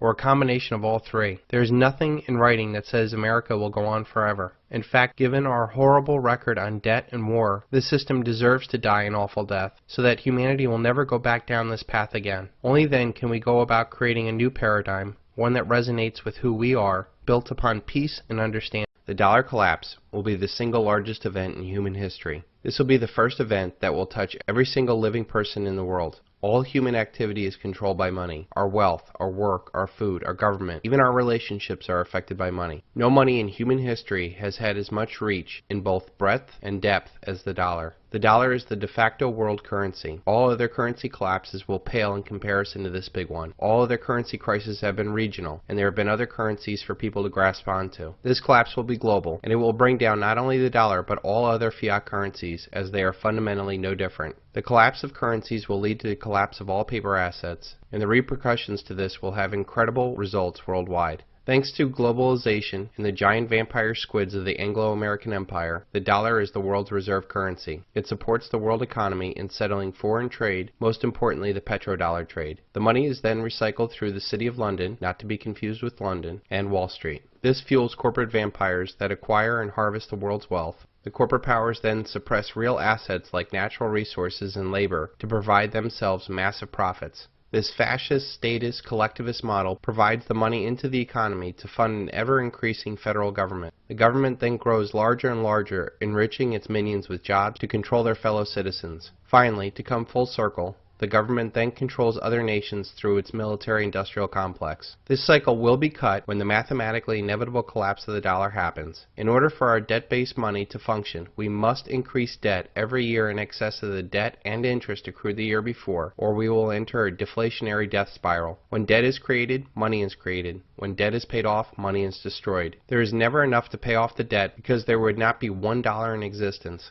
We are at a point where we will either default on the debt or create more money in debt to keep this cycle going. The problem is, if you understand anything about compounding interest, we are reaching a hockey stick moment, where the more debt that is incurred, the less effective it is, and this leads us to hyperinflation. There are only two actors needed for this hyperinflation: the lender of last resort, the Federal Reserve, and the spender of last resort, the government. These two can and will blow up the entire system. I believe that they will wait until the next crisis and the whiff of a deflationary depression before they fire up the printing presses. That crisis is coming very soon, as we can only kick the can down the road so long. Money and emergency measures will be worn out. The fact that none of the underlying problems that caused the 2008 crisis have been resolved. The only thing different from the 2008 crisis is that instead of corporate problems, we now have national problems. In this movie, Greece will play the role of Lehman Brothers, and the United States will play the role of AIG. The problem is there is nowhere to kick the can down the road, and there is no world government to absorb the debt yet.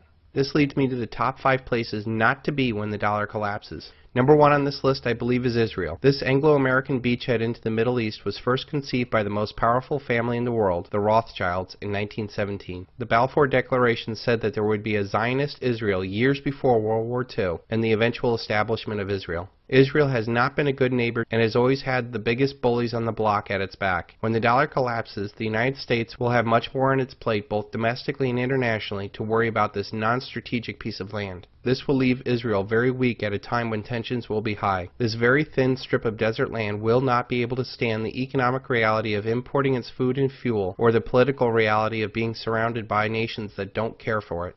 Second on this list I feel is Southern California. The land of fruit and nuts turns into battlefield Los Angeles. 20 million people packed into an area that has no food and water is not good, to say the least. Throw on top of it huge wealth disparities and the proximity to a narco state, and this does not bode well. We have seen the riots for Rodney King, but what will happen when the dollar is destroyed and food and fuel stop coming into this area? Number 3 on this list is London. The land of Big Brother and the former empire of the worldwide slave and drug trade will suffer heavily. The stiff upper lip that the British elite ingrained in their subjects will not work anymore as the British population explodes. People will sacrifice and unite for any foreign enemy, but not if that enemy has always been the British elite. The Anglo-American Empire may pull off another false flag to distract its population on another Emmanuel Goldstein like in 1984, but I feel this collapse will happen before they can pull it off. This will make all eyes point at the British elite as solely responsible for this catastrophe. We have seen massive riots for soccer matches with hooligans. What will happen when the food and fuel gets shut off to this tiny island?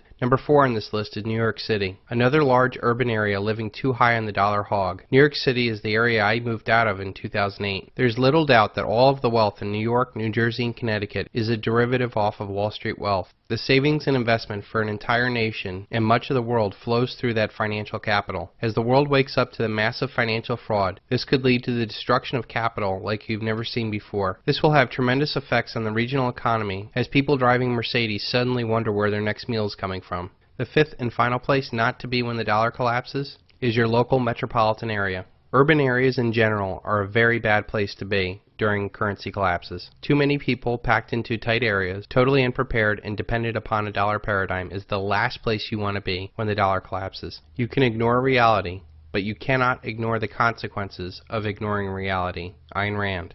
To sum it up, those areas that lived highest on the hog in the dollar paradigm will most likely be the worst places to live when the dollar collapses. Most that live in urban areas will probably pass this off as doom and gloom, but rest assured, this dollar collapse is happening.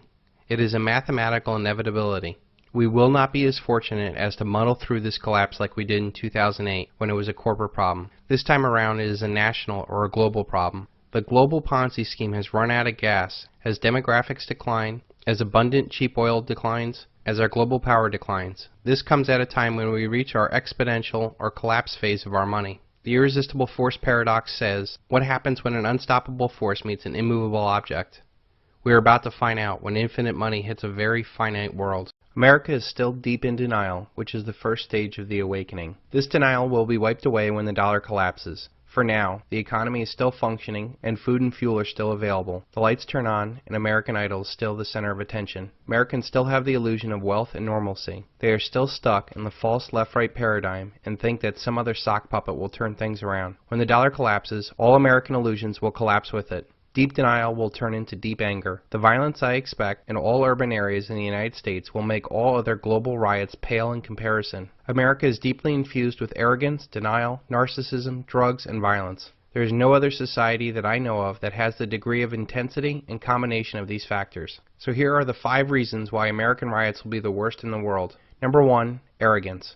Don't let anybody make you think that God chose America as his divine, messianic force to be a sort of policeman of the whole world. God has a way of standing before the nations with judgment, and it seems that I can hear God saying to America, you are too arrogant. If you don't change your ways, I will rise up and break the backbone of your power. And I'll place it in the hands of a nation that doesn't even know my name. Be still and know that I'm God.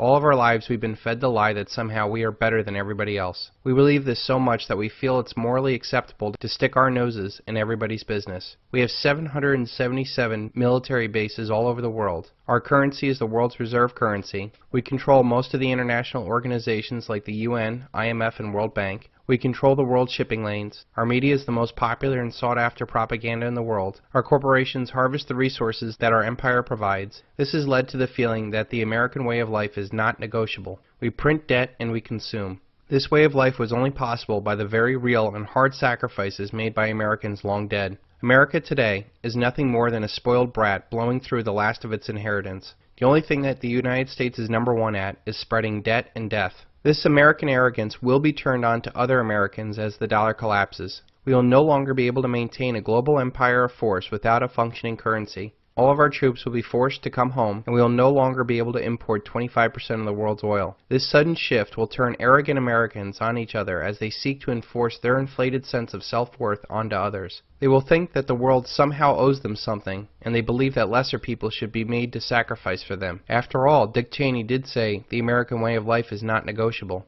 Everything is fine today. That is our illusion. Voltaire. The second factor, and what will make American riots the worst, is denial. For those that aren't arrogant, they are in denial, and somehow they will be okay as they are good people. They believe that America will recover and the American dream is still alive. They believe this because they either lack the ability to logically see through the lies, or they believe that people ruling them have the same morals as they do. You cannot spread freedom with war. A nation cannot enforce their will upon another nation any more than you can enforce your will upon another. There will always be blowback, and of course that is the plan of your rulers. They do not share the same values as you do. They seek to create chaos and division so that they can garner more power and profits. You can ignore reality, but you cannot ignore the consequences of ignoring reality. Ayn Rand. The dollar collapse will end the ability of the average American to deny their active or passive participation in the dominance of the world by spreading debt and death. When people's entire life savings are wiped away, they will wonder what their life has been all about. All of the missed times with their family, connections with others, have been stained by the pursuit of material gains. Only when everything is taken from them will they start to see the real importance of life. Many will not be able to come to terms with this coming reality. Those that are aware and prepared stand a great chance of making it through this paradigm shift and thriving. Number 3 on the list is narcissism. The amount of narcissism in America is epidemic. The fascination with celebrities and their clothes consumes so many women. Men are addicted to worshiping sports figures. We have a fear of competition, and we view others as enemies. This leads to shallow and transitory relationships. Americans consume their way into debt as they try to create an outer facade to hide the inner void in their vapid lives. The baby boomer generation is known as the me generation. Their obsessive pursuit of material possessions was matched by their embrace of debt. The dollar collapse is going to hit the baby boomers the hardest, as they're forced to come to terms with the trail of pain that they have left in their wake. Broken families and debt are just the tip of the iceberg. The war and the debt machines they enabled and unleashed upon the world is a much harder reality that they will have to deal with. The real problem is the sad fact that most of them will be too old to get a second chance on life. Number 4, drugs. Millions of Americans have turned to drugs to fill the void of their true purpose in their lives. Instead of dealing with a past hurt or seeking a higher purpose in their lives by helping others and using their natural talents to make the world better, people turn to drugs. The worst kind of drugs are the ones that people believe that are making them better. Powerful psychotropic drugs like selective serotonin reuptake inhibitors, or more commonly known as SSRIs or antidepressants. These drugs are extremely powerful and can cause psychotic breaks that lead to violence if they come off them too soon. I would say that these drugs are much more powerful than guns because they cause people to break from reality and cause violence. I don't have time just yet to go into the mass medication of America or the real reason why marijuana is illegal. But I do want to warn everybody of one thing. Nearly 10% of the country, or 27 million Americans, are on these antidepressants. Knowing that there is only a 1-month supply in the system, and the kind of psychotic breaks that will happen if these people come off these drugs too fast, this is definitely not a good thing. When the dollar collapses, we will not only have to worry about the 7 to 10 day supply of food and fuel in the system, we will also have to worry about the 1 in 10 Americans who are not going to be medicated when their world paradigm collapses. The 5th reason why American riots will be the worst is violence. Violence has been a part of the American culture since the beginning of our country. We have the most armed population and the highest crime rates in the world. The violence we will see in some parts of this country will be as bad as the Reign of Terror from the French Revolution. Some parts of this country will try to confront a post-dollar paradigm by embracing freedom and honest money. Others will try to hold on to power by becoming more tyrannical and finding enemies with their neighbors. We are surrounded by violence, and we have been desensitized to antisocial behavior. Our movies and video games show killings of others, but rarely the consequences of those actions. Other antisocial behavior has been normalized. I even realized that some of my favorite shows like Seinfeld or Curb Your Enthusiasm was really all about normalizing antisocial behavior. In fact, in the season finale of Seinfeld, Seinfeld, it was based off of a man getting mugged, and all four main characters not only not helping the man, but actually making fun of the man as he's violently robbed. This lack of empathy is at the root of our problems. So now we have a society that cares only about themselves and their own materialistic needs. But we also have a society that no longer cares about other people's feelings. The American riots will be the worst in the world because of the amount of arrogance, denial, narcissism, drugs, and violence in our country. These factors are systemic and affect every level of society. I do fear that our nation is sick enough to unleash a series of false flag events and spread our violence even further. It does appear now that a lot of these torpedo attacks were from the sonar man, you see, and they get keyed up to a thing like this. Everything they hear on the sonar is a torpedo. You're pretty sure there was a torpedo attack then? Oh, no doubt about that, I think. No doubt about that. No, it was just confusion. And events afterwards showed that our judgment that we'd been attacked that day was wrong. It didn't happen. The violent anger phase of the 5 stages awakening will not last long and will not happen in every part of America. There will be a few months that will shake the faith of mankind. Those that live by the sword will die by the sword. But after the most violent are either killed or brought to justice or just burned out, we will enter a societal depression as we try to come to terms with what just happened. This period could last for years as we struggle with the loss of wealth and life. I am hopeful that this collapse will actually be the beginning of something really great for mankind. A new paradigm not based on debt and death is a very real outcome of this collapse. With the collapse of the dollar, those that were lured into a senseless, narcissistic consumer lifestyle will be forced to come to the understanding that instant gratification is not why we were put on this earth. Those that were ill prepared for the collapse will start asking questions. They will seek answers, and then they will want blood. The elite that created, perpetuated, and profited off this paradigm will be running for cover as the world wakes up to what they have done. This new way of life will flush away consumerism, militarism, and narcissism like a bad habit. I do not believe this collapse will result in a one world order. The elite that are trying to desperately make this happen will no longer be able to operate in secrecy. Their minions will lack any legitimacy with the people that they rule. After all, who's going to trust a president that says he did not see this coming when you and I see it coming from miles away? The result after this very violent anger phase is going to be a massive decentralization of power, not more centralization of power. Local communities, cities, counties, and states will assert more power over the daily activities of our lives as power flows to the most local and responsive level. Some will slip into tyranny to make order out of chaos. Others will attract the best and brightest by embracing freedom and honest money. The end result is a life where we can reach our highest and best self. How we get there is a rough road, but one I feel is easily traveled if you're aware and prepared. God, grant me the serenity to accept the things that I cannot change, courage to change the things that I can, and the wisdom to know the difference. There are 2 ways of going through life. One is to go with the tide, the other is against the tide. There is the way of walking away, and a way of aggressive resistance. There is the way of a swaying palm tree and the way of a solid oak. There is a way of voluntary cooperation and a way of forced servitude. There is a way of moving on and a way of forcing something that is not there. There is a way of knowing everything happens for a reason and a way of vengeance. There is a way of grace and a way of competition. In the past 3 weeks, he's the one boy who is finding the warm spot in the heart of competition. And did you make a touchdown? Yeah. It kicked off 3 weeks ago with Berkeley High School. In an unusual pass, the coach wanted the other team to score, as long as Chip Mullen was holding the ball. What did the referee do? Okay, touchdown. Some would not find value of this man in our competitive world. Others would see that humanity needs to find the grace in his world. When not interfered from outside influences, everything in nature is done with perfection and in balance. Some will see this as God's benevolent hand touching everything we do. Others will see this as simply the way things are. You can either accept things as they are or push things to extreme, forcing change upon your world. We see this as empires spread to dominate the natural world. We see this as growing nations build the largest buildings that defy gravity and are designed to scrape the sky. We see this as societies push politics and economics to the extreme. Ozymandias. I met a traveler from an antique land who said, 2 vast trunkless legs of stone stand in the desert. Near them, on the sand, half sunk, a shattered visage lies, whose frown and wrinkled lip and sneer of cold command Tell that its sculptor well made those passions read, which yet survive, stamped on these lifeless things. The hand that mocked them, and the heart that fed. On the pedestal those words appear. My name is Ozymandias, King of Kings. Look upon my works, ye mighty in despair.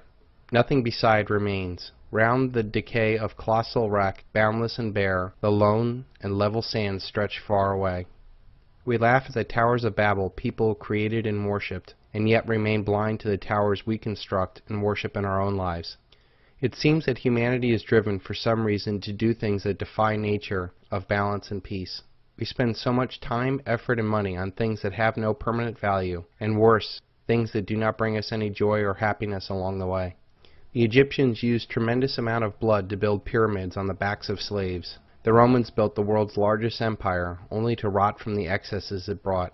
Even today, the American empire, the largest and most powerful empire the world has ever seen, rots and will eventually collapse. And for what? All hail Americanandius, the empire of empires with full spectrum dominance. Oh, how the world shudders at how mighty it is, and the cries of despair for the fear of its wrath. What will future generations feel about us when the American empire collapses and fades from the natural world? We build machines, organizations, and societies that divide and conquer the natural world, instead of seeing that all of life is connected and meant to work together. This is the real reason why things fail. They fail because they are not natural. They lack the why. They lack fundamental purpose. Without a deeper connection and cooperation like that of a thriving ecosystem, all organizations and efforts will ultimately fail. Think about the amazing forces that must work together to support life on Earth. We are a perfect distance of 93 million miles away from a sun that burns at 10,000 degrees. We move 67,000 miles an hour, and our atmosphere protects us from the outer space, as we live in a thin layer of oxygen that is created by a carefully balanced ecosystem, and that even our immune system prevents us from dying. Knowing that this interconnection and cooperation is vital to our existence, why do we insist on building a paradigm that seems to divide and conquer? You cannot solve a problem with the same consciousness that created it. You must see the world anew. Albert Einstein. Some would say that it is human nature to build things to the extreme, only to fall to earth like Icarus. It is wonderful that we possess the imagination, the skill, and the drive to do great feats. We seem to focus on the how and not the why we should do things. Why is it that so much capital and innovation goes into things that destroy the human experience? We spend trillions on weapons to enrich some and dominate others. We spend billions on gadgets to numb us to the natural world and the connections with others. Why? Cui bono? Who does this benefit? There are only two kinds of people in this world, those that want to be left alone and those that just won't leave you alone. There are those that live by grace and those that seek to dominate. Those that won't leave you alone are hurt people from this competitive world, and they have become like their abusers to take an eye for an eye. They seek to pleasure themselves, but also for others to please them too. They seek adoration as they cannot find it in themselves. They seek to be loved because they cannot love themselves. They force relationships based on money and manipulation because that is all they know. They seek to dominate others because they know that they cannot hold on to others any other way. They do not know of grace and love, so they seek to destroy that which they don't understand. Destruction is far easier for them than looking at themselves and changing or addressing a past hurt. When you look at the social predators that sit at the top of the centralized organizations that create, perpetuate, and profit off this unnatural paradigm, it is no wonder we are in a world surrounded by debt and death. Does the hubris and arrogance of these social predators represent the majority of humanity that simply wants to live in peace? No. Why hasn't humanity ever focused all of its wonderful talents and abilities to create a paradigm that is in balance and resonates with something inside of us? Instead of spending trillions of dollars trying to dominate the world for more oil, what about spending that money and living in a renewable balance? Instead of spending more money than we have, what about living within our means? Instead of acting like competitive animals, what about embracing the grace that sets us apart from the animal world? Instead of thinking you can control your world, what about just enjoying the ride? Couldn't all this amazing technical skills and capital be better spent on things that would seek to create a more balanced way of life? What would humanity look like if we did not focus on pushing things to the extreme and focused all of our actions on things that are more natural, like a sustainable way of life? What would humanity be like if we stopped trying to change everybody else and worked on ourselves? What would humanity be like if we divided power so that no social predator could convince good people to do bad things? What would humanity be like if we walked away from things that did not resonate with us? What would the world be like if we all went along with the tide of nature instead of constantly fighting it? Things pushed to the extreme ultimately fail. Every action has an equal and opposite reaction. The law of thermodynamics, mathematical inevitability, reversion to the mean, falling back to earth, divine retribution, coincidence, karma, fate. When will we have the wisdom to see that we cannot change the outside world to make ourselves happy or free? When will we have the courage to change ourselves to make the world happy and free? Only then will the world become a lot less scary and more possibilities open as you come to the acceptance stage of a new paradigm. With the mathematically inevitable collapse of this unnatural paradigm, we have the unique opportunity to use our technical knowledge and advanced communication to build a paradigm that is sustainable and of meaning. Two roads diverged in a wood, and I took the one less traveled, and that has made all the difference. What path are you on? In order for the elite to keep control of humanity, they must keep us in a constant state of perpetual fear. Fear of war, fear of money, fear of politics, fear of status, fear of looking stupid, fear of being different, fear of not being good enough, fear of losing your soul, fear of whatever. They keep us in fear because only then can we be easily controlled. There are two important elements to free your mind from this trap and live life fearless. Number one is education. I have seen a lot of fearless people who have no clue, so education is very important.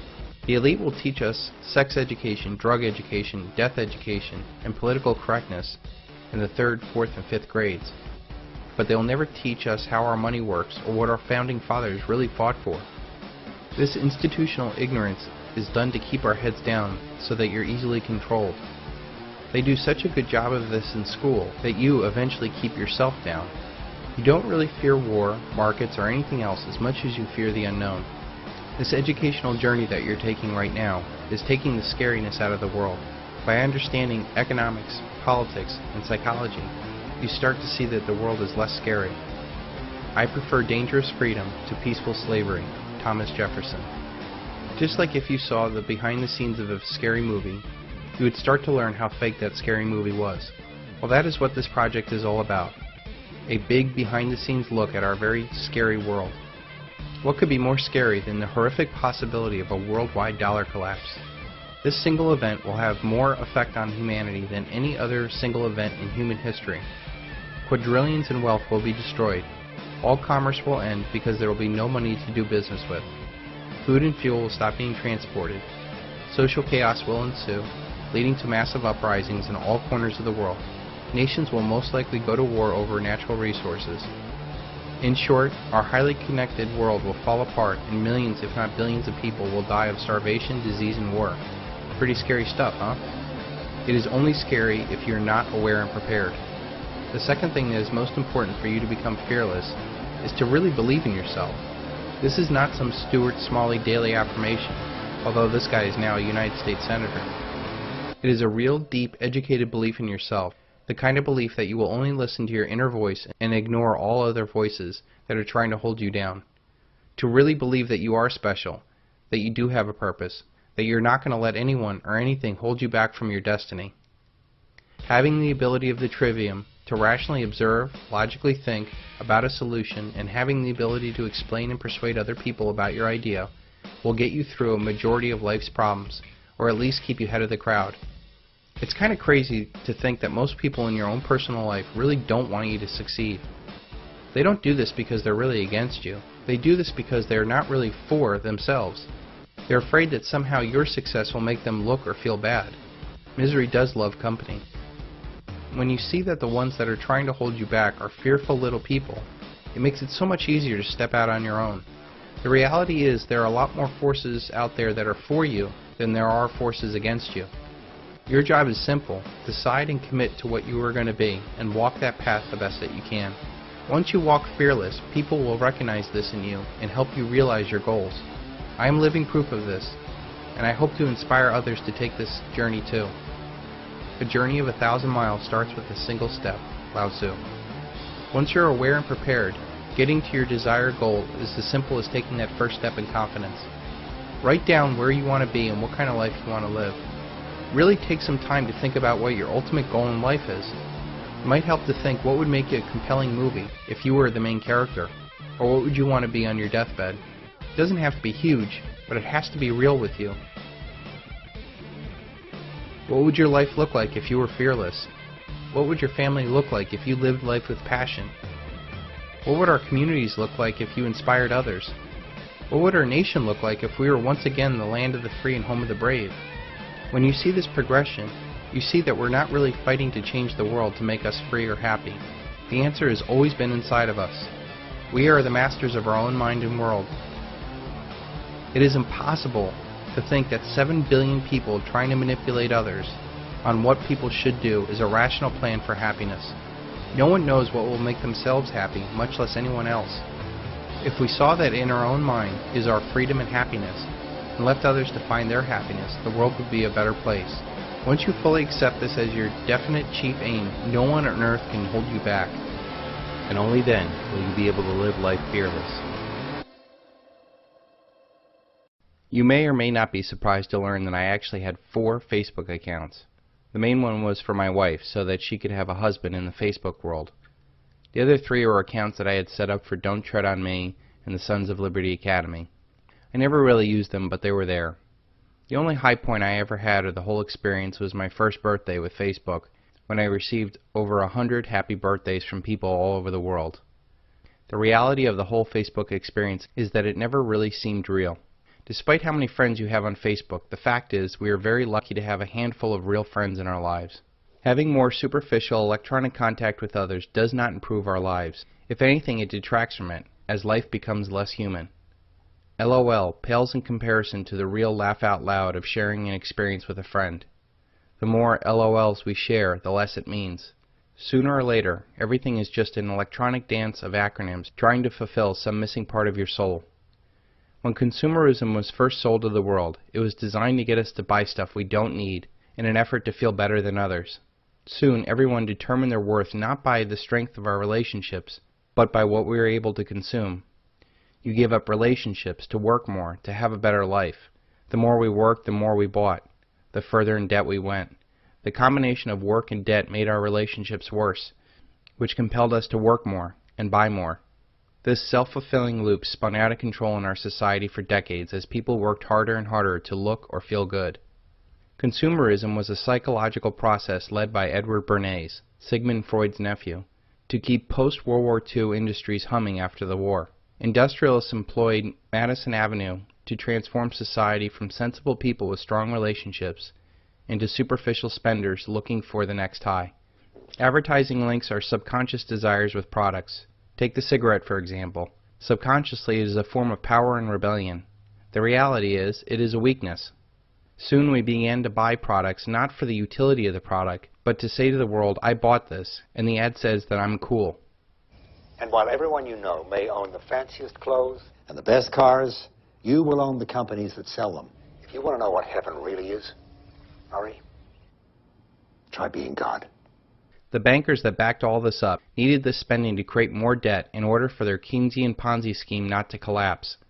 This plan worked well for many decades, but as the boomers age, the party is over for consumerism and the check is due. What is the next thing if people are broke? How could they keep the masses from waking up to the wasted lives they had led chasing after nothing? The answer is, let them amuse themselves to death. Facebook is the ultimate expression of narcissism. Where else can you go and expose everything about yourself like a prancing peacock? I mean, you get your 15 minutes of fame every minute. Facebook is, when you boil it down, one big look-at-me fest. Look at my pictures, look at my car, look at where I am, look at my wife, look at my life. The ultimate irony in the social network is that nobody really cares, because it's not about them. Oh sure, they'll say nice things, but deep down they don't care at all. The narcissism is so rampant in our society that people would step over a real relationship to update their status. The answer to the question, what's on my mind, is usually nothing at all. Facebook is also full of shameless promotion. The stuff that isn't vapid on Facebook is probably promotional. Corporations, promoters, stars, small businessmen are either promoting their services or networking to get ahead. There are whole marketing courses about social media managers. The sad thing is that the comments and tweets are not even done by the people you are following. They have social media managers for that. They probably have lives and don't waste their time playing with Facebook. Do you see the irony in that? You friend or follow somebody because they're doing something interesting with their lives, and they don't waste precious time doing stupid stuff like spending hours on Facebook. Corporation and marketers tell us, hey, it's cool to connect. But behind the scenes, they're only interested in the conversion and monetization of traffic. And listen carefully. The low self-esteem success chance is the conclusion that you want your prospect to have, which says, well, these guys are smart and I'm retarded. Oh, actually, that's not the exact one, but let's say they have that conclusion A. These guys are smart, I'm retarded, I can't do it. But if I could just do 1/10 as much as they do, then this would definitely be worth it. Right? You ever had that rationalization in your mind? Like, well, I'm over here telling you about doing $10 million and whatever a day, you know, 360 grand in 9 minutes and all that kind of stuff. I mean, you ever think to yourself, well, Jesus, if I could just do like a little bit of that, I would be stoked. Not to say you guys all have low self-esteem, although every single person in the world does. Which you should be happy about because you can prey on it like an evil. Never mind. Anyway, so that's what you want, right? You can prey on it like an evil. You can prey on it like an evil. You can prey on it like an evil. The predator mentality of marketing and how it corrupts our relationships is why Bill Hicks says to marketers, kill yourself. By the way, if anyone here is in advertising or marketing, kill yourself. Thank you. Thank you. Thanks. Just a little thought. I'm just trying to plant seeds. There's no rationalization for what you do, and you are Satan's little helpers. Okay? Kill yourself. Seriously. You're the ruiner of all things good. Most men live lives of quiet desperation and go to their grave with their song still in them. Henry David Thoreau.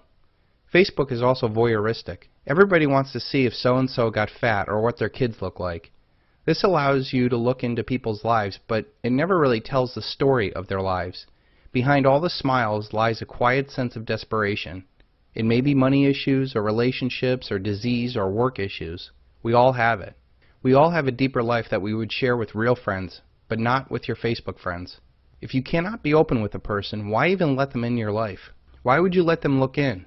We are way too polite as we give up that part of us to people who don't even really care about us. We must keep the sacred from the profane. Since we put ourselves into this petri dish of social voyeurism, we force ourselves to put on a mask.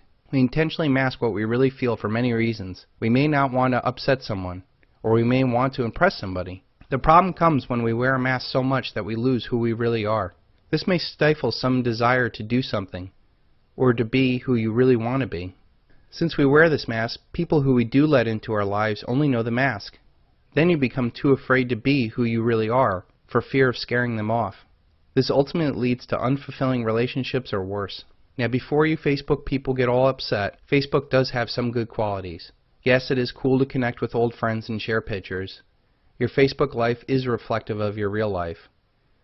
Most of the people that are on Facebook have a life, and it doesn't consume them. Facebook is not the cause of these problems any more than pencils misspell words. Facebook is just an easy outlet for millions trying to find meaning or connection in their lives. The problem is, this kind of connection is superficial and unfulfilling.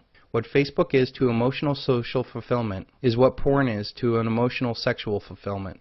Nothing beats the real thing. If you really want to connect with people, quit texting and commenting and pick up the phone and talk. Video chat is even better because so much of our communication is nonverbal. We can judge a person's emotions within seconds of seeing them. So much of our communication is lost through this electronic filter. The best way to communicate, of course, is face-to-face.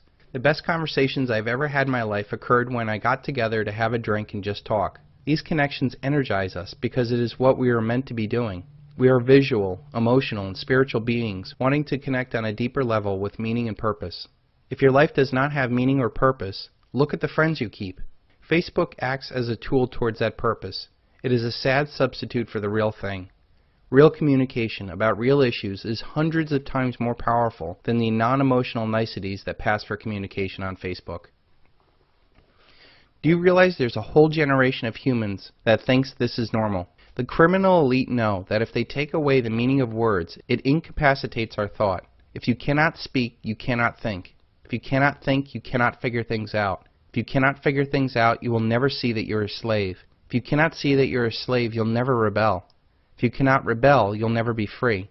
And if you cannot be free, you'll never fulfill your purpose on earth to be your highest and best self. Until they become conscious, they will never rebel. And until after they have rebelled, they cannot become conscious. George Orwell. How long will it take for a computer algorithm to become your friend? Don't laugh. People think that Bitcoin is real money. Look at your Facebook contacts and tell me that the majority of the connections could not be programmed. Subject A is sad. An algorithm spits out, cheer up, it'll be okay. Or tell me about it. Or I'm here for you. Or I love you. If the contact is that vapid, and this is truly a narcissistic experience, who wouldn't like to have a bunch of yes men as friends? Mental masturbation to distract you from a hole in your life? The more this narcissism persists, the more it turns into psychopathic behavior in the real world. The biggest promoters are the ones making the biggest bucks. All of a sudden, people think psychopathic narcissistic behavior is the key to success. Look at some of the shows like Jersey Shore or Real Housewives. They are nothing more than the normalization of psychopathic behavior. People figure it's going on all around them and they think that it's the way it's supposed to be. Well, it's not, and we must keep this out of our lives. We have seen many people mistaken the attention and kind words from friends online and throw that against the people in your real life. Your wife isn't doing it for you? Well, you have girls online that think that you're the best thing since sliced bread. Your husband moody? Well, your ex-boyfriend recently divorced and is so supportive.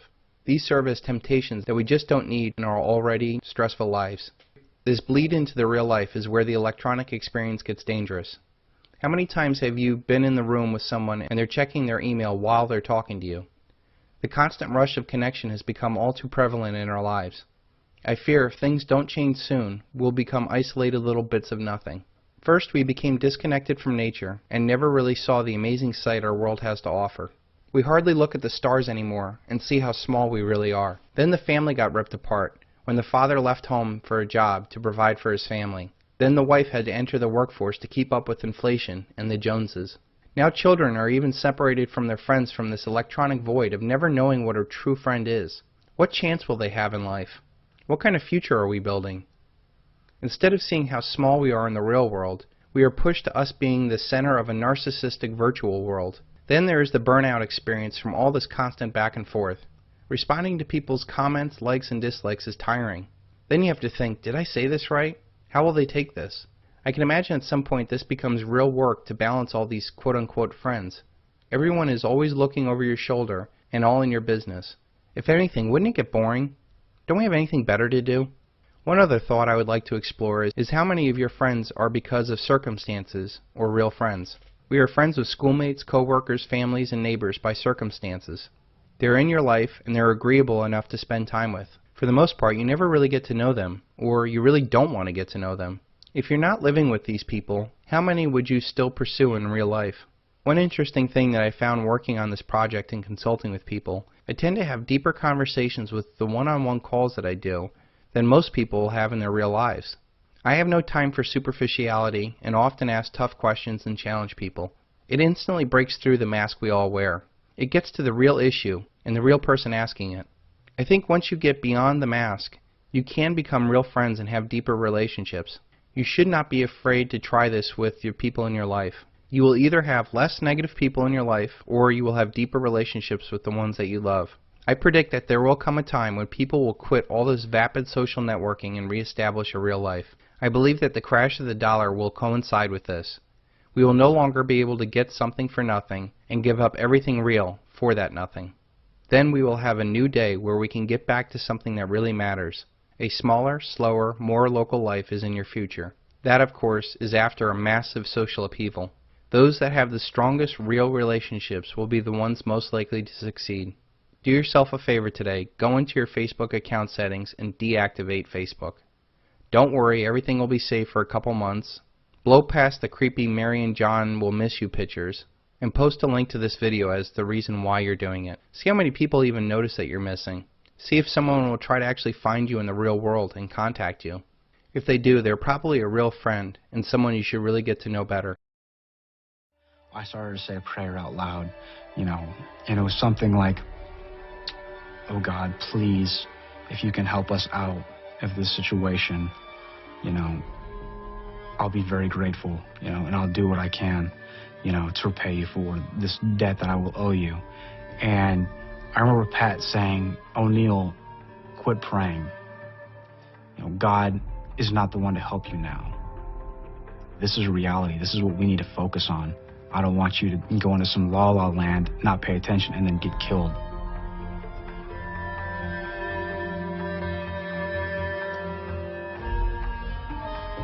I was actually grateful for him to say that. I was really trying to put my focus somewhere else and not keep it here. Pat saved my life. No one is coming to save you. The Federal Reserve is not coming to save you. The IMF and World Bank is not coming to save you. In fact, no bank in the world is coming to save you. They can't. Barack Obama is not coming to save you. Mitt Romney is not coming to save you. In fact, no politician or government in the world is coming to save you. They can't. Apple is not coming to save you. ExxonMobil is not coming to save you. In fact, no corporation in the world is coming to save you. They can't. Fox News is not coming to save you. The New York Times is not coming to save you. In fact, no major media outlet in the world is coming to save you. They can't. The Marines are not coming to save you. The police are not coming to save you. No armed force in the world can save you. They can't. Occupy Wall Street is not coming to save you. The Tea Party is not coming to save you. No social organization is coming to save you. They can't. Hugo Salinas Price is not coming to save you. Eric Sprott is not coming to save you. No investor in the world is coming to save you. They can't. No secret ninja army is coming to save you. No cartoonish benevolent bankers are coming to save you. No fantasy superheroes are coming to save you. They can't. They can't because no one is coming to get you. No Muslim radicals, no neocons, no fascists, no socialists, no Jews, no Illuminati, no bankers, no shadow government. All of our problems start and stop with us. We are the ones that must face the common consequences of our active or passive support for this paradigm. We are the ones that took on the debt. We are the ones that volunteered for the wars. We are the ones that cheered our masters. We are the ones that filled their coffers. We are the ones that let the criminals run the crowd. We are the ones that went along with the crowd. We are the ones that built this beast, and we are the ones that are dependent on this beast. We did this, and there's no avoiding the inevitable consequences of our actions or inactions. We are the ones dreaming or fearing the future and not concentrating on right now. We are the ones dreaming or fearing the past and not fully living in the present. We cannot wave our magic wand of denial when reality comes knocking. We cannot pray for mercy when judgment day comes. For when fate, karma, reality, destiny, or judgment arrives, we will know that what we did or did not do will ultimately be our lot in life. We did not embrace the responsibility of living and took the easy way out time and time again. We did not say enough to either individual or institutional abusive relationships. We empowered those that sought to keep us down, and worse, cheered them on while they did it. No one is coming to save you, no one is coming to get you. We made our bed, now we must lie in it. We are either on our own highway to hell or stairway to heaven. In short, we are our own salvation and damnation. We decide, and we alone must live with those results. Only you can see things as they are instead of holding on to fairy tales. Only you can stop supporting a paradigm built off of debt and death. Only you can focus on what you can do to empower yourself and become independent. Only you can stop using their debt money and buy things that have real, tangible value. Only you can save yourself. So stop pushing others to listen to you and stop blaming others for your own problems. It is time to grow up, stand up, and face the facts that this way of life is done. And it should be done, for what are we holding on to? In fact, it needs to end so horribly that humanity can finally say that debt and collectivism did not work. Only then can we start building a life built around honest money and honest people.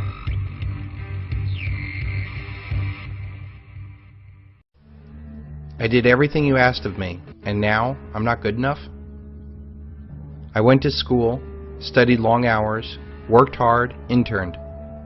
You told me how special I was, and that if I just worked hard enough, I would be rewarded with the American dream. The dream we've come to know as a decent paying job that would pull me up the ranks of society.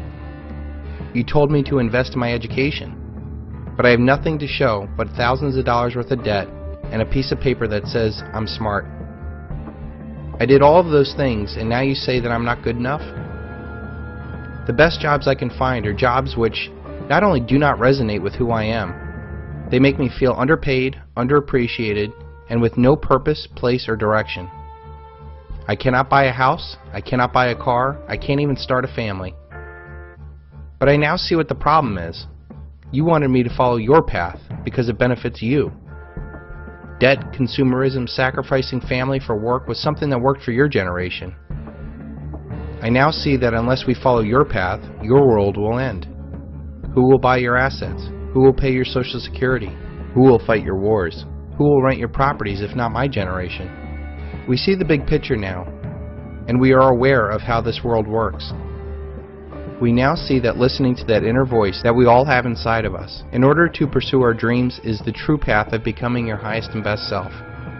We may be caught in debt and in a faltering economy, but we're young and smart, and now our eyes are open. We will work to correct the wrongs of this world. We will turn the tide around and save this country, but it won't be the way that you want it to be, not by preserving the status quo with more debt and death. We will have the opposite consciousness as those that created this mess, and we will create this world anew.